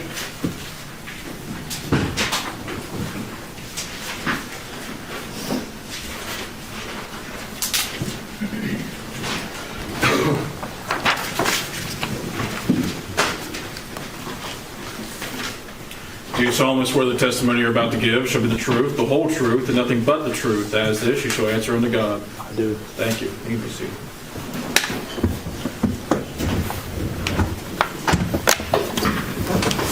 Okay, go ahead. Thank you. Would you introduce yourself, please? Sean Cooley, How is Sean spelled? S-H-A-W-N. Thank you. And Mr. Cooley, are you currently employed? No, sir, I'm retired from the sheriff's office. When did you retire from the sheriff's office? I originally retired in 2014. The sheriff, then Kimmy Rogers, asked me to come back a couple times. So eventually I did, and I worked up until about 2 months ago. So up until 2 months ago, you were back as a deputy sheriff? Yeah, I started out as a part-time deputy, and then as their manpower dropped, I went ahead and took a full-time position to help them for a while. And that's here in Adams County, correct? Yes, sir, it is. When did you begin with the sheriff's department? Sheriff's office? It would have been late 80s, early 90s. Okay, long time ago. Long time ago, yes. Do you have family here in Adams County? Yes, sir, I do. How long have you lived in Adams County? Over 40 years. And one of your family members is Justin? Yes, sir, that's my youngest son. And he's another plaintiff in this case? Yes, sir, he is. You worked with him for a while in the Adams County Sheriff's Office? Yes, some I did. Most of the time we were different shifts. Okay, but I meant you worked for the same sheriff's department for a while? Absolutely, yes.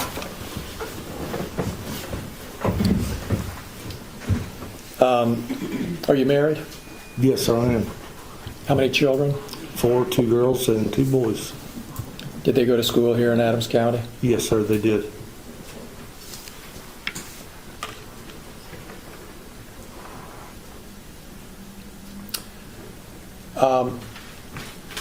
Sean, do you remember giving me a call back in late 2022?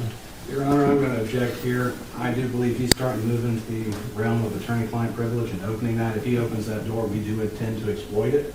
And so we would just give the court notice that's what we believe is happening at this time. Thank you for the heads up. See where it goes. Thank you, Judge. Let me ask the question this way.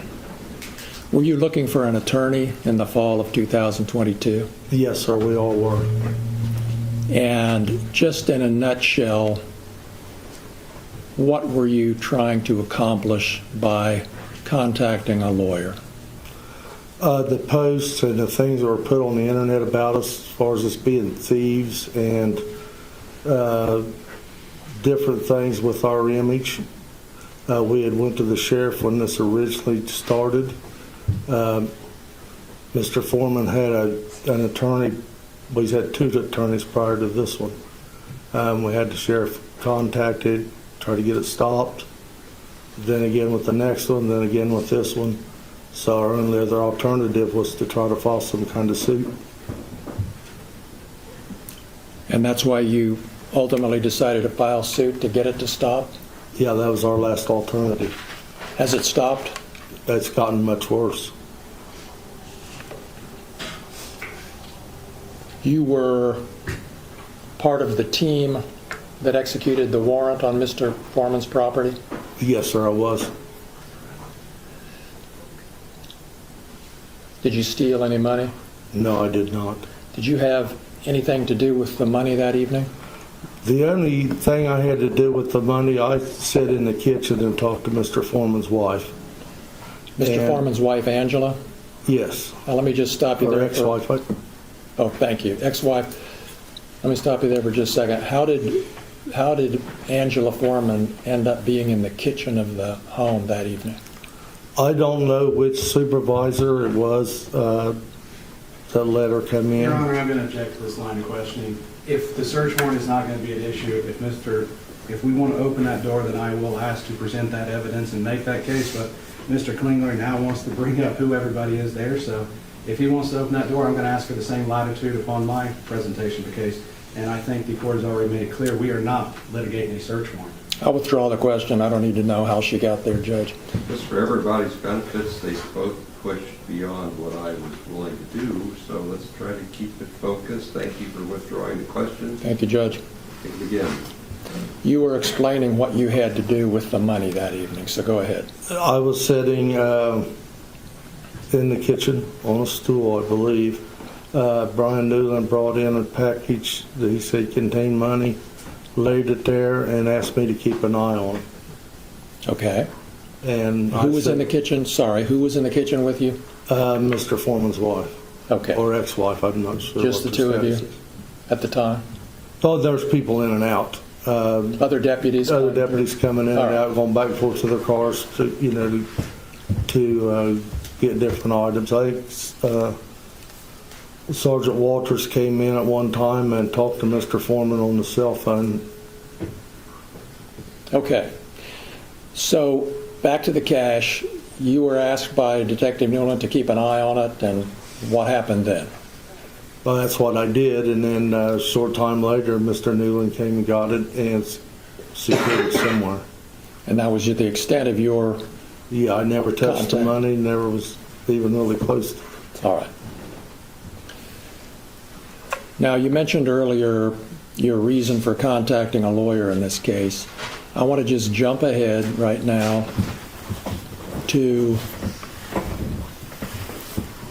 how these posts that referred to you and the other deputies as thieves, has that affected your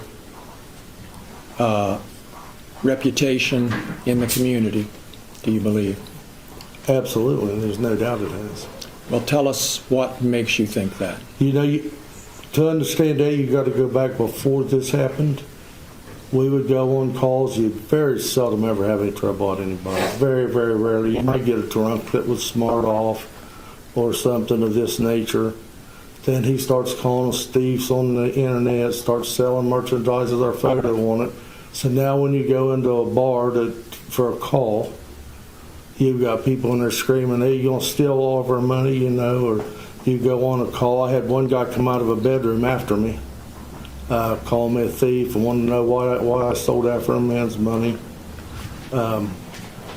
It just went from being a nice, quiet community, a job you felt safe in, to a place where you had to look over your shoulder every second.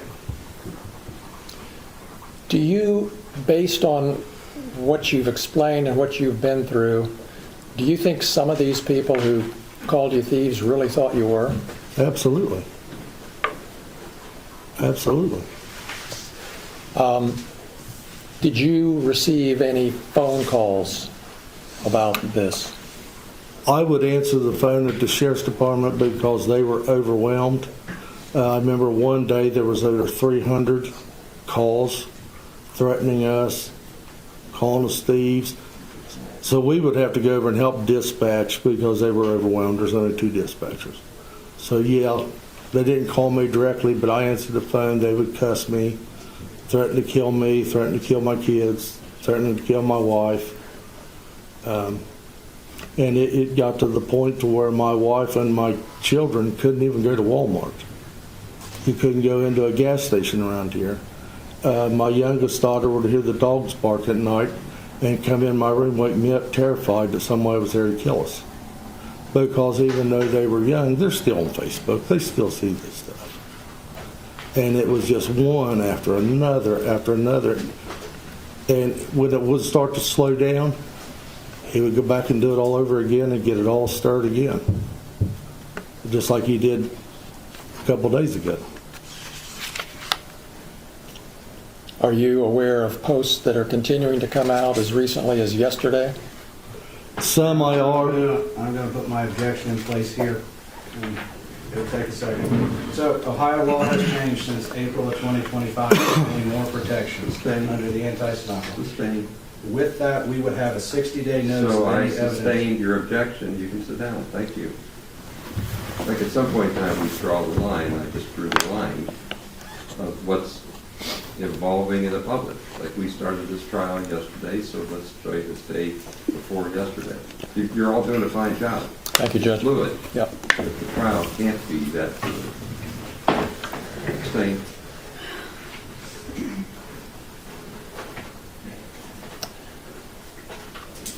Are there any other examples that you can think of as you sit here today of ways that these posts about being a thief have affected you in a negative way?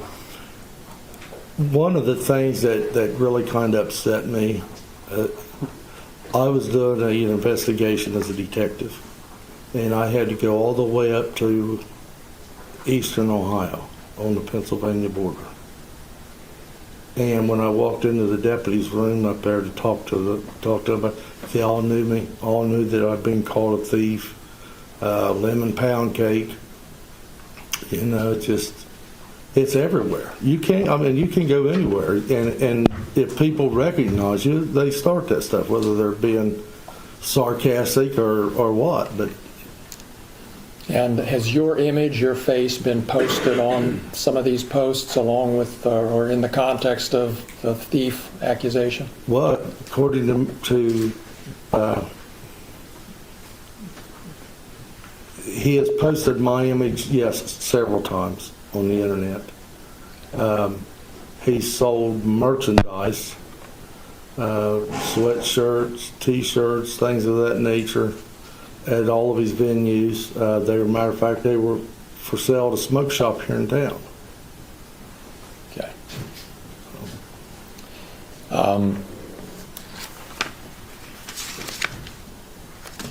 Those are all of my questions. Thank you. Thank you, sir.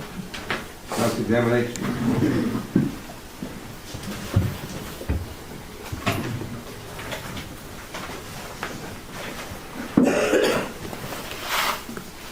John, for the sake of the record, we have to keep things straight because there is another plaintiff named Sean. Absolutely, right? yes, sir. So, do you mind if I call you Sean or Sean Cooley during this time? Whatever you'd like. Well, let's rephrase that. Yeah, that'd be fun.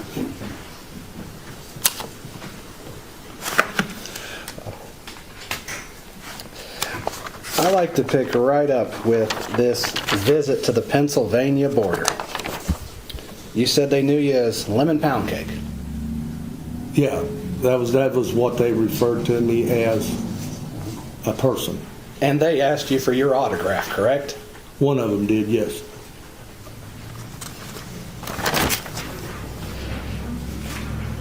And so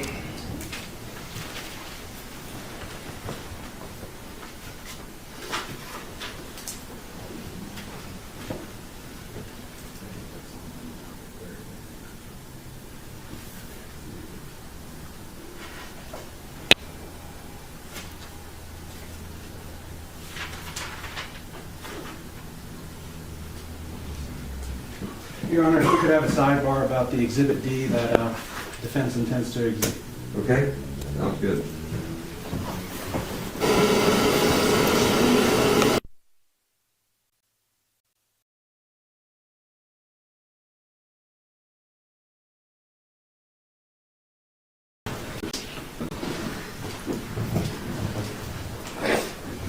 You can go ahead with defense exhibit D. Yes, Your Honor. I need technical support. I don't think we'll have to stop this one, so you can make play. Let's eliminate all doubt. I'll ask a couple of questions. So, Mr. Cooley, sorry, Sean, you were called Officer Poundcake by Mr. Foreman? Multiple times. You received hundreds of pound cakes at work from different people. Okay. And the context of that name comes from a music video that Mr. Foreman created, correct? I don't know where he got it at, but you'd have to ask him that question. Okay. Well, I'm going to play what's marked Defense Exhibit D. I'd like you to watch this. Okay. Oh, you got to turn it on. Oh.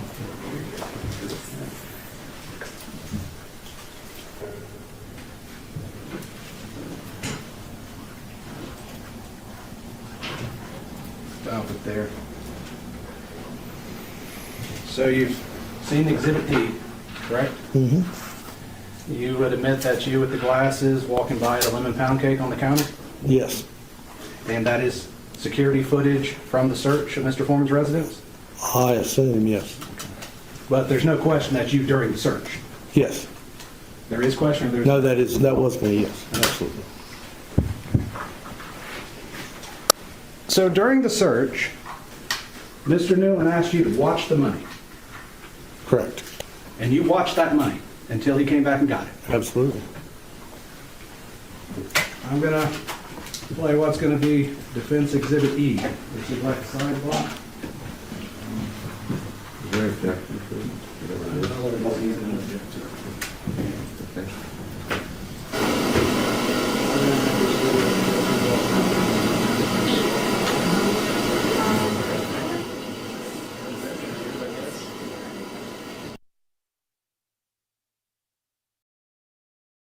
So that is the famous Lemon Poundcake. Let me see how many hits that has.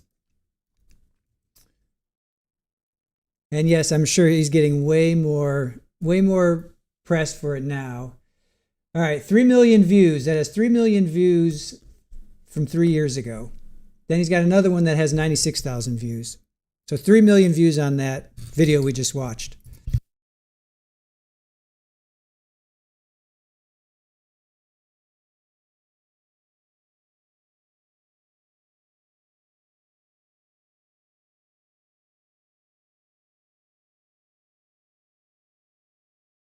But you were caught on body cam that time, right? What do you mean caught? So other officers who wore body cam, you would be seen on that body cam, correct?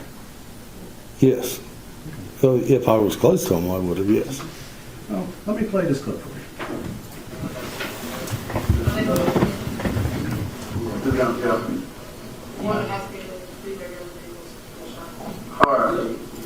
So, off to the extreme left of here, we just saw a gentleman. Was that you? Yes, I believe so. So you are in this body cam footage. Could you run it back just a second and let me see? Let me start it over. Okay, that'd be fine. So, just for the sake of the record, we see two people in this video. Do you know who the lady is? Yeah, I believe that's Mr. Foreman's wife, ex-wife. Who's the other gentleman in the doorway? I can't tell, but I don't know. Would it appear to be Kenneth Dick? It could be, it's just not. Well, actually, maybe look at this. I think this is a better image of it. Yeah, it does appear to be Kenny, yes. Because it is dark on my screen here.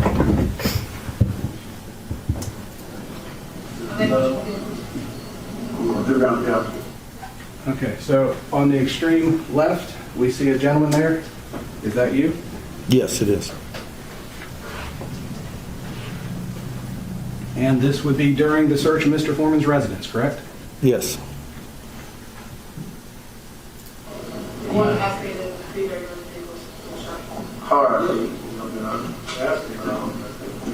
Hey, I don't know.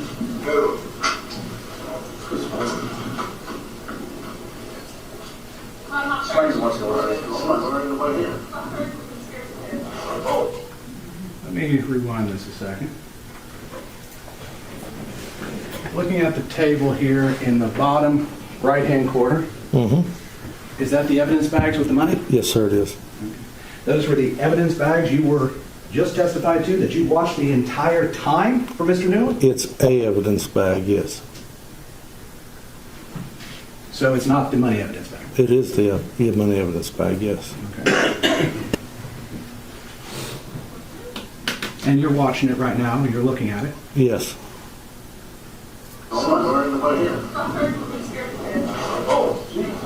And you're walking outside now? Okay. The person's following you?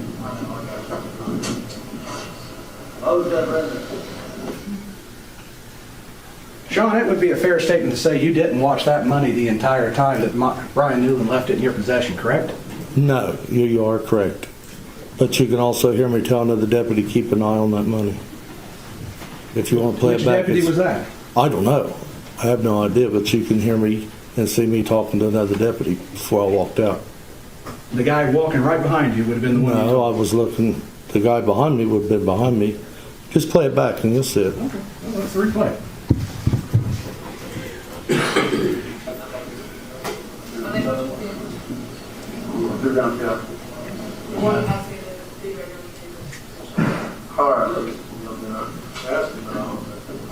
Hey, I don't know.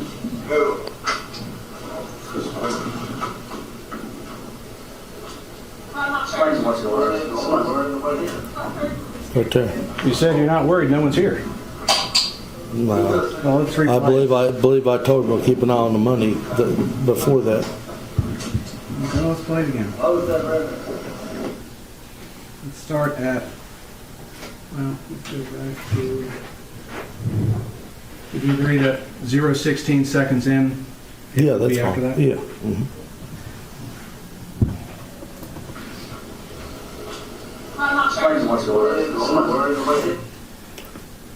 Did you hear it say, watch the money? No. Before it said, I'm not worried, there's no one in there?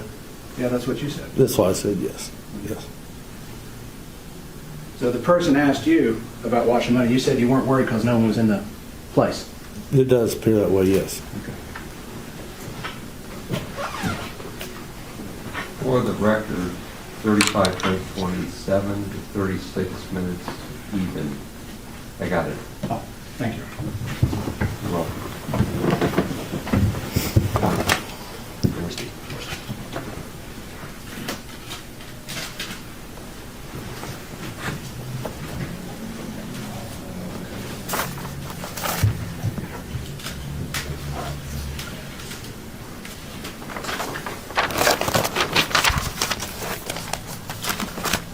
Now, I'm going to say this. I'm going to ask a question. I do not want you to tell me anything you have talked with any attorney with Mr. Klingler or his associate. I do not want to know that.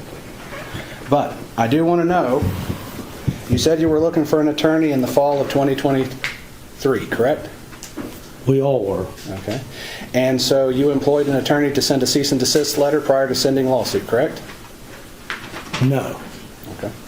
The testimony was fall of 2022. The litigation was filed in March of 2023, just to make it record. Let me rephrase that then. So when I mistakenly referred to fall of 23, it was actually fall of 22, correct? What was for the fall of 22? I'm not sure what You started looking for an attorney in the fall of 2022. I believe, I don't think I'm the one that made the original call for an attorney. Okay. It was one of the other deputies. We had discussed it.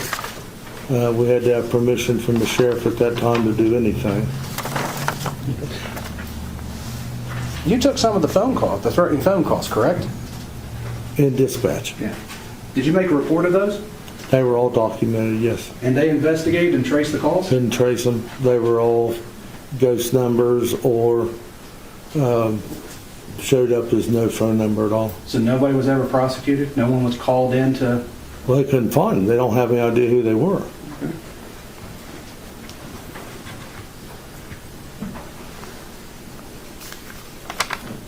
But you're not saying that was Mr. Foreman making the call, correct? I don't know whether he did or not. Okay. His rhetoric led up to it.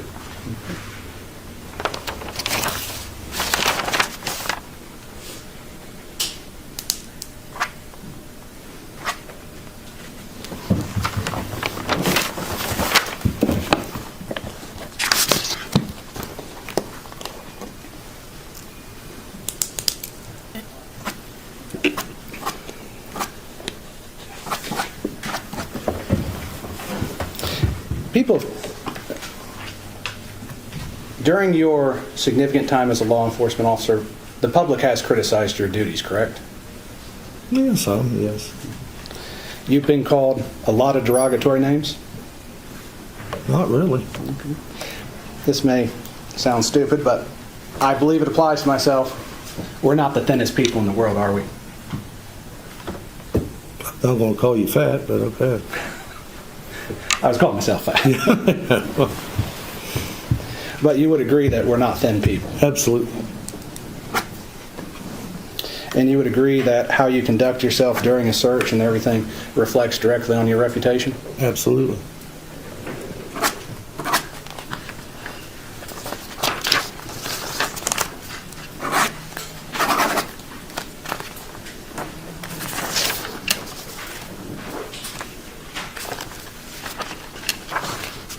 You don't believe everything you read on the internet, do you? No.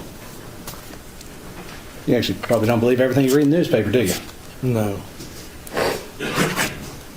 You would agree that Exhibit D that I played, the song Lemon Poundcake, is a music video for entertainment? There again, he made accusations that I smoke weed on there, which I don't. So that was a lie as well. So you are suing based upon him saying you smoked weed in a song? No, I'm just saying that so that statement is not part of this lawsuit. He's done. Let's let him finish. Okay. I say that goes along with some of the other rhetoric that he's told about us, lies he's told about us. Okay.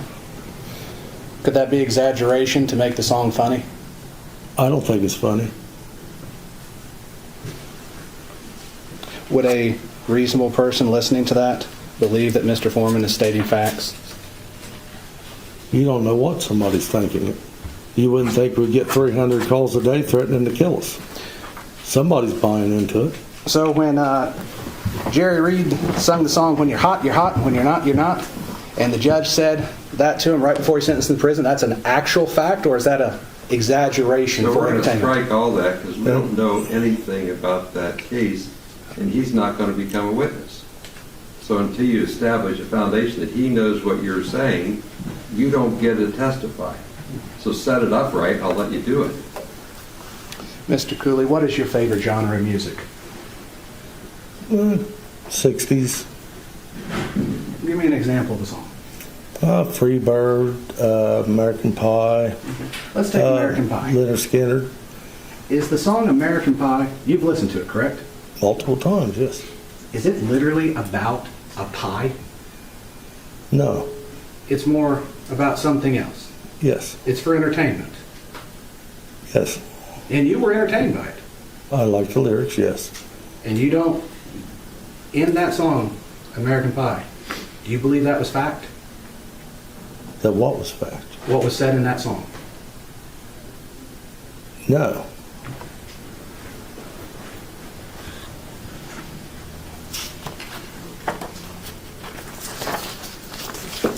This may sound stupid, but when people talk about dirty defense attorneys, are they just saying I didn't wash my suit, or are they exaggerating? I don't know what's on their mind. It would probably be an opinion, though. There again, I don't know. Maybe they know something on you.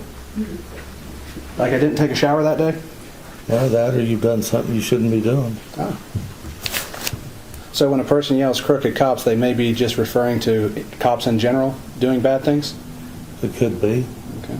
Expressing their opinions about what they think? They could be, yes. Okay. So I'm going to get this straight. So you're saying that being called Officer Poundcake has colored you in a false light, correct? No. Okay, so being called Officer Poundcake has nothing to do with this lawsuit. No.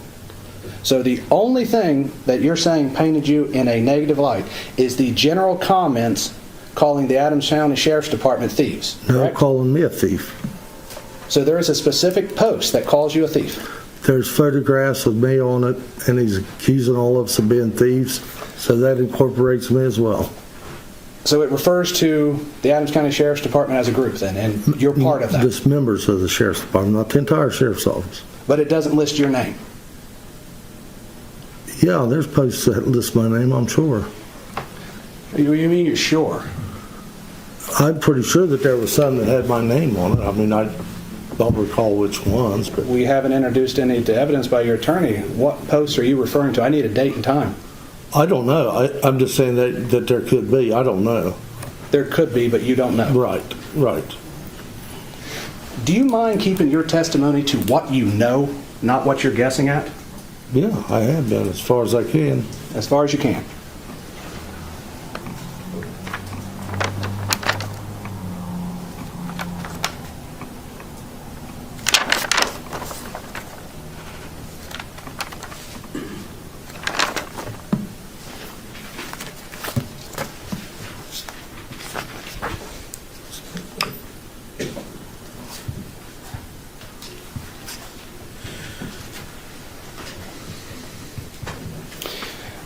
So in your defamation claim would be based solely on being called a thief as a group of people, and you're one of those groups. I'm concerned about me being called a thief as well as my fellow officers. They get their chance. Let's talk about you. Right. Okay. But that's the sole basis of your defamation claim? Being called a thief? Yes. That's the majority of it, yes. Okay. But not being called Officer Poundcake? No. And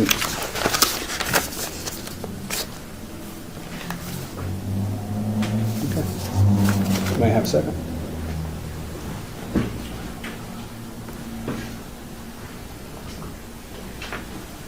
Your Honor, I have no further questions for this witness at this time. Redirect?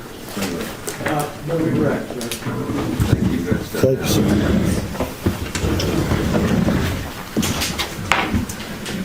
Next up? Next up is Randy Walters.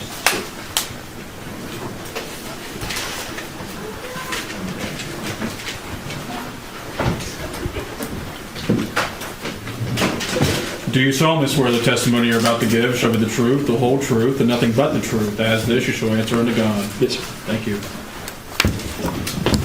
Go ahead. Thank you, Judge. Would you introduce yourself to the jury, please? I'm Randy Walters. And Mr. Walters, how are you currently employed? I am a sergeant with the Adams County Sheriff's Office. How long have you been a sergeant? I'm not for sure the date that I was promoted to sergeant. I've been with the Sheriff's Office since 2010, I think it was. Since 2010? Yes, How long have you lived in Adams County? my entire life. You went to school here? Yes, Do you have family here? yes I do. You have a wife and children? I have a wife, 4 daughters, and 2 little boys, or 2 sons. So 6 kids altogether. Yes. Are all of those your own kids? We are a little bit of a mixed bag. I have 3 biological kids and 3 children that I adopted through foster care, yes. What are the ages of your children? My little boy, who's biological, is 10 years old. My next daughter is 14 years old, who is adopted. And I have a 17-year-old that's adopted, an 18-year-old that's adopted. My 22-year-old son is biologically mine, and my oldest daughter, who's 26, is mine. They're all mine, but biological and otherwise. Yeah. And I've had the girls since my 14-year-old was about 2 months old. And this will become relevant, I think, just a little later, but I'm going to ask you about the race of your adopted kids. So 2 of my adopted daughters are biracial Hispanic, and my youngest adopted daughter is biracial African American. And your youngest is the 14-year-old? No, she's 14, yes. And in the fall of 2022, she would have been around 11, I think. Around 11 or so?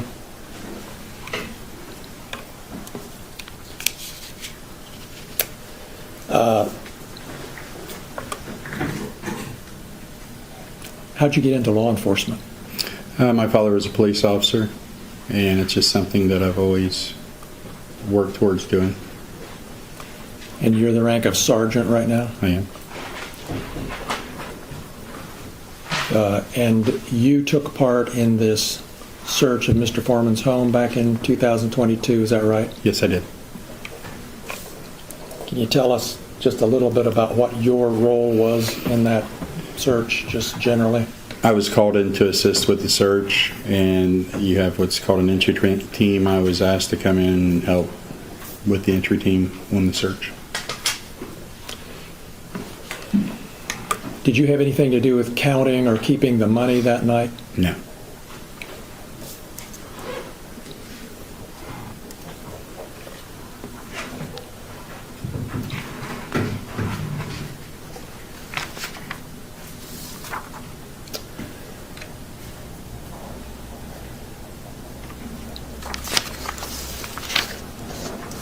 Have you been accused of stealing money from Mr. Foreman's home? Yes.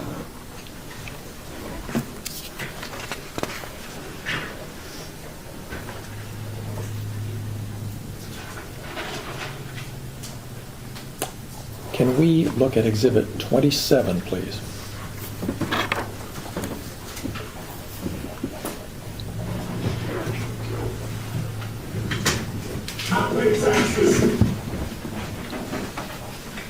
Before I don't know if we can do this, Natalie, but can we see the date and the number of views on this? It's in the bottom. It's really hard to see with the way that the media playing system works because it's blocked by this gray bar, and the gray bar doesn't go away while it's paused. All right, so let's just play it and see what happens. Thank you. I pay taxes, I work daily, I get raid, my Beto Bailey, Randy Walters, Private Pie, I used to fuck his wife, doggy style. Could you see anywhere on there the date on this video? It says 3 years ago, 727K on the views. So it says 3 years ago, that would have been sometime in 2023, I guess, and Your Honor, I'm going to ask, is there a specific date and time on this? This one, just with the way that it played on YouTube, it doesn't show the specific date, but I can represent that it was the 23rd of October 2022. I would object to you representing Your Honor. Okay. So we don't know the exact date from this image of when it was done? From this image, no. Okay. 2023. 3 years ago, and did you say 727,000 views? Yes. All right. Now, we have 3 other exhibits that show the same clip on different platforms and dates. Is that right, Natalie? I'm just trying to figure out the most efficient way to do this. Can you bring up Exhibit 28 and just show us the first slide? Texas, I work daily. I get raided by Beto Bailey, Randy Walters, Private Pie. I used to fuck his wife, Doggy Style. All right. Now, do we know when that one was posted? Can we see that? I cannot make out when that one was posted, no. Can you tell what platform that was posted on? That is on YouTube, and it seems like 974,000 views. All right. And is there any indication of a date that you can see? Not with the words it's covering it up now. We'll have to figure out how to do that, because it ought to be doable. Well, yeah. All right. Can we do it? October 4th, 2022. You find it? Yeah, when it was, it says down below it, October 24th, 2022. October 4th? Or whatever she did, it took the line down and you can actually see it. It doesn't go away while the video is paused. It has to be playing for the volume. you have to play the whole thing again, so let's don't do that. Well, It didn't go away this time. let's see if it'll go. There we go. October 4th, 2022, 512, 574. Thank you. On the views. October 4th, 2022. We've got a date on that. Let's go to Exhibit 29. And before we... Texas, I work daily. do we know what... Can you tell what platform this It is? says Instagram. Instagram, and can we find a date? I couldn't even tell you where to find one on Instagram on that. All right. So, well, October 4th, 2022. It says right here. All right. So Your Honor, he says right here, could they please indicate where that is in this? Yeah, you'll see a logo on the bottom corner. It says Afroman with a symbol in the middle of it. If you look just to the side of that, it says October 4th, 2022 with a heart with 1.1K and messages is 71. okay. I cannot read that from here. Next question. Go ahead. We got the date on that one. Let's go to Exhibit 30, please.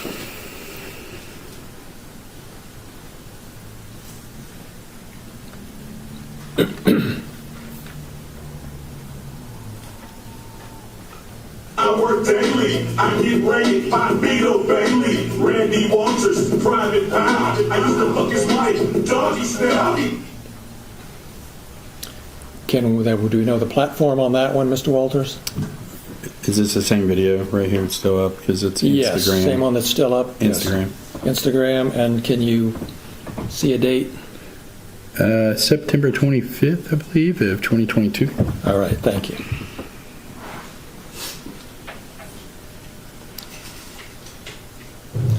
And can we look at Exhibit 26?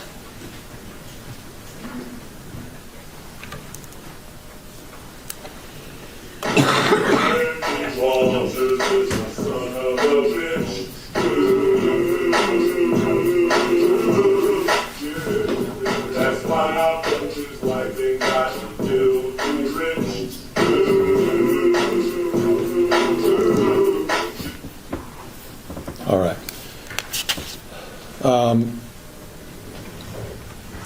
And I guess we should identify the platform for that one. Can you tell what platform that is? I believe it's Facebook, August 26, 2023. Thank you. All right.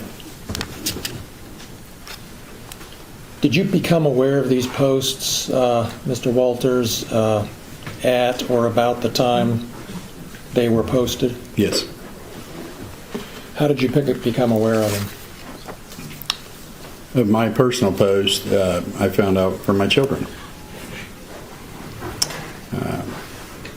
When my daughter came home and advised me that she was getting messed with at school because apparently her mom is having sex with Afroman, and since she's biracial, that must be her daddy, along with being a thief. And how did that affect you? It's horrible. It's hard when your job that you're doing affects your family, which affects you. When you have a kid come home crying that's already been through a life, and now they're getting hazed and harassed because somebody thinks it's funny. Somebody knows it's not true. Been with my wife for 28 years. She didn't have an affair with Mr. Foreman. She didn't make my daughter with Mr. Foreman. But now my family has to be harmed because of straight up 100% lies. Where in the world is it okay to make something up for fun that's damaging to others when you know for sure it's an absolute lie?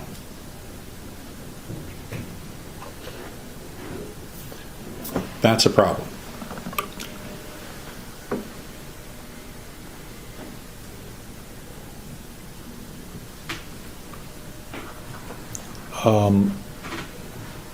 Some of these posts that we've seen call you a thief. Yes.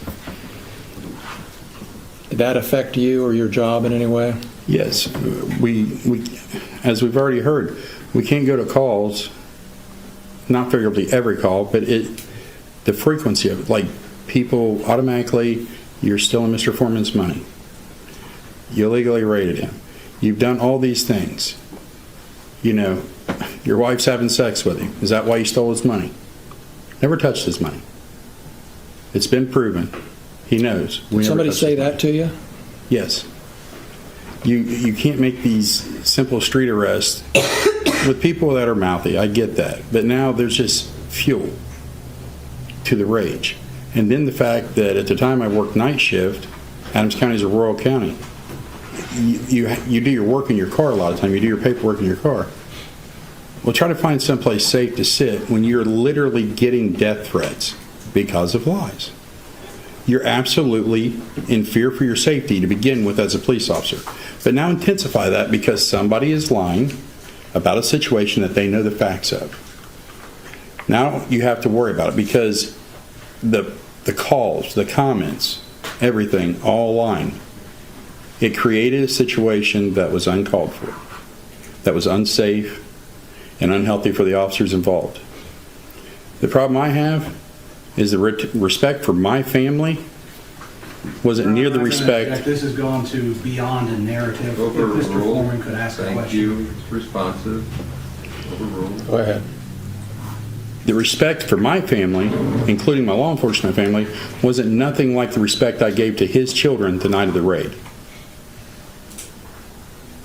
I stopped what I was doing when his wife, who I know and have been friendly with for years as far as being associates, said, hey, somebody pulled, they were next door, somebody pulled in and they're scared. I stopped what I did, what I was doing, and went and checked on his kids to make sure they were safe, because that's a priority to me.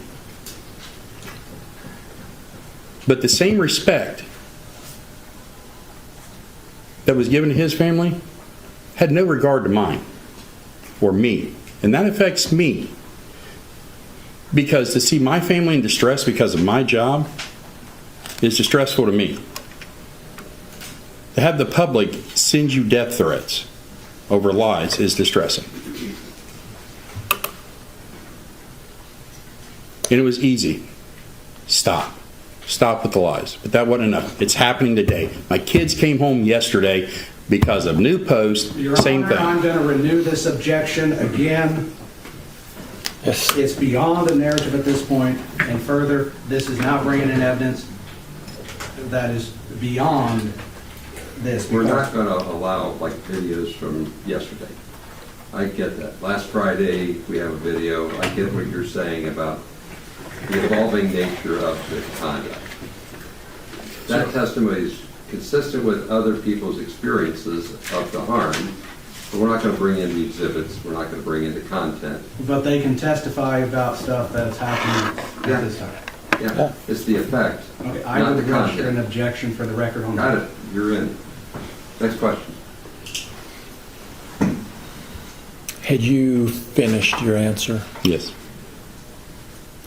Any other ways you haven't mentioned that you want to share about how these accusations of a theft and your wife having sex with Mr. Foreman have affected you or your reputation? It's affected all of our reputations, from a baseless lie till now, that we are not thieves. We didn't steal his money. I never touched his money, but I'm in the group of thieves. We stole his money. I spoke to him on the phone when he was concerned that he was going to be arrested that night. And apparently in some way on the phone, he didn't like my attitude towards not fixing his door. I'm sorry if you felt that I disrespected you in some way. I was explaining to him that we don't have the means to fix his door. We're leaving it in care of his wife.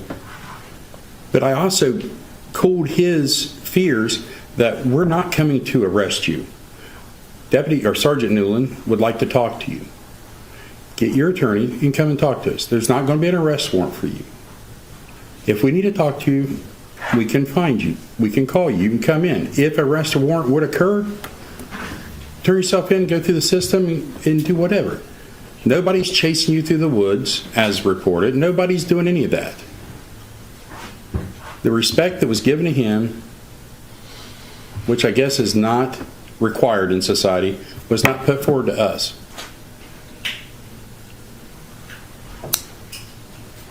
Those are all of my questions. Thank you. Cross-examination.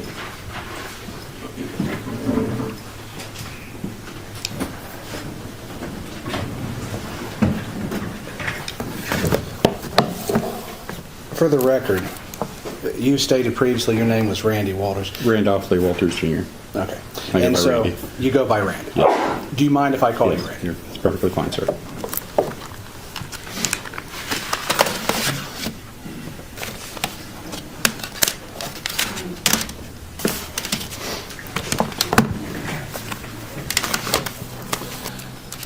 So you extended Mr. Foreman a significant amount of respect that night. I felt that I did. If I show you some of the surveillance footage, can you explain how that is showing respect? Sure. Do you want to sample that? What's the exhibit number? This will be Exhibit F, Defense Exhibit F. This will be an excerpt of the security camera footage of Mr. Foreman for the kitchen of his home. From the time in question of August 21st, 2022. Make sure we get the counter time so we know what the court of appeals would know what the jury saw. Pardon me, I'm Make sorry. sure we get the counter time so the court of appeals knows what the jury saw.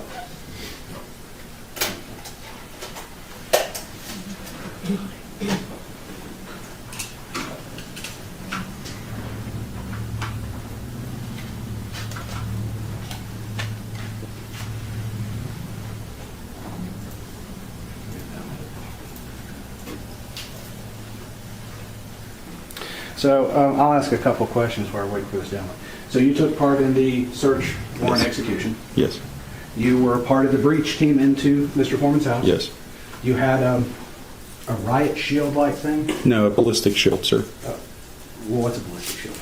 It's a bulletproof shield. It's commonplace when doing raids that police officers get shot, So, and it's a safety device. so it's a safety device shield about yay long with a little hole, a little window in it, so you can carry it forward. Yes.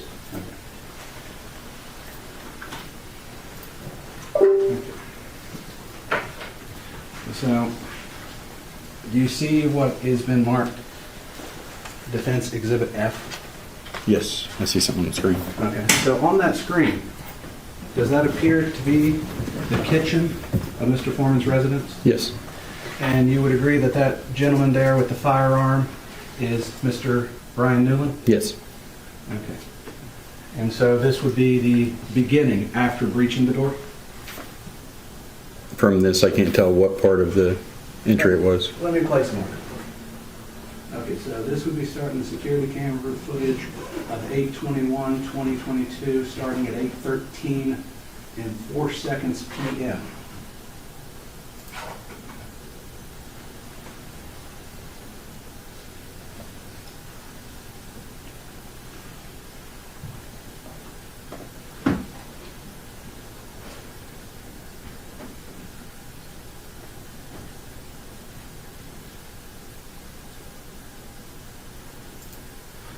I've stopped it here because I'm going to ask a question. So you talked about a ballistic shield. Is that the ballistic shield you're referring to? Yes.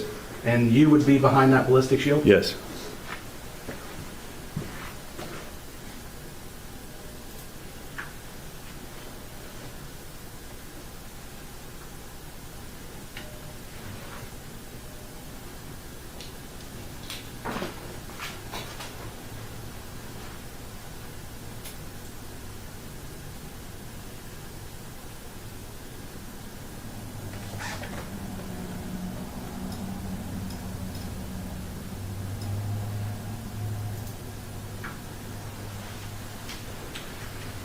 So, putting this image in perspective, you're behind the riot shield. Yes. Officer Sean Cooley's behind you. Brian Newland's in front of you. And Sean Grooms is going forward with the assault rifle. Mm-hmm. And you're flipping off the security camera. No. That's not your middle finger. No. Do you know how to use a ballistic shield, or do you like me to tell you? Let's watch it.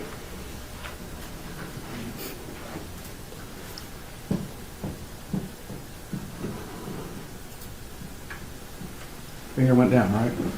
There's a light activation on that shield. It's 35 pounds. The finger went down, correct?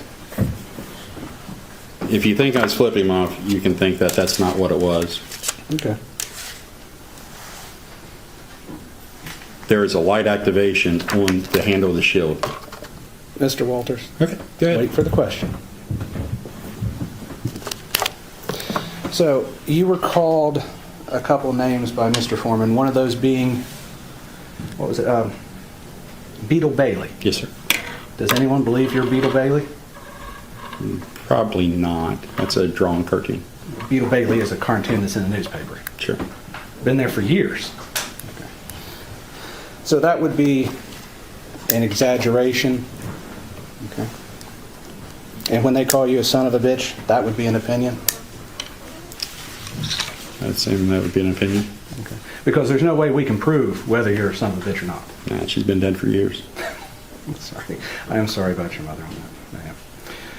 But you would agree, though, that when someone calls someone a son of a bitch, it's not necessarily a statement of fact. It's more a statement of opinion or a description of a person. Sure. Okay. The same thing with being called, I think it's Gomer Pyle. Yes. Okay. No one would think you're Gomer Pyle from the movie? Obviously, that's a character in a movie. Yeah. But you're not that person? No.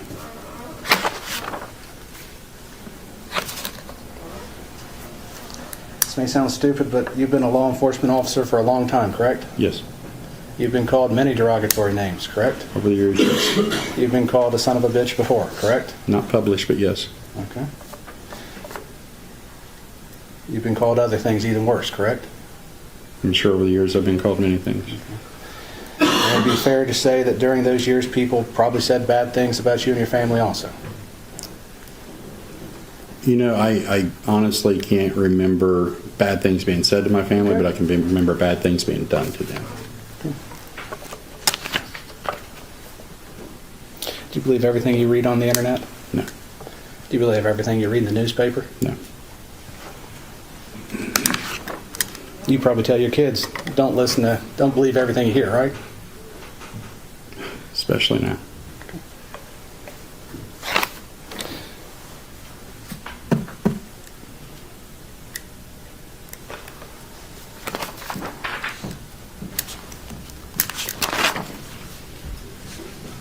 So, are you testifying and claiming that because Mr. Foreman called you Gomer Pyle, you've been painted in a false light with the public? I'm taking it one at a time, so I'm going to get to the it. Gomer Pyle? Yes. I'm not claiming that, sir. Okay. You're not claiming that being called a son of a bitch is a claim you're pursuing, that Mr. Foreman's called you? Correct, sir. Okay. Being called Beetle Bailey, you're not claiming that is part of defamation proceeding on that, correct? Correct. Okay. And neither one of those three statements have painted you in a false light, correct? Correct. Okay. Well, I mean, it depends. I mean, it paints you in a different light than what you are, but correct. So you're solely being painted in a false light due to Mr. Walters saying he had sex with your wife? Mr. Walters does have sex with his wife. Mr. Foreman doesn't. Good catch on that. Yeah. So you're claiming that is the defamation statement, is that he said he had sex with your wife? Yes. Okay. And that's painted you in a false light? It's caused tremendous pain in my life. I'll get to that. We have to go through false light first. So does it paint you in a false light? Yes, that my wife is cheating on me with Mr. Foreman. But we all know that's not true, correct? I don't know.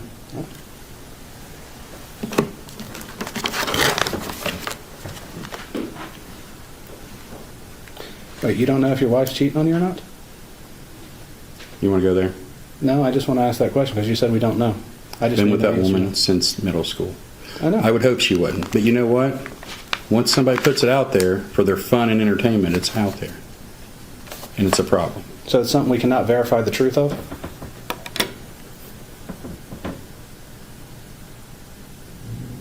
Is it a thing that can be verified, true or false? Ask your client. Your Honor, I'm going to ask for direct the witness to answer the question, yes or no, please. You don't like his answer doesn't mean he didn't answer. He didn't answer the question. He's told me to ask another person. That is not an answer to the question. So ask him another question. Okay. That was his answer. You didn't like how it came out, but it was his answer. I can't make him say something else. You can ask him another question.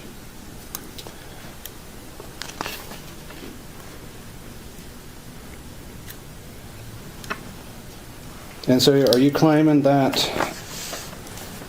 Mr. Foreman saying he had sex with your wife is a private fact about your life? My family is a private part of my life. About your wife? Him having an affair with my wife would definitely be a private part of my life if that was occurring. And that has affected your reputation? Yes. Okay.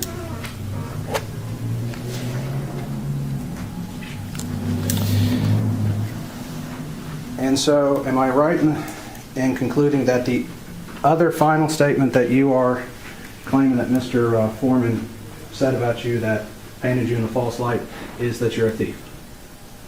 Yes. Okay. And that stems from all the posts that and all the exhibits that Mr. Klingler referenced earlier? That's what he showed. The ones that talk about the police officers in general? Yes. Okay.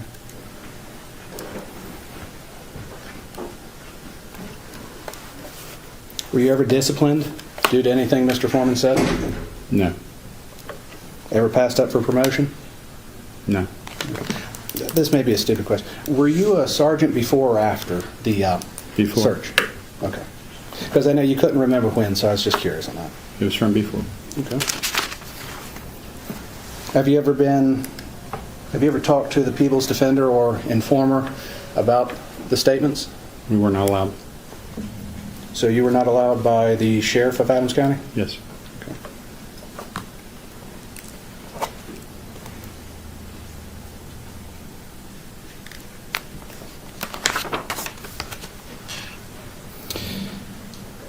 And you had a cease and desist letter sent prior to January 1st of 2023? I personally made no notification. Okay. Everything's been made through my attorney. Okay. But that would be after January 1st, 2023, to your knowledge? I'm not for sure the date. Okay. If this lawsuit was filed after January 1st, 2023, you would agree then that it would have happened after that? I don't know if they sent you guys a letter before or after they filed suit. Okay. I do not know that. Okay. So that would be something I should ask another plaintiff? Yeah, I didn't handle the paperwork. I don't know what date you got that, sir. Okay. Do you agree that how you act during your job duties affects your reputation? It does. And I think I've asked this, but I'll ask again. The public has commented on your job duties in the past? I'm sure they have. They've been critical of you? I'm sure they have.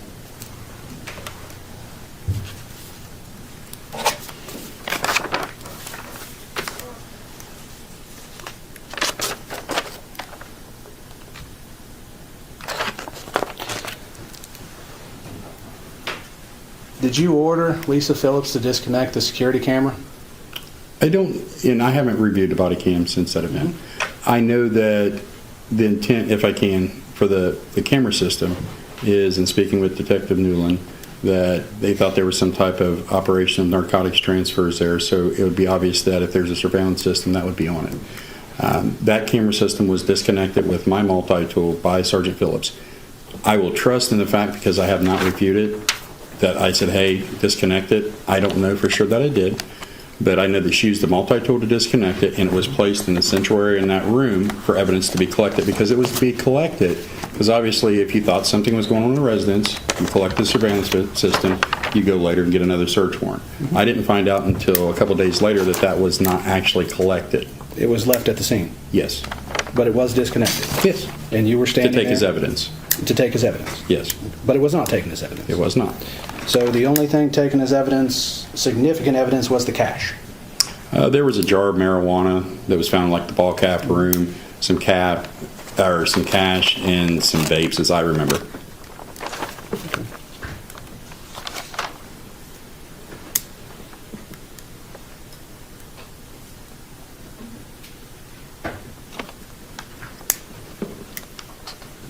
No one was arrested for threatening you, correct? Not our choice, but no. That was a choice made by the sheriff? I can't tell you whose choice it was. I know that the agency as a whole was very upset and very concerned, and between the powers that be, whoever that is, there was no charges filed. Okay.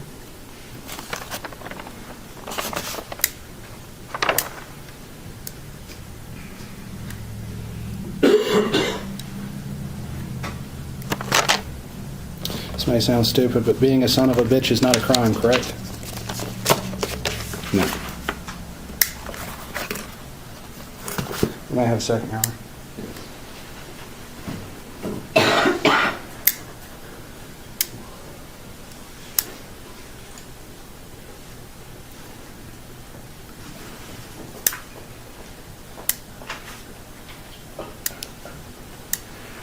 Your Honor, I have no further questions for this witness at this time. Thank you, Mr. Osborne. Thank you, Your Honor.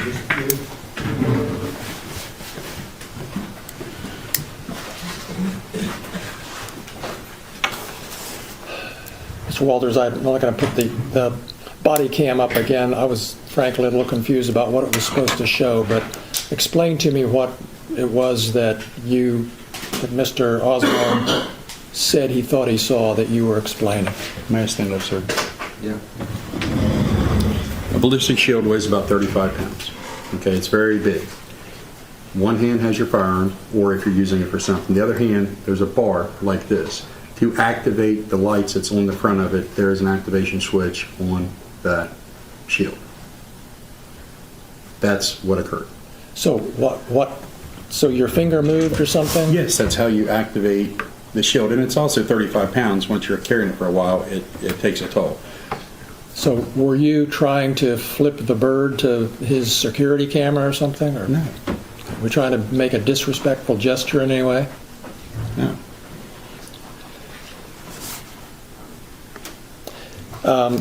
You were asked a lot of questions by Mr. Osborne about things you might have been called before, criticisms you might have undergone before. Has anyone called you a thief before and published it? No.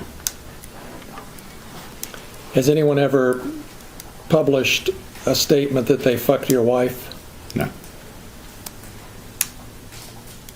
Have your kids come home upset because somebody said Afroman somebody else was their father at some point before this? As recent as yesterday. Because everything is brought back up again.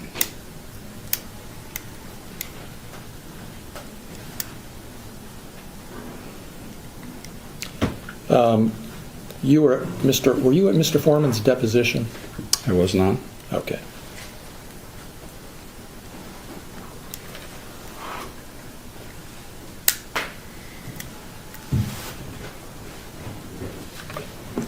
Those are all my questions. Thank you.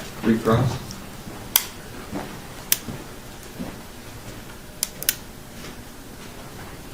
Your Honor, I had no recross of Mr. Walters. Okay, go ahead and step down. Thank you, sir. You have a witness coming at 1 o'clock, right? We do, Judge. Okay, so we get lunch break till about 1 o'clock.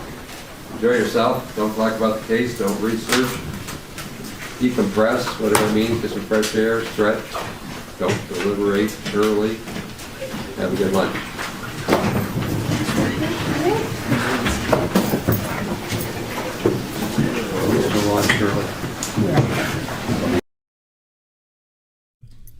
All right, so we are still a little bit behind. Not a lot, but just a little bit behind. So I'll just quickly recap what we heard, and then we'll jump into the afternoon session. So we heard from. Let's go back real quick here. We just heard from Randy Walters. He was the one that was carrying the ballistic shield. He's got 4 girls, 2 sons. 3 of them are biological. 3 of them are adopted. 2 of them are biracial Hispanic, and 2 are biracial African American. He says that all their main complaint is that they've been called sorry, they're being called thieves, and yet it seems like they're most upset. Mostly it seems like he really got under the skin was when Afroman was saying that he had relationships with his wife, and then his daughter's coming home crying because people are saying, because she's biracial, saying, hey, my friends are saying that Afroman's my dad. So, but even though the lawsuit is claiming defamation for stealing the money, what's coming across to me mostly is that they're upset that Afroman is crossing the line on other parts by going after their families. Officer Poundcake there, having relationships with his wife. So I'm finding that interesting. Sean Cooley, that was Lemon Poundcake. That was Officer Lemon Poundcake. There's definitely some good spicy moments here between the judge, who was on the Billy Wagner pretrial hearings. That's where we've seen him before. There's definitely some good back and forth going on there. Apparently, Sean Cooley traveled up to northeastern Ohio, went to the Pennsylvania border, and he was on an investigation, and some officers called him Officer Poundcake. Then it came out in cross that they actually asked for his autograph. So,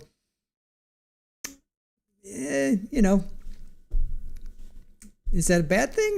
I don't know. I mean, I guess it's bad because you may not want to be called that, but you're still getting an autograph. So, I mean, I understand. That's not. He's probably like, he doesn't want to be known as Officer Poundcake. Of course not. All right. Then we heard we heard from Sean Grooms. He's been called, and that cut in. We didn't get the full testimony. He's been called names before, but not a thief. He saw some money when he was going into Joseph Afroman's suit pockets, pulling out money, and Afroman. Sorry, my bad. Afroman called him a hunchback. So. He doesn't know who Quasimodo is, no one would think that he's Quasimodo, but people think stupid things. He hasn't talked to the local press. He doesn't know what people in Australia think of him. So what's coming out to me is that, well, first of all, these guys are totally advancing Afroman's career, right? He's got 3 million views on some of these videos, a couple 900,000 views on another one, 700,000 views on the Poundcake one.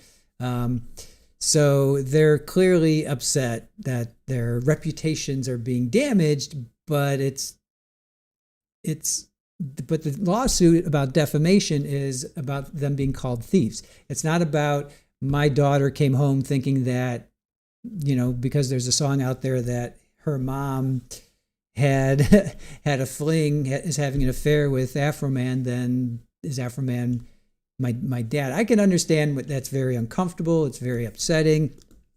But it's not true. Ultimately, it's not true. So politicians lie to us every day. I mean, let's face it. We are lied to constantly by like anything and everything. So is Afroman crossing the line? Maybe with Lisa, that was pretty brutal. I'm not going to lie. That one was pretty brutal. She looked like she was genuinely affected by that. So that one was pretty brutal. But again, this is up to the jury. We can sit here and we can opine and talk about it till the cows come home, but it's up to the jury. They're going to have to decide this. But at what point does that cross the line? At what point does Weird Al Yankovic or Lenny Bruce or Richard Pryor or Eddie Murphy or the list goes on and on with comedians and free speech. Lenny Bruce got hassled to no end, was arrested. I think he was arrested. Anyway, he was hassled to no end in the 50s with his comedy. George Carlin with his 7 words that you can't say. The FCC came down on him for the 7 swear words you can't say.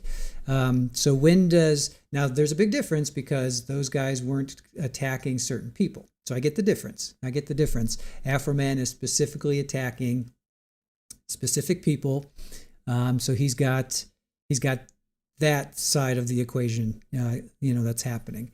So Andrew Dice Clay, of course, Eminem, absolutely. So being a musician, I am going to, although I do not agree with what you have to say, I will fight to have your right to say it. That's where I land with this. The thing with Lisa, that one was pretty brutal. All right, that one was pretty brutal. That clearly affected her, and this has affected all of them. I'm not saying that they're not affected. Clearly, they are affected. Not gonna discount that. They're definitely affected by it. Are they losing their jobs? Are they being fired? Like with Johnny Depp and Amber Heard, Johnny Depp sued her for defamation and won because she took money out of his pocket. He was fired from Pirates of the Caribbean. He lost millions and millions and millions of dollars. Not a single one of these people were fired. Not a single one of these officers was let go. So that to me is a big difference. If you say something about me and then I lose my job or I can't continue to work and you take money out of my pocket, then that's defamation. But hey, trust me guys, being on YouTube, you should see the comments we get. All right. I'm going to be real with you guys. We get comments all the time and they are not flattering. So what do? Do you fold up shop or do you grow a thick skin and continue on? So until somebody shows that these guys were losing money, that they were fired, that they were suspended, that they were let go, they're still working. That's where I am right now. I think the Lisa thing, that was brutal. And I'm not going to lie, that was brutal. And I'm sorry that she clearly was affected by that. That's not cool. Yesterday somebody was making fun of the way I talk. And somebody commented on our post, you need to go see a speech therapist. We're like, okay. I mean, people are brutal. People are brutal out there. Humans suck. I'm not going to lie, man. We suck as an entity, whatever you want to say, because we tear each other down, So that being said, and where I land is if you take money out of my pocket, then it's defamation. If I'm still working, then just grow a thick skin. So anyway, what are you guys saying? Let's see. Yeah, Richard, you get horrible comments. Yeah, that's just part of being a human being, right? Hellrider, you suck it up unless you're losing money, right? That's what I'm saying too. Radioactive, when my son's friends say your mom, I laugh, right? Teresa, the first officer moved to a different department, got a raise, right? He didn't get fired. Not a single one of them lost their jobs. Not a single one of them lost their jobs. And it's tough. I get it. I feel sorry for Lisa. I really do. I feel sorry for these guys. On a certain level, I'm like, yeah, I'm sorry. I'm sorry your kid is coming home crying to you. I'm sure that's really, really upsetting. I get that. You know, I'm sorry that this is happening, but at the end of the day, and it's up to the jury to decide, but at the end of the day, does this rise to defamation level? I don't know. We'll see. We'll see. You know, that's for the jury to decide. All right, so day 2. Let's get to day 2. We're about. I guess they came back at 1, so it's 3:00. So we're 2 hours behind. But let's see if we can catch them or not. Disclosed 28 days before. So. All right, no closed captioning, which bums me out. I like the closed captioning. That helps me too. All right, you guys. All right, here we go. Afternoon session of day 2.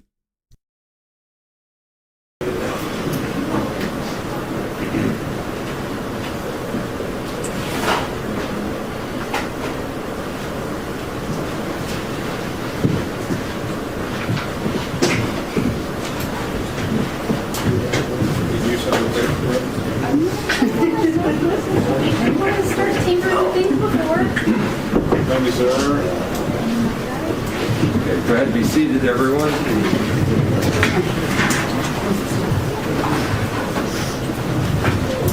So, ladies and gentlemen, hope the lunch break helped you. We did our housekeeping while you were getting assembled back there, so I think we're ready to go with the afternoon. We're still on the plaintiff's case, so Mr. Klingler's got another witness ready to go, right? Right. Where'd he go? There you are. Okay. Who's next? Judge, the plaintiff's called Michael Robinson. Your Honor, for the record, the defense would renew its objection contained in the motion when we file stamped March 16th. That was certified as that date. Thank you for filing the motion in limine. Note the overrule the objection, and then that preserves your issue. Very good. Go ahead. Do you solemnly swear the testimony you're about to give shall be the truth, the whole truth, and nothing but the truth? As this, you shall answer unto God. I do. Thank you. Please be seated.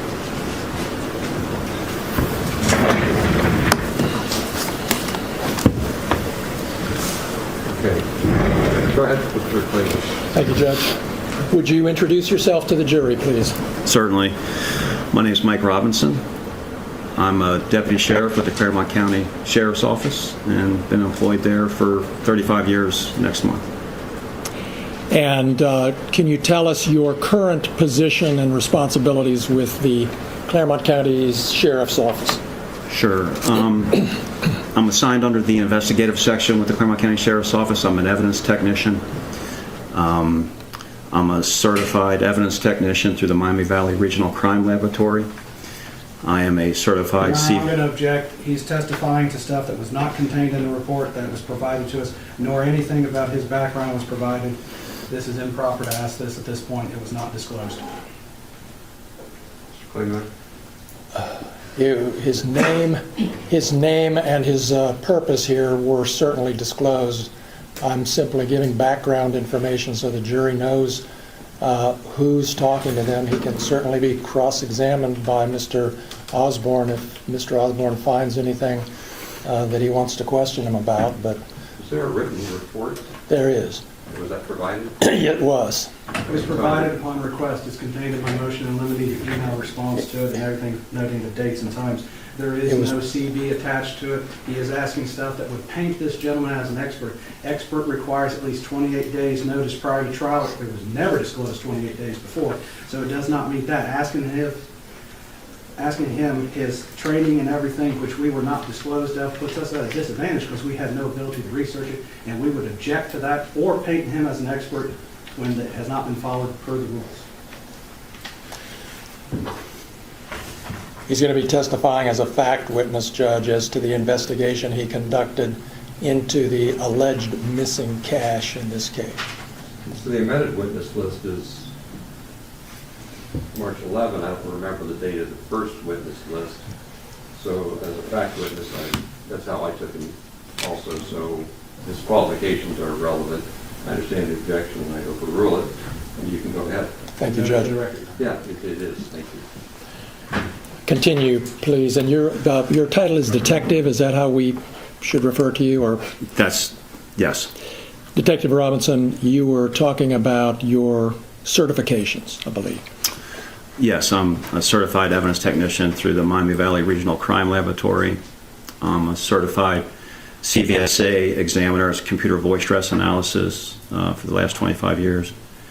I'm also a certified Part 107 drone pilot through the FAA, where I head up our Claremont County Sheriff's Office drone unit and flight missions operations. I'm also... Your Honor, I'm going to object again. What does the drone training have to do with this? Was there a drone flown? It was not in the report. Maybe nothing. It has to do with who he is, Judge. Yeah.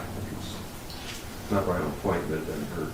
I'm also, I've been certified Cellbrite examiner, which is the conducting forensic cell phone data extractions. I also serve as a backup coroner investigator with the Claremont County Sheriff's Office, or a coroner's office. Thank you, Detective Robinson. Did you have occasion to conduct an investigation into an alleged missing amount of cash at the Adams County Sheriff's Department, the evidence room in particular? Yes. And just tell us how you became involved in an investigation into that. I was contacted by our administration, who was contacted by what I believe to be the former sheriff, Adams County Sheriff Kimmy Rogers, to conduct an investigation involving the alleged missing money. And can you explain to us what your investigation consisted of? What did you do? Well, I met with Sheriff Kimmy Rogers, and I wanted to conduct an audit, actually, of the property evidence room that consisted of monies that would be brought in or had been brought in by deputies, detectives, agents, and so forth. So we were given, when I say we, my partner and I, were given full access to that, where we counted monies that were brought in from other investigations and so forth. And is it fair to say that your investigation really focused on an alleged cash discrepancy from a search warrant that had been executed not too long before your investigation? That's correct. And can you tell us any more about that investigation? For example, does the name Brian Newland ring a bell to you? Yes. We were forwarded video footage, body cam footage, of the search warrant that was conducted, and I focused attention to the body cam footage that involved the money count. And when I say money count, there were actually two money counts.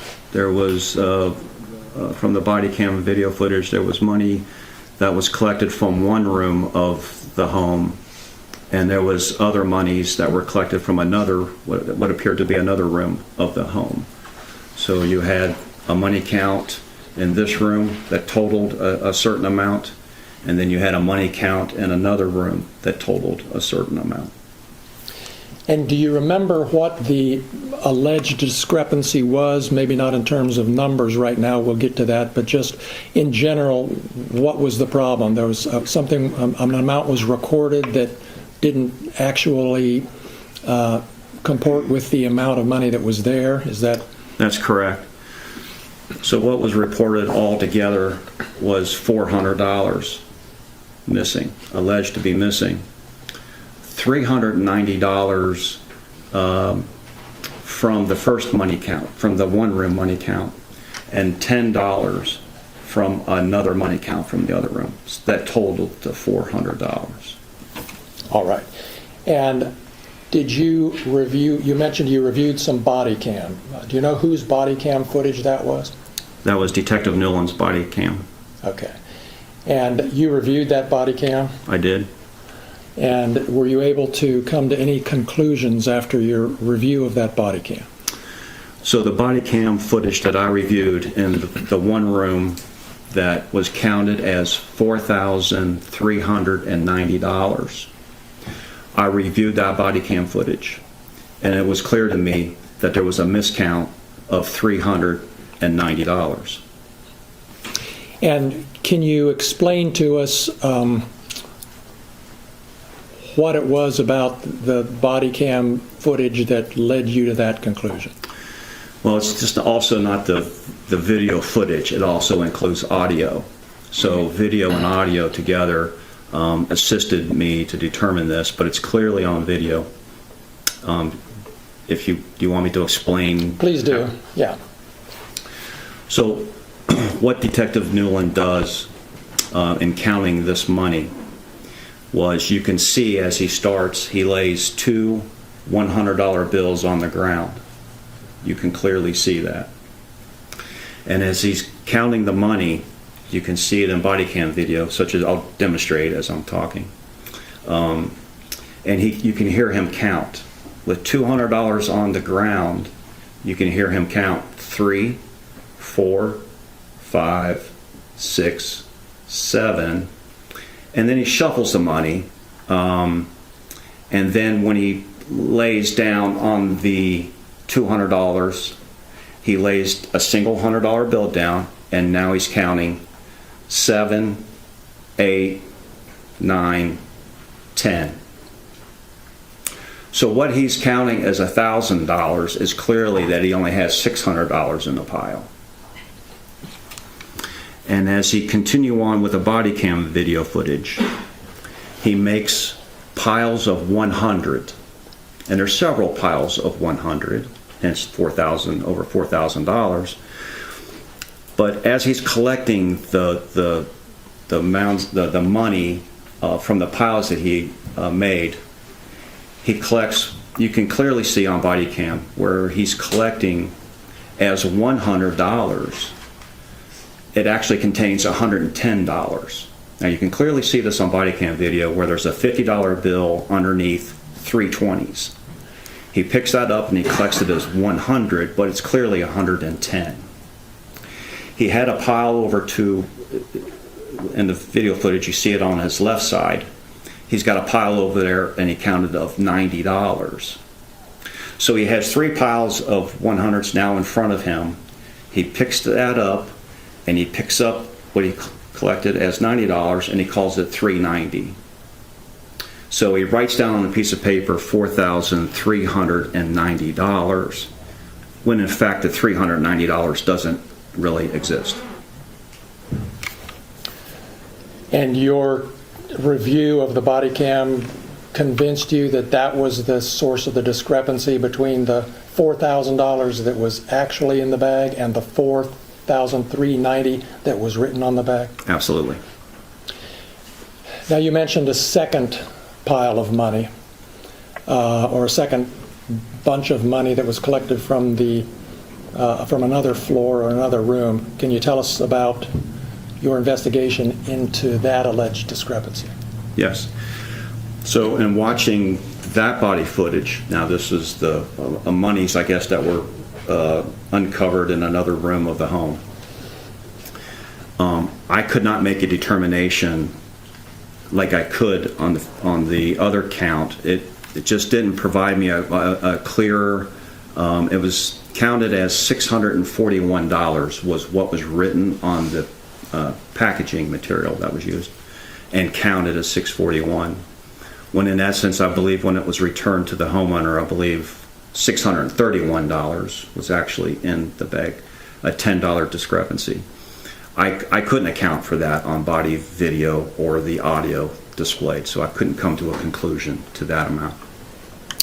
So you, for this $10 discrepancy between 631 and 641, you were not able to determine one way or the other. That's correct. What happened to that money?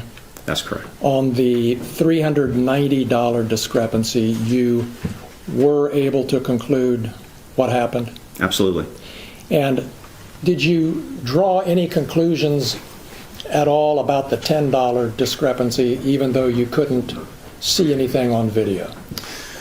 Yeah, I didn't conduct an interview with Detective Nolan. I didn't find it necessary, but I couldn't come to a conclusion of the 10.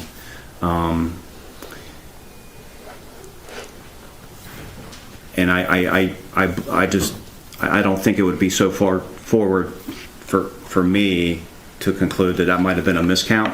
But again, I couldn't come to that conclusion. I don't know. Okay, fair enough. And did you know Detective Newland before you started this investigation? No. Did you know anybody or have any relationship with anybody who was involved in this, in the cash that you were counting and investigating? No. Did you issue a report as a result of your investigation? I did. And is that report part of, kept in the public record as part of your normal duties as a detective? Yes. Could we have, what exhibit is that, Natalie? 31. Thank you.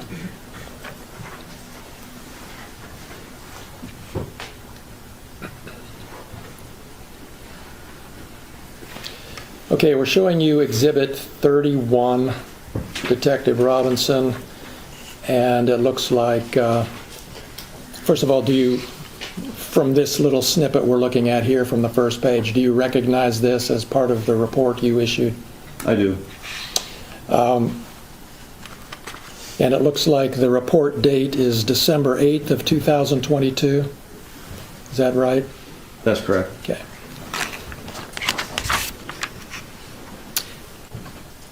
And then can you go to the second page of the report, please?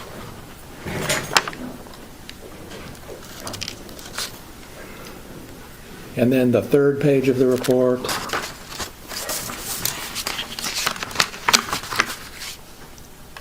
And do you recognize this, Detective, as the beginning of your narrative report of your investigation and the results contained in it? Yes. And we don't need to take time right now to review everything, but down at the last sentence of the second paragraph, you wrote, "The monies returned did not equal to what was indicated that had been originally removed from the home." Did I read that correctly? You read it correctly. And that's referring to this cash discrepancy that you just talked about. Correct. And then let's go down a little bit further, and there in your report, there's some numbers there on the left, 1 through 7, with various numbers. What are those and why are those there? Just give us a little snippet of what Sure. you're doing. I mentioned that I wanted to conduct an audit of the monies coming in that were brought in to the sheriff's office by deputies, detectives, agents, what have you, from scenes, to see if there's a pattern or an issue. There were nearly 70 items, 60-something items that we counted. We actually broke open the packages, examined what was on the packaging, the amount, and then physically counted the money in each package. In almost those nearly 70 packages, we did find 7 discrepancies in those money counts by various deputies, detectives, agents, whoever brought those in. I don't have that list, but of those 7 discrepancies, 3 contained monies that were less than what was indicated on the package, with the highest amount being $5. 4 of those discrepancies, 4 of the 7, actually contained more money that was in the packaging that was listed on the packaging, and that highest amount being $2.40. And a lot of this involved some coin change, if you will. Okay. And Detective, what did you conclude as a result, if anything, as a result of this investigation into the whole evidence room here at Adams County? You know, this didn't cause any red flags to us that there was a huge issue or anything. That this is a common mistake of counting money and coin. It really didn't send us a red flag.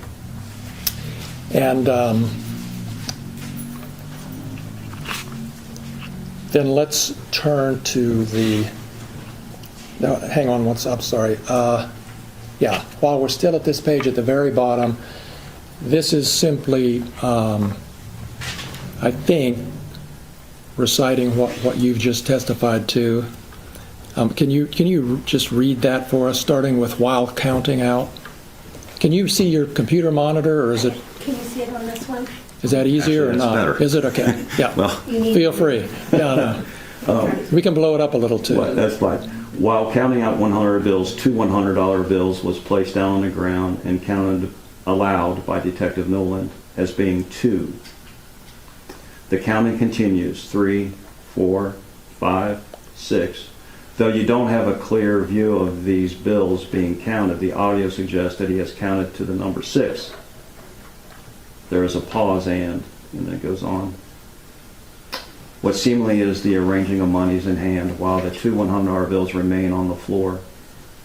Next you hear 7, and a $100 bill is placed atop of the other 2 on the floor.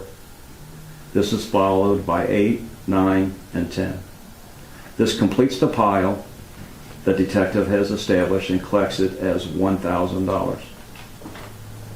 When it appears that he actually has $600. The video audio continues, and after counting out piles of money totaling $100 each, he begins collecting these piles, making a pile of 1,000. He makes 4 piles that appear to be totaling $4,000. With 4 piles remaining, 3 piles were collected and totaled as $300, and the third pile collects as $100. It is clear that it contains $110. This is what I was testifying earlier. A $50 bill and 3 $20 bills. The fourth pile he adds with the other 3 and states on audio $390 and records on a piece of paper $4,390. Though he records $4,390, the video audio suggests to me that he actually has $4,000. I believe this accounts for the alleged missing $390 associated with item number 1. All right, thank you. And then you also describe your conclusion with the second bag, and I don't know that we need to read that. The jury will have it back in the jury room if they want to, but essentially you weren't able to account for the $10 from the second bag, is that right? Yeah, in reviewing that video footage and watching and listening, I couldn't make a determination to that amount. All right. And do you know, was this amount of $4,390 on the first bag, was that written on the bag or somewhere in relation to the bag? He writes it on a piece of paper. I don't recall if it was written on the bag. And he puts it in the bag then? Is that your understanding? I believe that's what was done, yes. All right. And the video shows that? Yes.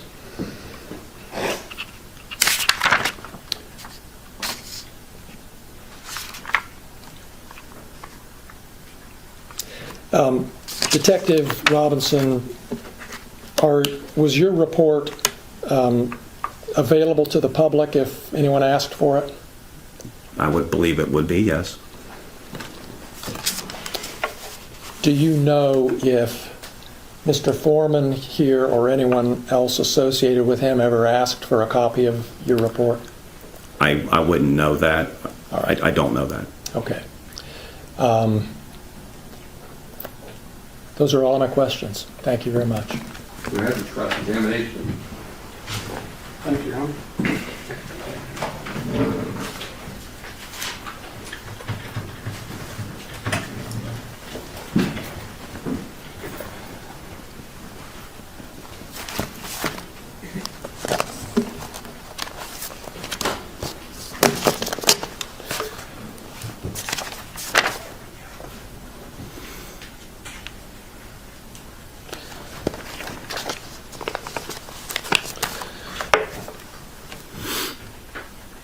So, Detective Robinson, you did an investigation at the request of the Adams County Sheriff at that time, correct? Correct. And you actually went farther than he asked for. You actually went and did a complete audit of all 66 money bags in evidence. I wouldn't say that was farther. It was part of the investigation. So he asked for you to audit. That was my idea. Okay, that's what I'm getting at. And out of those 66 exhibits, did you attach to your report a itemization of them? Correct. Okay. And each one you say the amount stated and the amount counted and whether it matched or not? Correct. You also indicate if the bag was sealed or not? I did not indicate that, but they were all sealed when we examined them. Okay.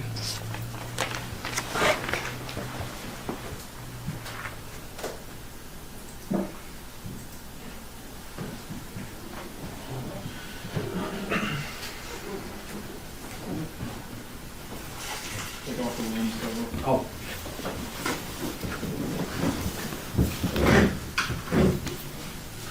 This, Oh, okay. So I'm putting, this is a further amount of Exhibit 31 of the plaintiff. And so this would be the spreadsheet that you attached to your report? yeah, and actually, yeah, that's correct. And it obviously states that there were some found what we indicated to be open. And that would be unsealed? Yes, So when it says open on here, it means unsealed? that's what we put in there, yeah.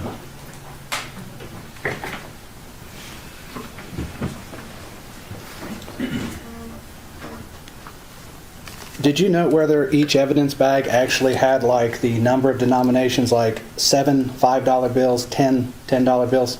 Did No. you note that? No. Okay. Did you get a chance to observe the packaging that the original money was in that was returned to Mr. Foreman?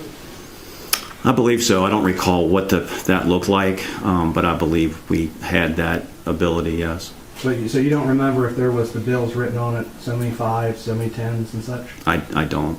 Okay. But if you had noted that, that would be in your report? Not necessarily. Why not?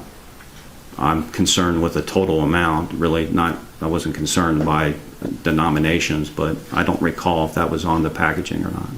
Well, you would agree if you put the number of denominations of each series of bill that was in there on the front of the bag, you could determine whether you miscounted or not just by doing multiplication. I'm not sure. Perhaps, maybe. You're not sure you can do multiplication, or you're not sure that you can count up that? Well, again, I don't know if those denominations were listed on the bag or not. Okay. I just know what the video clearly shows me. So your entire, so let's ask that question. There was 8 hours of body cam footage. How much body cam footage did you watch? I watched all of the body cam footage, but focused my attention on the money count. You watched all 8 hours? I watched, well, I didn't count how long it was, but I reviewed I had the entire body cam footage. I reviewed the body cam footage, but I focused my attention on the money count. Now, if it was 8 hours, I couldn't say. Okay. So, but you never put in your report anything about the money being left unattended or anything like that you would saw on the body cam? It wasn't my concern if the money was left unattended because, again, after reviewing the body cam footage and the count, and it was listed as $4,390. That's what was listed on the bag when the homeowner came to collect his money, and I believe to be $4,000 in that bag, and $4,000 was returned. Okay. So there was a number here in your report. You talk about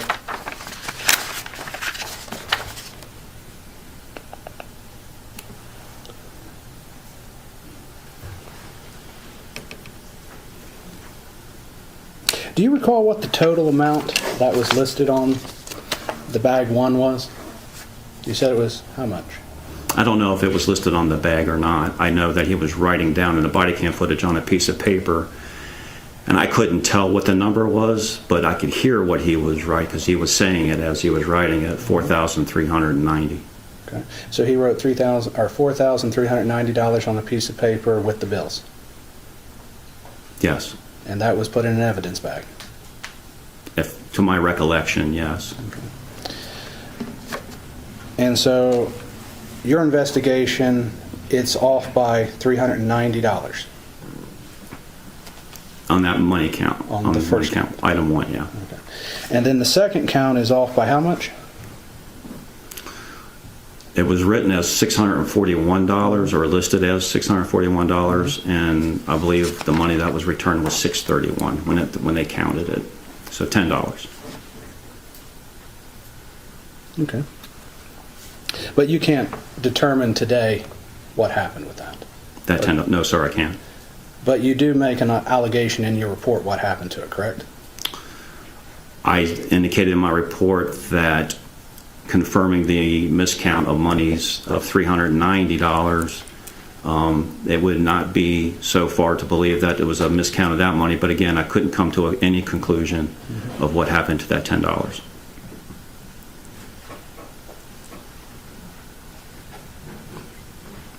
So when you said in your report, therefore, due to the history of proven miscount of money with item 1, it would not be so far as to believe a miscount of money occurred in item number 2? Correct, that's what I wrote. But you never put anything in here after that that said that you could not determine that, and that was just your guess? Well, I certainly couldn't determine it, but I didn't. That's not written in my report as word per word what you indicated. Well, if your report's open to the public, shouldn't it be accurate? It is accurate. You're saying today, though, that you can't determine, but you said here in your report that you can determine. So explain to me what's accurate about that. I indicate that it wouldn't be so far to believe that it was a possible miscount of the $10. But it doesn't go on farther in that same paragraph after that to say that you could not determine it. No, it doesn't say that. Okay, that's what I'm saying. So that's Okay. not. This is not accurate to your testimony. But that's exact. I mean, that's the fact. I cannot determine. And so that should be in the report here. I believe by reading that, you can believe that it cannot be determined. That's how you read it. That's how I read it. Okay. And you went and interviewed Mr. Foreman, correct? I didn't interview Mr. Foreman. Who did you interview in relation to this? I didn't interview anybody in this situation. Not even Dee Russo, the evidence technician? Yeah, she was with us when we did the audit. So you interviewed her? It wasn't an interview. Well, what was it then? Just indicating of what, providing what we needed as far as the audit concern and the money count, and she was with us when the money was being counted. So not to be mean to Dee, but so she was what, just fetching and carrying the evidence for you?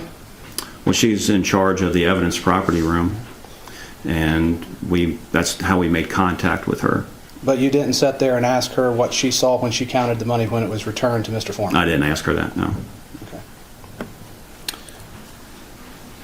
I'd like you to look at the second to last paragraph. I submitted a subpoena for the raw footage from Channel 19. Why would you submit for the footage of a news agency when you could have interviewed one of the people standing in the room there because she was with you the whole time as the evidence technician? Well, I thought the raw footage may involve some assistance in while counting money, so that footage was in reference to the money being counted or returned to the homeowner. So that footage is more important than a witness who stood there, who had power over it, whose duty was the responsibility to watch that? I think video and audio are just as important. Just as in this case where it's clear for item number 1 with a miscount of the 390. Okay. But your audit showed a discrepancy of over 10% of all of the money and evidence, correct? I think it was 66 items and 7 discrepancies, with the largest one being $5. So whatever that percentage is. Okay. So roughly about 10% then? Roughly. And each one of those was only off by less than $10 either way, correct? Yes, less than $10. $5 and less, yes. Okay. So even by your own audit, the second count, which is off by $10, is actually even an anomaly compared to the other 10% that was miscounted. I'm not sure what you mean by anomaly, or are you saying it's unusual, or? No, let's not get to unusual yet. So let's go back to your testimony.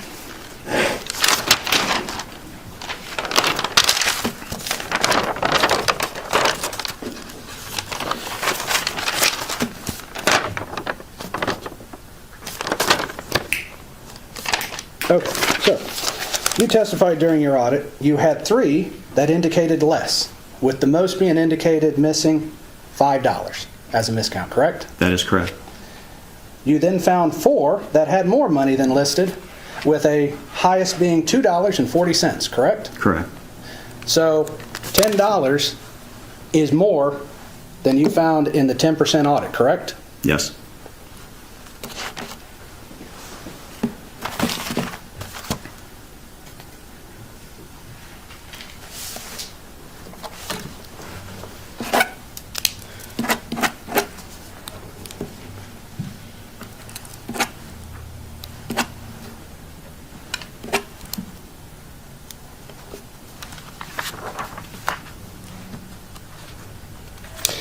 Who did you send a copy of your report to?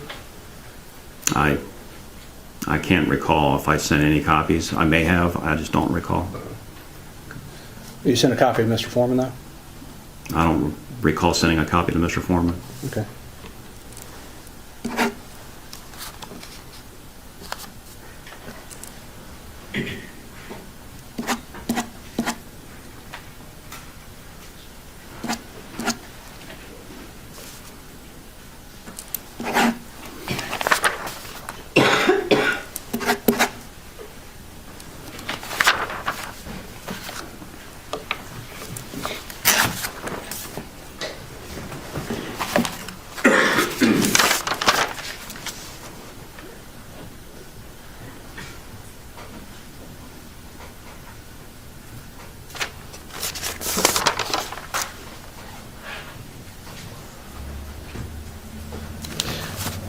Did you look at the return on the search warrant?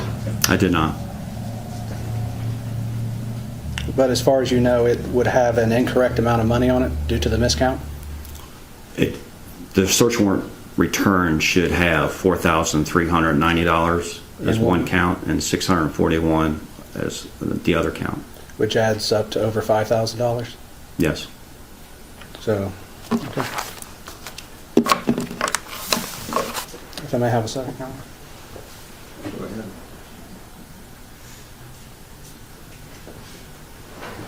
Your Honor, no further questions for this witness at this time. Redirect.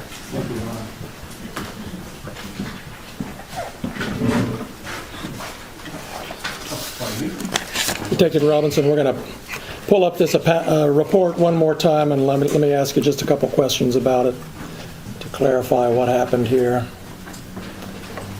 What exhibit is this, Natalie? 31? Yes. Looking at exhibit 31 again, the last page of your report, Detective.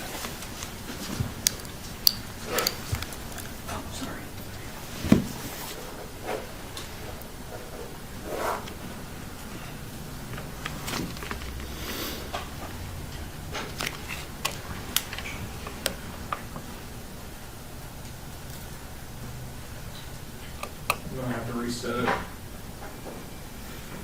Where's this finish? You have the whole report in paper form? I wonder, Just use the document. we could do that. Just set it down on the document. Mine is marked up. Your Honor, mine is not. We could use Thank mine. you. Thank you for the accommodation. Your Honor, mine, just for the record, mine does have one thing at the top that says Plaintiff's Exhibit 31, so I know what it is when I refer to it. We're just going to use that, this one page. Thank you. Put this page back. Yep.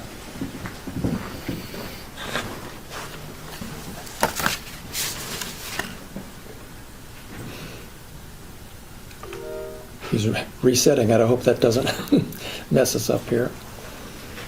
Technology's great when it works.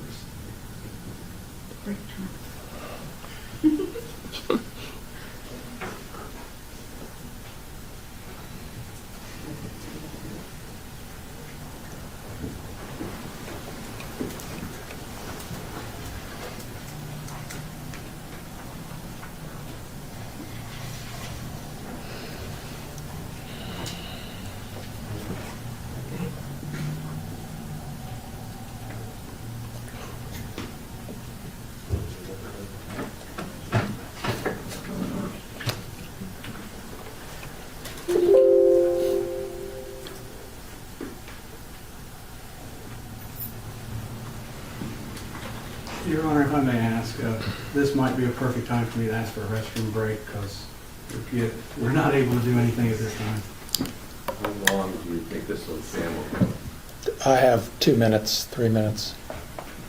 Make it? I can try, Your Honor. Fair enough.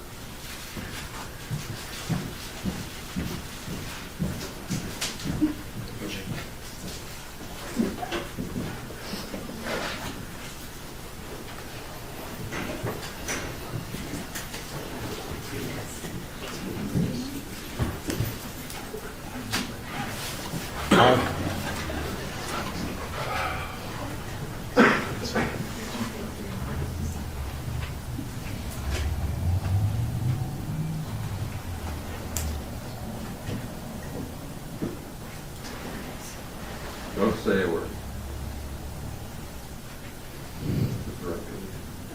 Yes.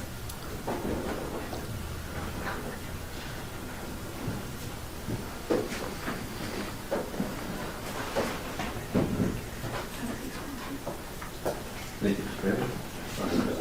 You're welcome.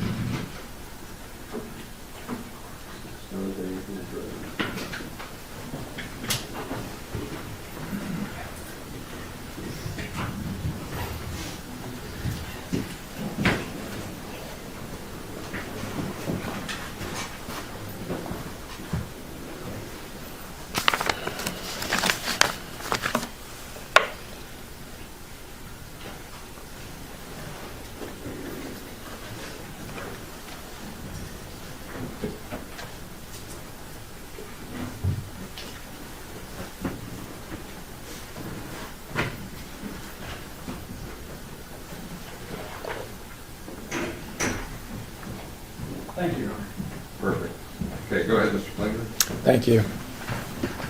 Okay, Detective Robinson, we have this Exhibit 31 back up on the screen, and the page we're looking at has a second to the last paragraph there from the bottom, and you wrote, as I'm reading it, as to evidence item number 2 and the alleged missing $10 from the counted and recorded $641, I cannot determine from the body cam footage the amount possibly collected. Did I read that correctly? You did. And was that true? That's true. That's an accurate representation of your conclusion? Yes. While we're on this page, and since Mr. Osborne asked you a question about Channel 19 footage, I want to ask you about the short paragraph right above the one we just looked at, where you wrote, I would like to note that a news article published by WXIX reporter Ken Baker on August 30th, 2022, a week after the execution of the search warrant, the homeowner reported that investigators removed $4,000 from his home. Why was that important for you to include in your report? I felt that if this money was collected, I believe, if I recall correctly, from some clothing, an article of clothing, maybe in a pocket or something of that sort, that it would be strange to have $4,390 tucked away like that. It would make more sense if you had $4,000 maybe tucked away. And when I saw this article, I found it of some interest, so I put that in my report. Okay. That's all I have. Thank you. Reed Cross. Just a couple questions, Your Honor. So, Detective Robinson, you found the news article of interest? Is that correct? Yes. More interest in interviewing anybody who was there, Brian Newland, Mr. Foreman, or anything? I didn't find it necessary to interview them. Okay. So this news article, though, would have occurred before Mr. Foreman got back his money, correct? All I recall and what I documented is that it was a week after the search warrant execution. Do you even know when he got back his money? Not off the top of my head. So you don't know if he got it back a week or 10 months later? Is that correct? Well, he didn't get it back a week later. So when but he got made it- that statement, he I did not can't have his recite to money, you. correct? I'm sorry. When he made that statement to the news, he did not have his money back, correct? I don't know that for sure. Mr. But I don't believe Robinson. he did. How about, let him finish, it's easy to step on each other. Go ahead, Mr. Osborne. Mr. Robinson, let's cut the crap on this. You said he didn't have back his money a week after the raid, right? I don't know when he got the money back. I don't recall the date. I'm assuming that it was a week after the search warrant execution that he did not have his money returned. So when he made that statement, you would assume he did not know or have his money back from the police department at that time. Are you saying he didn't know the amount of money, or? I'm asking you, based on what you just testified to, did he have back his money a week after the raid? No, I don't believe he did. Okay.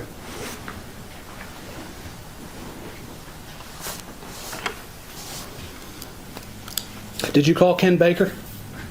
No, I did not. No further questions, Your Honor. No redirect, Judge. Go ahead, step down, thank you. Thank you, Your Honor.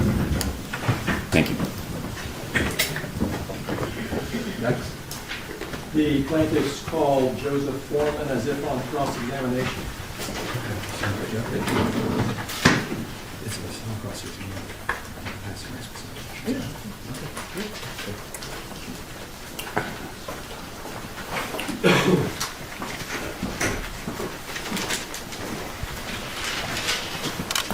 Do you solemnly swear the testimony you're about to give shall be the truth, the whole truth, and nothing but the truth? As this, you shall answer unto God. Yes. Thank you, sir. And have a seat. Go ahead, Mr. Franklin. Thank you, Your Honor. For the record, would you give us your name, please? My name is Joseph Edgar Foreman. You are known under the stage name as Afroman, is that correct? Yes, sir. And you create music videos and do performances, is Yes, that sir. right? How many states of the United States have you performed in, do you think? All of them. All 50. Yes, sir. And how many countries have you performed in? I don't remember, but not all of them, but I've been to a few. How many live performances did you do last year, roughly? I don't know, possibly 250. I don't know, but I don't know. It's a lot of days, but I don't know exactly. And you have a residence here in Adams County, correct? Yes, sir.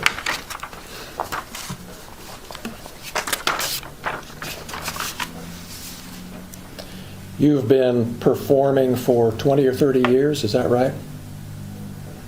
All my life. All right. And is it fair to say that one of the first big hits you had was But Then I Got High? Because I got high. Because I Got High?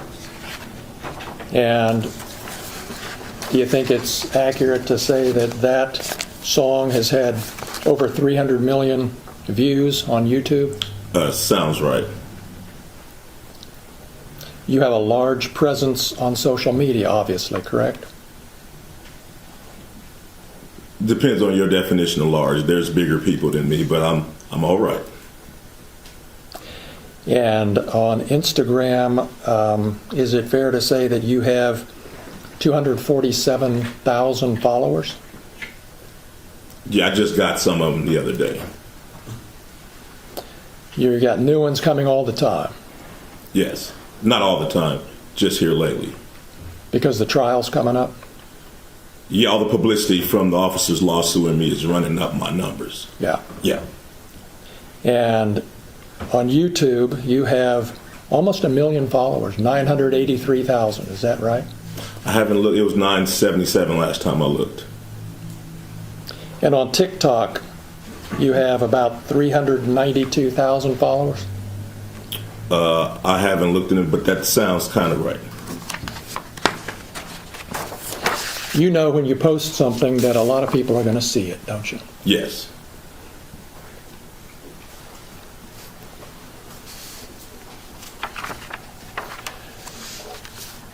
When this search happened back in August of 2022, Mr. Foreman, you weren't at home? No. You were driving home from Chicago? Yes. And you got an alert from a family member that the sheriffs were there searching your home, is that right? Yes. And you were able to turn on your phone and watch through your home security system what the deputies were doing for a period of time, weren't you? Yes.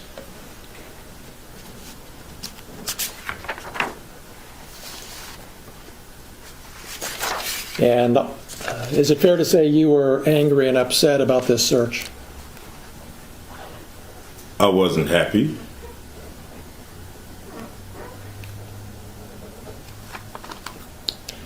And is that why you posted the things we've seen this week, because you weren't happy? No, I posted it because the sheriff's never supposed to raid in my house in the first place. The whole raid was a mistake. All of this is their fault. If they hadn't wrongly raided my house, there would be no lawsuit. I would not know their names. They wouldn't be on my body. They wouldn't be on my home surveillance system. And there would be no songs, nothing. My money would still be intact, nothing. So all of this is their fault.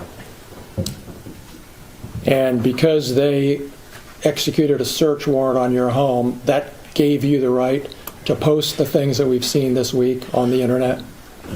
Because Is that right? Is that right, Mr. Foreman? Yes, for Yes. tearing down my door, not paying for it, not being apologetic, me being a sport, doing something peaceful to raise the money to pay for their damages, me having the right of the freedom of speech as an American to talk to my family, friends, and fans about what the sheriffs did to my home. Yes, I had the right to my freedom of speech. After they left, I had the right to kick the can and to do what I had to do to repair the damage they brought to my house. Yes, I did. That includes the right to post the videos that you've just been posting up until Friday and beyond, right? Yes, I have freedom of speech. I'm a rapper. I entertain. I write fiction, comedy. Yes, I mean, I entertain for a living like you practice law for a living. So I have to go to work.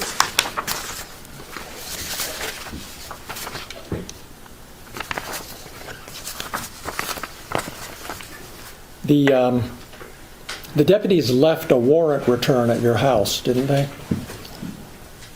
I think they left something with my ex-wife. I'm not sure. Well, you saw, as soon as the search was over, as soon as you got home, you saw a document that showed exactly how much cash had been taken from the house, correct? I know I got paid $5,000 for the show that suit was in. I forgot that money was in that suit. But, I heard, I don't know what piece of paper I heard. I knew they took some money. I just knew they took some money. I knew it was 4,000-ish. I knew they took some money and they seized some money and some weed and some, I don't know what else, just minor stuff. You knew how much money was in that pocket when you came home and saw the warrant return, didn't you? It was $5,000 from back when I did that show. I remember it was $5,000. But anyway. So is it your testimony that they actually took $5,000 instead of $4,390? No, I know when I did that show, it was with Snoop Dogg and Wiz Khalifa at Red Rocks in Denver. The balance of that show, for me, they sent in a deposit, but the balance was $5,000. I put the $5,000 in my coat pocket. I got drunk, I got high, and I forgot to get that money, and I hung that suit back up. And that's where they got that money from. So it was $5,000 they got? Yes, it was $5,000 that was in my suit when I got paid in Red Rocks. Now, after all of this stuff, whatever, it's I don't really know the complete number. It's 46, it's 430, the number bounces up and down. But all I know is I got paid $5,000 at the Red Rocks with Snoop Dogg and Wiz Khalifa when I played the Red Rocks in Denver. And you got $4,000 returned, right? I don't know the exact amount. Well, you were there with the news when you got it. Right, and the lady at the sheriff's station admitted that the sheriffs was short. You can go watch the 19 News. You knew when you saw the warrant returned, didn't you, that the amount that they were saying was taken was actually more money than was in that suit pocket?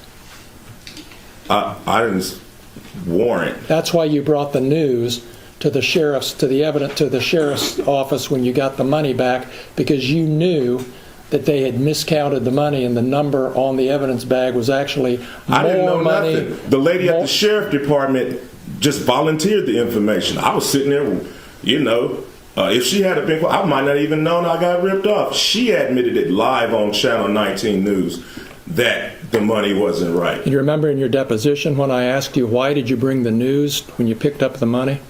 Yeah, I didn't want to get beat up or Epstein at the sheriff's station after I seen him running around my house with AR-15s. So that's why I brought the news and my attorney, so to make sure I got out of that place with my money. You brought the news to protect you physically?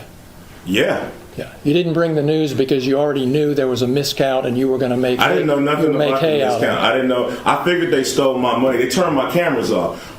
So if you turn my cameras off, you must got something bad in mind. So yeah, I'm accusing them of it. You know, they turned my cameras off. I can't see what they're doing. So your testimony under oath here today to these 10 jurors is that you brought the news when you picked up your money to protect you physically from being beat up or shot by the sheriffs, right? Yes. All right. And they volunteered the information that the money wasn't right. That's just an extra something we found out. But I came with my attorney and the news to make sure the people running around my house with guns didn't take me into jail and do something.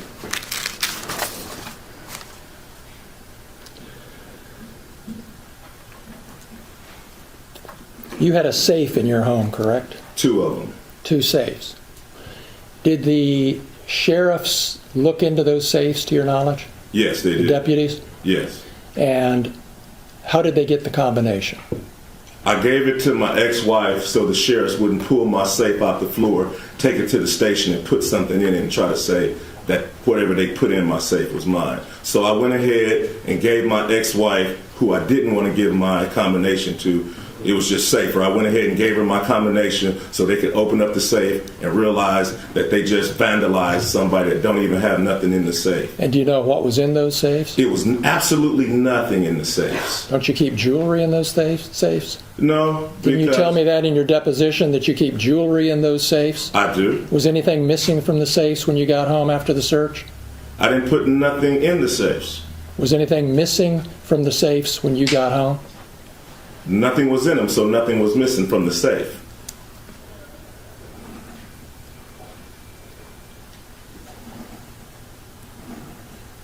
You talked to Randy Walters on the phone before you got home that evening during the search, or right afterwards, didn't you? Yes, sir.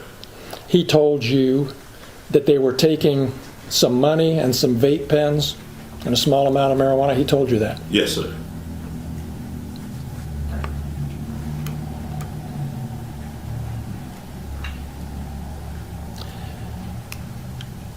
You knew, didn't you, Mr. Foreman, that there had been an investigation by the Claremont County Sheriff's Office into the discrepancy about the cash that was missing from your home, correct? You knew there was an investigation. Yeah, I knew the sheriffs was investigating themselves. Oh, that's how you saw it? Yes, sir. Okay. And did you ever ask for a report so you could see how bad this investigation of themselves really was? Yes, I was trying to get involved any way I can. The investigation was going on without any of my participation. Did you ask for a copy of the report? I did. I asked for everything. I was trying to be involved. So you've seen the report? No, I have not. Okay. I just saw it a few minutes ago. Well, you had an attorney when you got the cash returned, correct? At the station? Yes. I had attorney. Yeah, my attorney was present. Did your attorney ask for a copy of this report? It wasn't in it. When I got my cash back from the station, it wasn't an investigation until we realized money was missing. Well, did you contact your attorney and say, hey, get me a copy of that report? Your Honor, I'm going to object. Well, Mr. Klingler wants to talk about his client's attorney-client privilege and maybe waive it. Mr. Foreman does have attorney-client privilege with his attorney at that time. And we are going to assert that privilege because it's a privilege he has of right. And so far, he hasn't asked anything privileged. So I appreciate the sensitivity, overrule the objection, and we'll pay attention. Thank you. Go ahead. Thank you, Judge. Your testimony is you never saw a copy of Detective Robinson's report until today. Yes, sir. And that's because you didn't want to see a copy of the I investigation. did want to see. You don't know what I want. I did want to see it. You did. I wanted everything that had something to do with my money coming. And that was 3.5 years ago, correct? And you haven't seen a copy of that report that you wanted to see until this afternoon. Is that right? That's right. I never had my money taken by cops. I didn't know how this go. I don't know about reports. All I know is live on Fox 19 News, the lady admits that her department is short $400 of my money. That's all I know. I don't know how to investigate police officers taking money. That's all you know, and that's all you know today, isn't it? That's the whole basis of your claim that your money was stolen, is that the amount of money that was in the bags is different from the amount of money that was written on the bag. Yeah, my whole thing is they never should have raided me in the first place. That's your whole thing. That's my whole thing. That's the point, That's my whole isn't thing. it? If they never would have showed up, there would be no songs about them. I wouldn't know who they are. Their faces would not be on my video cameras. None of this, we wouldn't be in this room right now if they hadn't raided my house and didn't press no charges, didn't even know what they was doing. This whole thing is their fault, and they're suing me for their mistake. And so you don't really care if they stole your money or not. You're just mad about what they did. I do care about if they stole them. Police officers shouldn't be stealing the civilians' money. So I do care. All of it is an outrage. This whole thing is an outrage. You have no evidence that they took your money except for the amount on the bag isn't the same as the amount. How about the lady admitting that she took? Could you answer my She admitted that she took my money on live Fox 19 News. Go argue with the film clip. Well, go argue with her admitting that she took my money. Nobody admitted that they took your money. Well, whatever. Go look at her admitting that the bag is short because it stayed open all weekend long or 2 weeks after Brian and Officer Cooley just left it and just mishandled it and didn't do it right. Just so we're honest with the jury here, Mr. Foreman, nobody admitted that they took your money, did they? They admitted it was short. Yes. Nobody admitted that they took your money.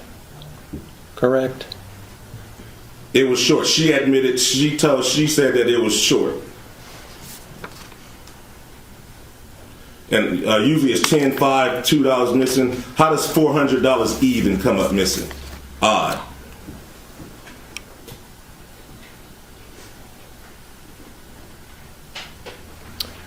You posted videos about Brian Newland doing hard drugs and snitching on his friend, and you posted those based on rumors, didn't you? We can look at your deposition, but before you argue with me, but isn't that a fact that you made those allegations based on rumors you said you heard? It's a fact. William Newland is a convicted pedophile, and Brian Newland is his brother. After I zeroed in on Brian, I asked about him. Come to find out, he's a large statutory rapist that has sex with all kind of underage girls. He buys them beers and gets them drunk and all kind. That's probably the reason he had to leave the Adams County Sheriff Department, because he beats up his wife and he messed with underage girls, and he had to get out of town and go get a job in Norwood. All right. You don't want to answer my question. I do. Please ask another one. Well, let me ask this one again so I can get an answer. Do you remember in your deposition when I asked you, you have no reason to think these rumors about Brian Newland are true, do you? And you said, well, it's more entertaining if it's true, and I can make some money. Do you remember that? No, I don't. That's a however long that deposition was. You can read the deposition and it tells you what I said. Do we have a copy, another copy of that? Because I'll show it to you, and I can show you my copy. Refresh your recollection. You're going to refresh his recollection. It's trees. Thank you, Judge. If I can get it working here. Your Honor, I would object to using the screen to refresh his recollection. That's publishing it to the jury. If he wants to refresh his recollection, he can show him it and then ask him a question, much how we would do in criminal law with a police report. If an officer didn't remember, we wouldn't show the report, we would show it to the officer. He would refresh his memory by reading it, and then we'd re-ask the question. Do it that way, just make sure you think he reads it right. I'm just trying to get through the verbiage. Just make sure you think he reads it right, otherwise I have to wrestle with you about whether he read it right. Sure. So just read it. And then if we want to move it as an exhibit, you can do that. Remember your deposition being taken, Mr. Foreman, in your attorney's office on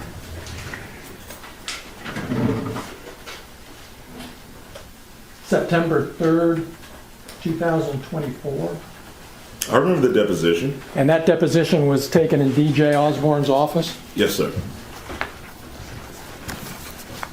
That's the same office that you used to film that video that we saw last night with the actor playing Lieutenant Lisa Phillips, and that actor was sitting in the same chair that Lisa Phillips sat in during her deposition, wasn't she?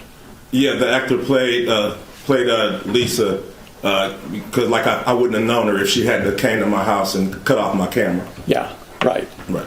That's the office we're talking about, and that's the office where I took your deposition, right? Yes, sir. And in that deposition, I'm referring to page 84 of the deposition. I had asked you about... Object, he's testifying. No, he's using the deposition to refresh his memory. He's doing it right, so sit down, please. Go ahead.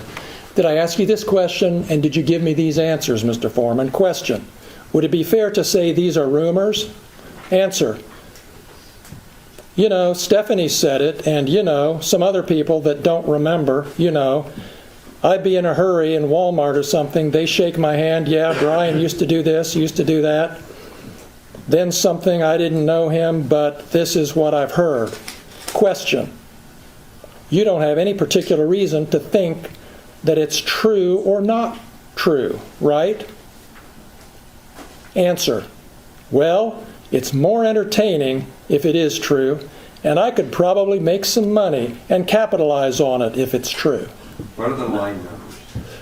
Starting with line 7 and ending with line 21. Did I ask you those questions and you give me those answers? I don't remember. That was a long time ago. But that's my question. I've always put Brian Newland next to his brother, so that's my basis, and I've always we noticed that. Yeah, and your attorney's going to be able to ask you whatever questions he wants. Right now, I'd like you to focus on my questions, Mr. Foreman.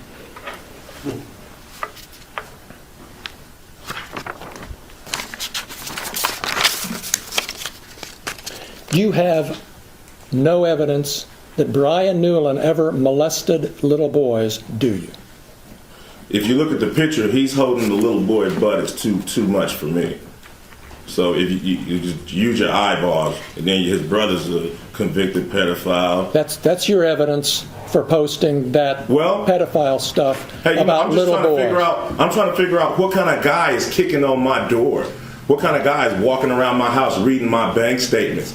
It's a dude that's possibly a pedophile, got a convicted pedophile brother, deputized by the sheriff, walking around, possibly stealing my money. I'm just trying to figure out what's going on as I zoom in with my cameras. That's not the type of guy I don't think should be on the police force.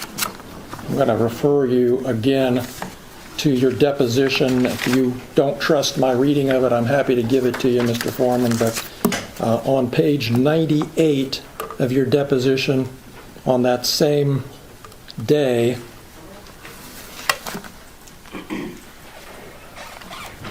beginning at 9/11, did I ask you this question and did you give me this answer?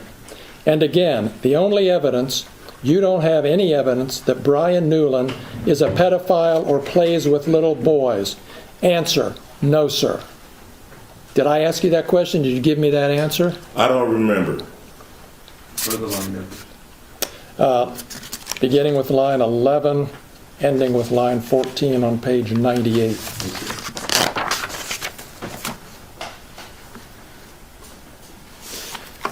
You have no evidence that Lisa Phillips stole your money, do you?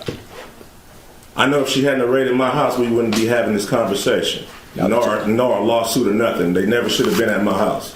Since you're not going to answer my question, I'm going to go back to your deposition again, Mr. Foreman, page 102. Your Honor, if I may, can I just enter a continuing objection so I don't have to object every time he does the deposition? No, it's too important, so please be specific. Thank you. So I would enter a notation of objection at this point. He is now testifying for the witness. He is no longer refreshing his recollection.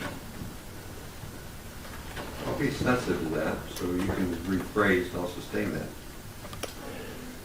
that. You made the conclusion, you didn't have memory, so you've got to go back and fix that. All right, Judge, I will. Thank you.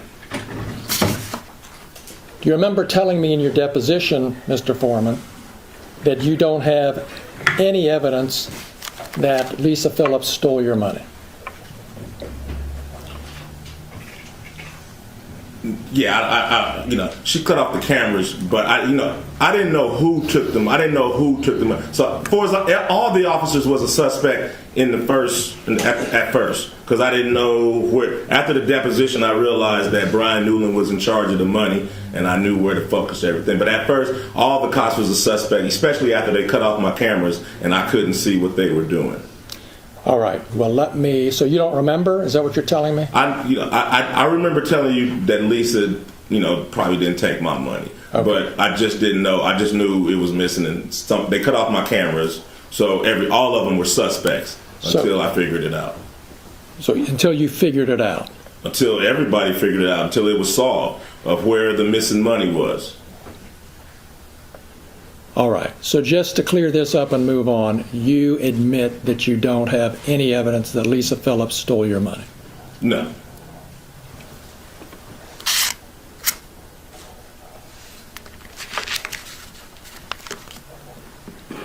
But I know if she wasn't there in the first place, we wouldn't be having this conversation or be here. And is it true that one of your big motivation, really, in making all of these posts is to make money? To pay for the damage that they brought to my house under the circumstance that they shouldn't have even been there in the first place. Okay. So the answer to my question is yes, your motivation was to make money? To pay for the damages that they brought to my house under the circumstances that they shouldn't have been there in the first place. Have you made enough yet to make up for it? Not really. How much have you made on it? I don't know exactly, but it wasn't hardly $24,000. $24,000. It wasn't that. It wasn't that. You're still making money on today, right, with the new posts and advertisements and things? It's publicity. You're still selling merchandise, aren't you? No, publicity. Just me. Just everybody. Thanks to them bringing publicity to this, it's just an opportunity to run numbers up and be an entertainer. And the more lies, outrageous lies you tell about them, the more money you can make, right? Fact, they never should have came to my house in the first place. Fact, if they hadn't came to my house, they wouldn't have put themselves on the video camera and in my music career. All of this is their fact. All of this is their fault, and they have the audacity to sue me. These people and you are the predators and the victim at the same time.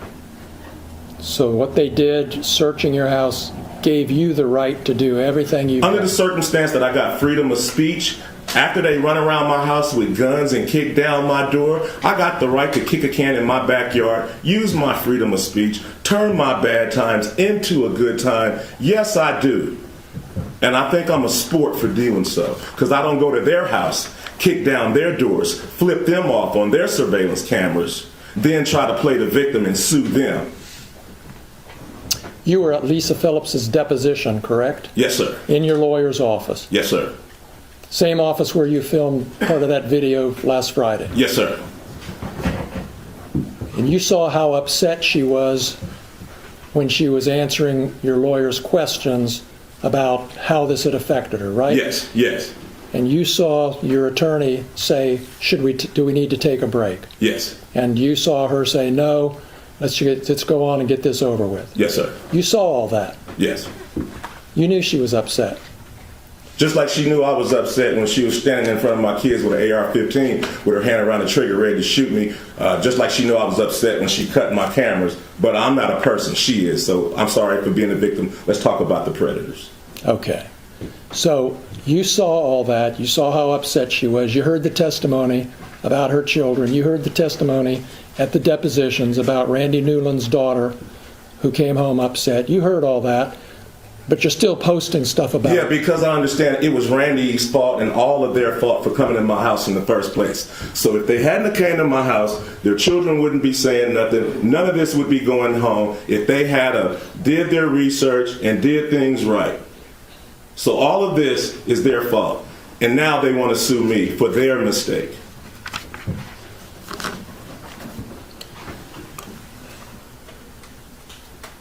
Is there anything that could change your mind about what you're doing to these deputies? Is there anything that can change my mind about the fact that they shouldn't have been at my house in the first place? Is there anything that can change my mind about how my money shouldn't have been touched in the first place?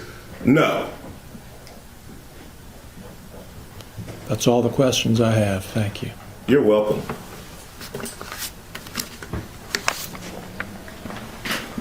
You want to continue, I'm sorry, Mr. Osborne, do you want to continue the direct examination of your client now? Your Honor, I was going to actually ask for a sidebar so we can talk about that. Okay, so let's just talk about it. Okay, so I was actually going to not do cross with Mr. Foreman at this time. I was going to hold off until our case in chief.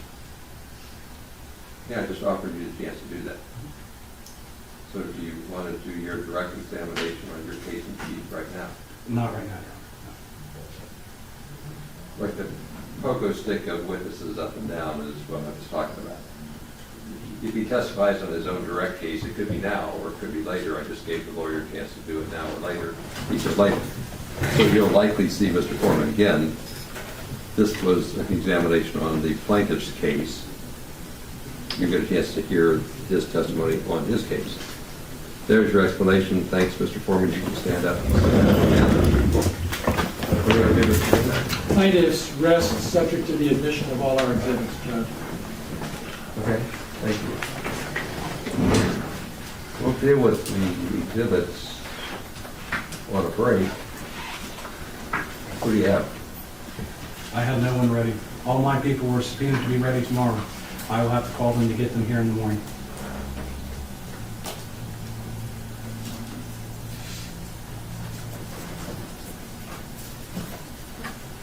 Don't research, don't think, don't talk.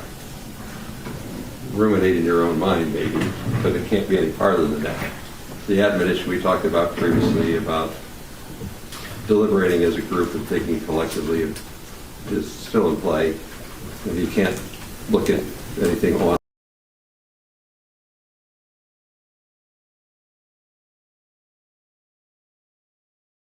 This channel we're watching this on just like zoop, they just cut it off. So that's it. They're done for the day. Oh man. Wow. All right, before we let's get to this. I don't know if this is really going to show anything, but all right, so the day is over because the plaintiff rests. But here, check this out. All right, so this is from the Fox 19 News. I also want to try and find that video of them showing up. While we watch this, I'm going to try and show the video of when he goes, what he's talking about. I got to see that video. So check this out. This is the body cam. Let's see if we can see or hear anything.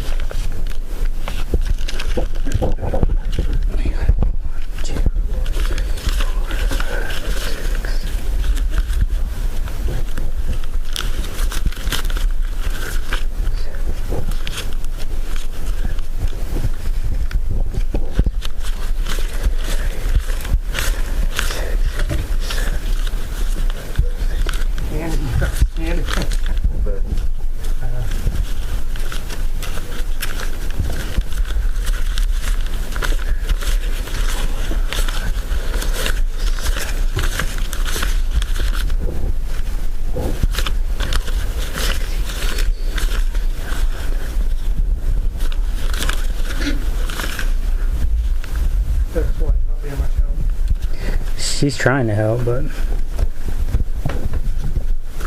I just don't know if there's much she can do.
I don't know.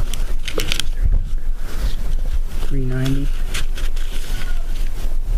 Okay.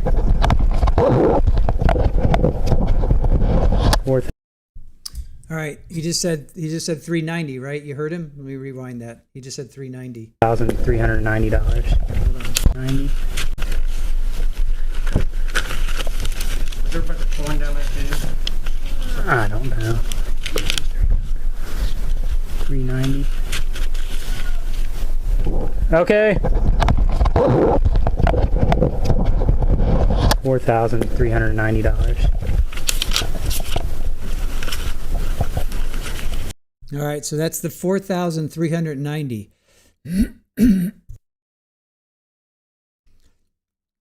So that's the $4,390. That's the counting that he was talking about, where he says 3, 4, 5, 6, 7, shuffles the money, then goes 7, 8, 9, 10. So this is where he does it's a miscount of $390. So instead of it being 4,000, he says 3,000. Yeah, what's he? $4,390.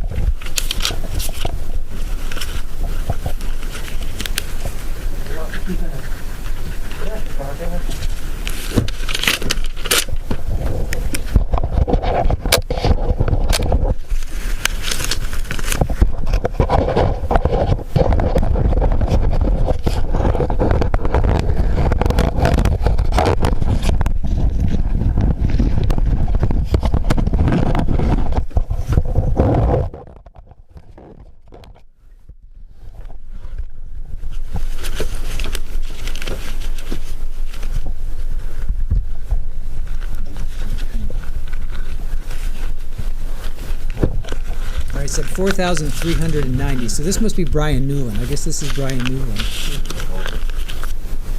Hell writer, I think this is Brian Newland. He's the one that did all the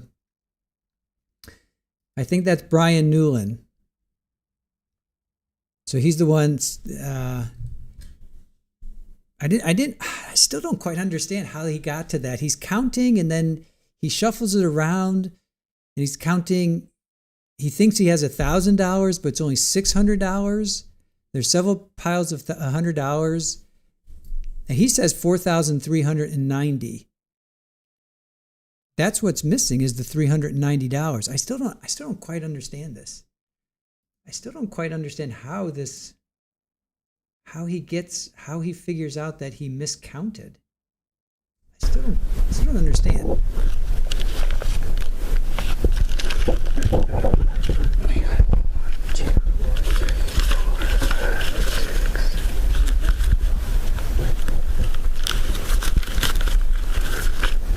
All right, so there's the 4, 5, 6. That's the 4, 5, 6. Then he shuffles the money. Then he puts single hundreds on the ground. Then he goes 7, 8, 9, 10. This was the testimony today from Michael Robinson. So Michael Robinson said he lays two $100 bills on the ground, does 3, 4, 5, 6, 7, shuffles money, and then he does 7, 8, 9, 10.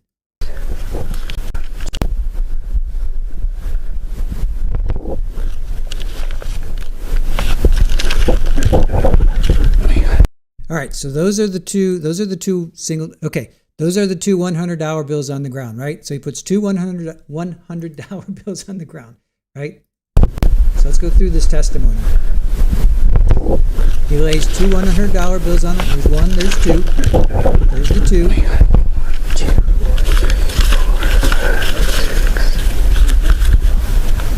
So then he does 3, 4, 5, 6, 7. He shuffles money.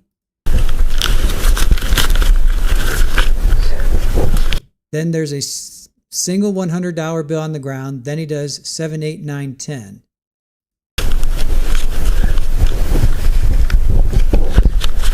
He only went 7, 8, 9.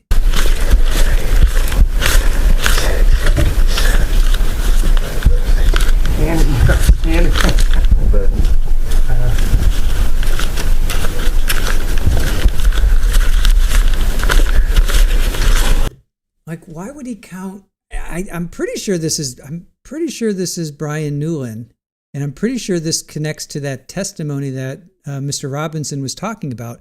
But why would you count 1, 2, and then stop, then put another $100 bill, then stop, and then keep counting? Jennifer, this just does not make sense. This does not make sense at all.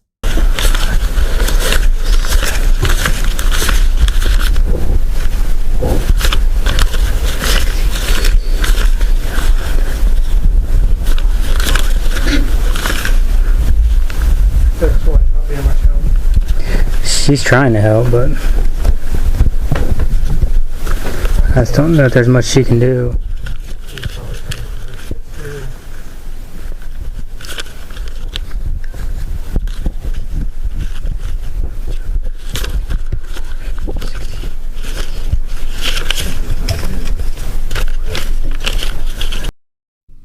All right, so he's separating out, okay, maybe I get it now. He's separating out the hundreds from the 20s. Okay, I get that. Okay, I can get that now. One for you, one for me. Counting on his fingers. They're trying to do some sketchy things. Jenny, yeah, I get it now. He's separating the hundreds from the 20s. I get that. All right, I guess that's it. He's separating the 20s from the hundreds.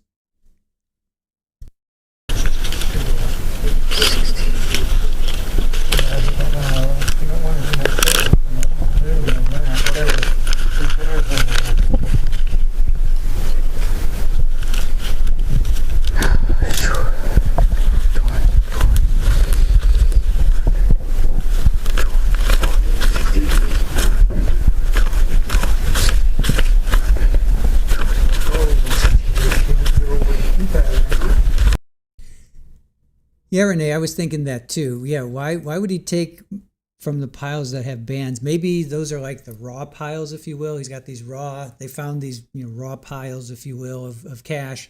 So he's counting them out. And since he didn't have a full 100, he's pulling from that to make it a full 100, I guess. I'm just trying to figure that out.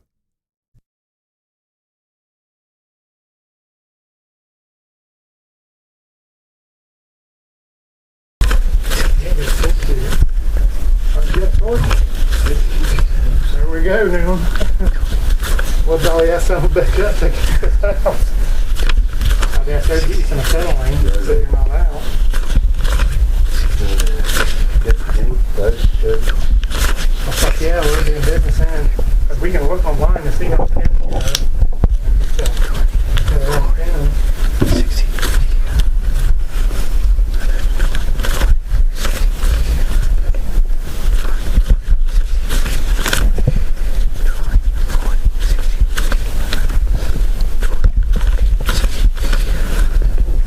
I can definitely hear him now going 20, 40, 60, 80, 100, 20, 40, 60, 80. I can definitely hear him. No, Jennifer, it was not played. It was talked about, but it wasn't played. I can definitely hear him going 20, 40, 60, 80, 100, 20, 40. That I can hear. I can hear him now.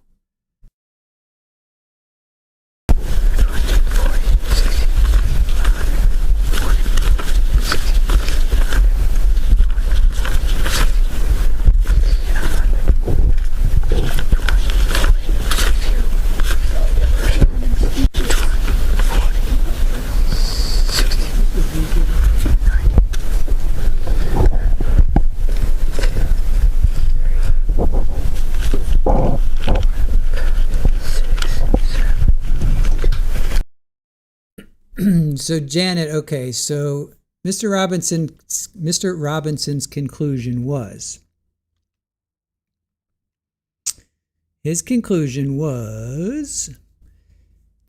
that there was 66 bags, there was only 7 counts of discrepancy. 4 bags actually had more money, and the most amount was missing was $5.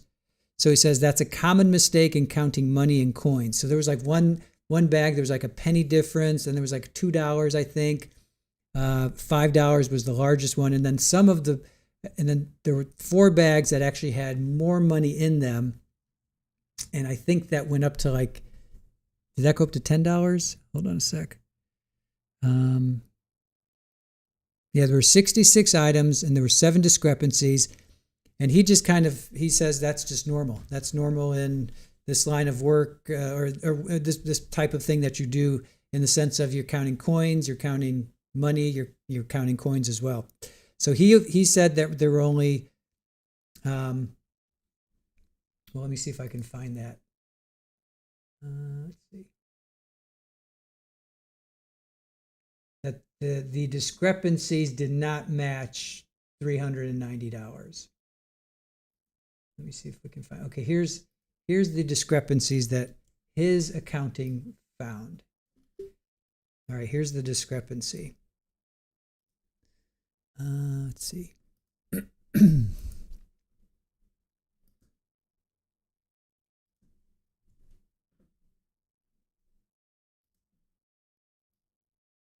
All right, that's what his accounting, so one bag had a penny, second bag had $2, third bag had $5. Yeah, and then there were 4 bags that actually were over. So I think that's 50 cents, 10 cents, 50 cents, and $2.40. So those are the discrepancies that Mr. Robinson found. Those are the discrepancies.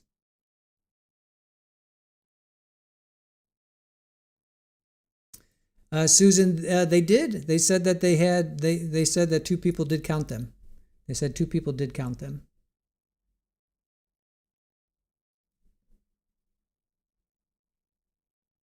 So he says it's normal. Joe Lowe, he says that's normal in this kind of work, or whatever, this particular thing. He said this is typical. He says a common mistake in counting money and coins. That's what he says. And then there's this D. Russin, I guess.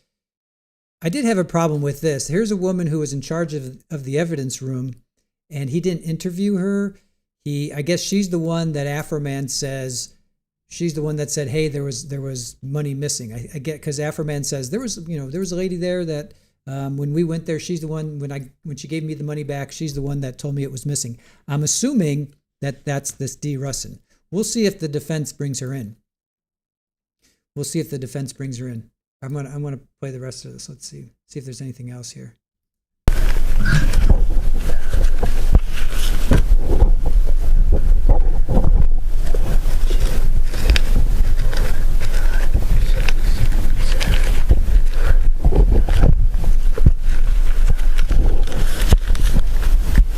That should be $1,000 right there. He just counted, I think 1, 2, 3, 4, 5, 6. I think that's $1,000 right there.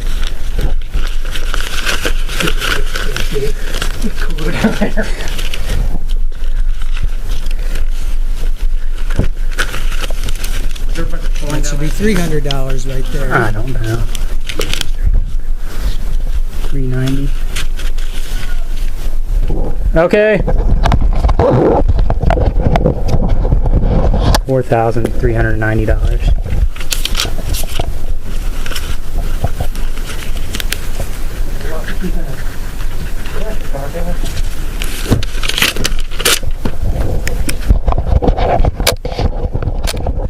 $4,390. Glasses, jacket, shirt, man. Yeah, I can't believe this trial is real. Sorry, he's making a lot of fuss there with his body cam.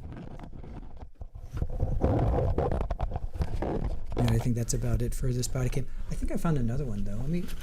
I don't know if this. Let me check this other one out.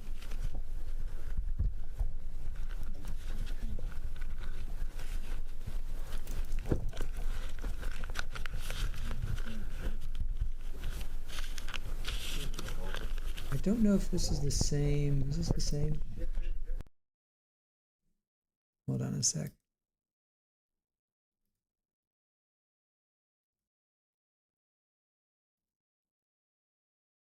All right, they've got this one redacted. So there's another body cam, but it's heavily redacted. I can't really see. Yeah, you can't really see what's going on there. Yeah.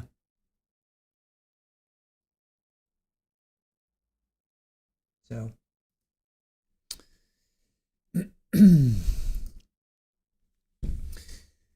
All right, what are you guys talking about? He was taking it. Elaine, how did he get to 390? There were no $10 bills. I don't know. Denisha, 4,390. I guess he found some. I don't know. We didn't see. I don't know. Discrepancy. Texas Cat, that's not normal. He was setting up for discrepancies because he took his multiple piles. Joylo says really bad cashing up. Janet, they even took his change. Apparently they took his change. Sure Life, no, we were never off with the money ever. That was a no. Oh, right. Yeah, if you're so hold on, Joanne. Yeah, they took his pocket change as well. Apparently, I don't like them. I don't like taking from banded piles. Shows shady to you, Debbie says.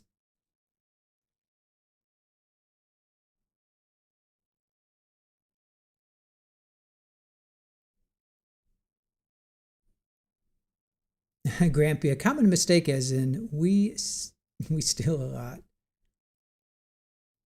Close enough, eh? Yeah, close enough. The lure of the lira. Absolutely. Janet, I don't blame him for being super angry. He's got a right to be angry. Amazon Lioness, $50 bills plus 2.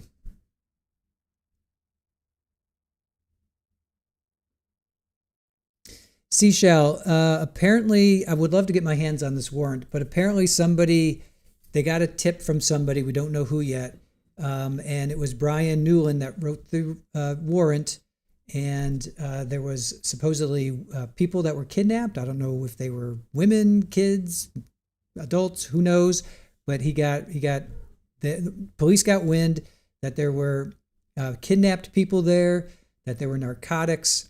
So they went to his house. They got a warrant. They went to his house. Let me pull this. Let me close that for a second. They got a warrant. They went to his house, and they found a couple joints, the 4,000 and change, and some vapes. They didn't find any evidence of anything else. No serious narcotics. No victims. People kidnapped people, whatever. And no charges were filed. No charges were filed. So.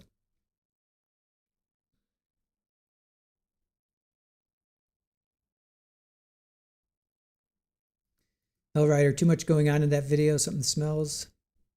Play on crime. You're still 3 hours behind. Oh, yeah, just wait. Just wait, play on crime. Just wait. Sweet Vampy, you're going to watch the other thing in a little bit. So excited to watch closings, hear the verdict. Hoping to do a happy dance today. Andrew, you wish you had a dime for every dime you have? Even doing it on a chair and the floor is off and not the way to count money, Jen says. Yes, that's how you get to 90 without a $10 bill. I gotcha. You're welcome, Seashell. Rev Green, put the 20 on top and the 50s on the bottom.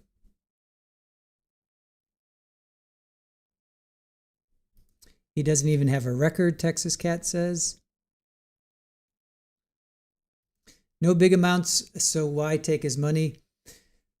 Well, because I think it was Detective Newland? Brian Newland. I think he says that's part of their process. One of the officers today said that's part of the process. When narcotics are involved, they take the money because they think the money is part of the narcotics. Yet, no narcotics were found, so why take the money? There's so many moments in this of like, why? Just why are you guys doing? What are you guys doing? How long was it before? That's a good question, Janet. This happened August 21st of 2022. I think it was, when was it? In 2023, I think he got it back. No, I'm sorry. They issued a report December 8th, 2022. So when did he get his money back? That's a good question. It happened in August. It may have been straight away. It may have been not straight away, but somewhat. Green Eye Cat, if I was that confused, I would definitely have counted it again. Joanne, is it illegal to have cash in your own home? I hope not. I certainly hope not. Let me see if I can find out when he got, when did Afroman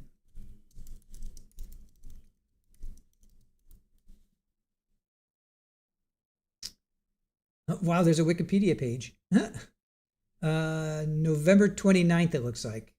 Regardless, rapper is expected to receive it all back Tuesday evening. So this is from, hold on a sec.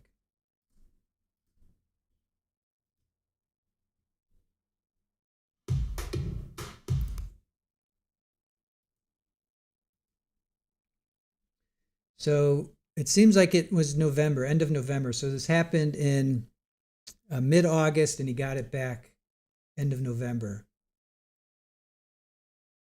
Let me just see if...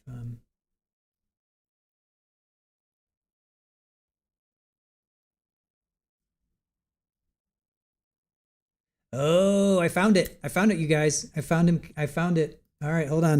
Whoop, whoop, whoop. All right, I found him going to the police station with Channel 19. All right, here, check it out. Hopefully I can get this to play because it's a website. All right, hold on.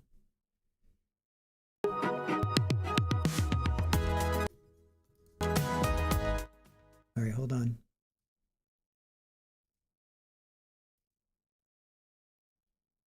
All right, it's blurry at the beginning, but it gets better. Hold on. A warrant accused the rapper of kidnapping and drug trafficking. Ken Baker's live in Adams County. So today, police gave the rapper the cash back, Ken. So what's the problem?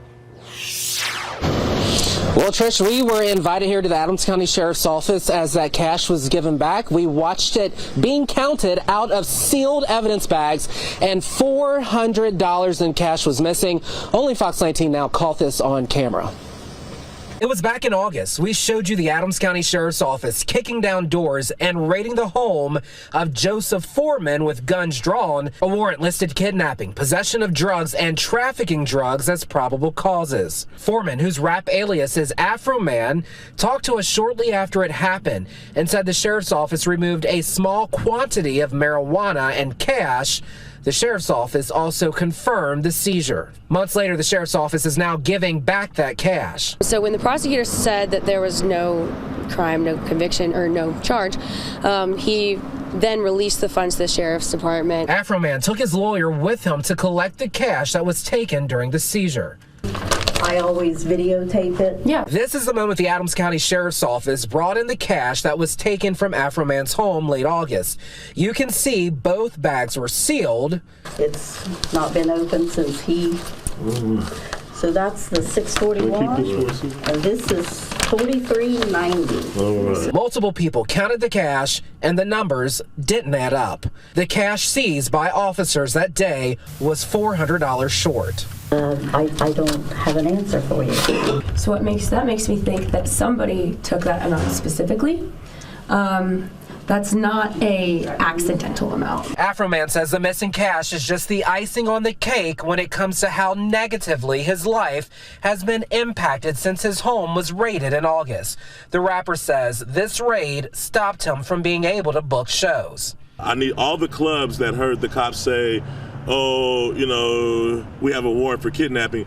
I need all those clubs to see and hear that those charges have been dropped. It's because of that loss and other reasons Afroman and his attorney said they will be filing a defamation suit against the county.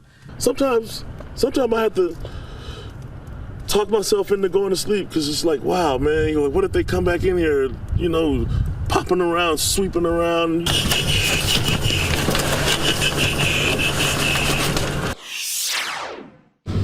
So a lot of you might be wondering how evidence is given back. So we were taken into a small interview room, and then the evidence handler, she came in with those sealed bags with cash inside. She talked about some legalese, how we were being recorded, and just legal laws that she ran through, and then they started counting, and when they counted, 3 people, I watched 3 people count that cash, and it came up short. I did, of course, call the Sheriff's Office tonight. They said they're going to be looking into that first thing in the morning. Live here in Adams County, I'm Ken Baker, Fox 19 Now. Ken, thank you. New tonight as well, one person's died.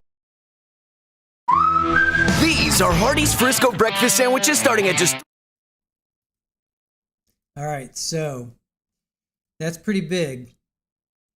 That's pretty big because he lost that. He lost money, right? We were talking about that earlier. He actually lost money because these clubs that were booking him found out that he was possibly kidnapping people, and he lost money. They didn't want him to play at their club, and he lost money. So that, and he put out a suit. He did a defamation suit, and I think that's the suit that Judge Hine threw out. I think that's the suit that Judge Hine threw out. Some suit of he's filed some suit, and that was thrown out. So I think that's the one that was thrown out. So that's pretty big. He lost money because of their raid. So interesting. All right, you guys. I think that's about it. So, all right. So tomorrow, when did he say? 8:39? I don't know what time they're supposed to be coming back. What did he say? Anyway, I don't know when if they start on time, because this is a local channel. So, hey, Grampy, look who I got. Look who I got here for you. I got little Roger over there. Hi, what's up, Super Ball? Hey, look over here. Yeah, look over here. Yeah, it's a good girl. Yeah. Oh, it's a good girl. Yeah, it's a good girl. There you go, Grampy. I got your girl saying hello. And yes, I believe that was D. Rebbins, sorry, D something or other. I'm still getting used to these names. Yeah, that was, I think that's her admitting. She said, "Oh, I don't know what's going on." So you got it. Here she is. She's enjoying it. She's enjoying it. Little Roger in the background there. Yeah, it's a good boy. Yeah, it's a good boy. Thank you, Debbie, for the $3. So thank you, Debbie. Really appreciate that. A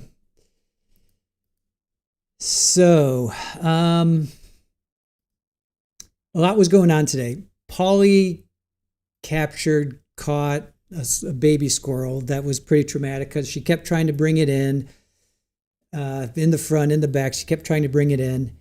So I finally had to go out and I took care of it. And then our kittens are getting of that age. We have appointments for them to get neutered and spayed. Roger was going to be first. He was originally going to be, I think, the 8th of April. And then the girls, which are 3, we have 3 females, they were going to be the 30th. But today, Houdini started, she's been kind of meowing the last couple of days. And then today, Roger was kind of jumping on her. So we're like, ugh. So I called the vet. I'm like, please get us in. So they moved it to, well, ultimately they called me back because somebody canceled. So now we have it on the 31st. Yeah, we have it next Tuesday. So we have 2 Tuesdays. So we're supposed to keep them separated. There's no way we can keep these guys separated. So we're going to do our best to keep them as isolated as we can. But at night, oh boy, hopefully at night these guys won't do anything weird because we got to get them. So it's been a day. It's been a little distracting to say the least because Rafa here is trying to mate with his sister and she's meowing and he's doing his thing and it's been a day. So anyway, we made it through. Hopefully we have 2 weeks to go. That's the soonest they could fit us in, and hopefully they won't get weird in the 2 weeks. But anyway, so that's what we're doing. All right, you guys. Thank you for joining us. Really appreciate you spending your day with us. This is supposed to be a week-long trial. So the plaintiffs rested today. So the defendant, which is Afroman, Joseph Foreman. Roger's going this Thursday? The 19th? No.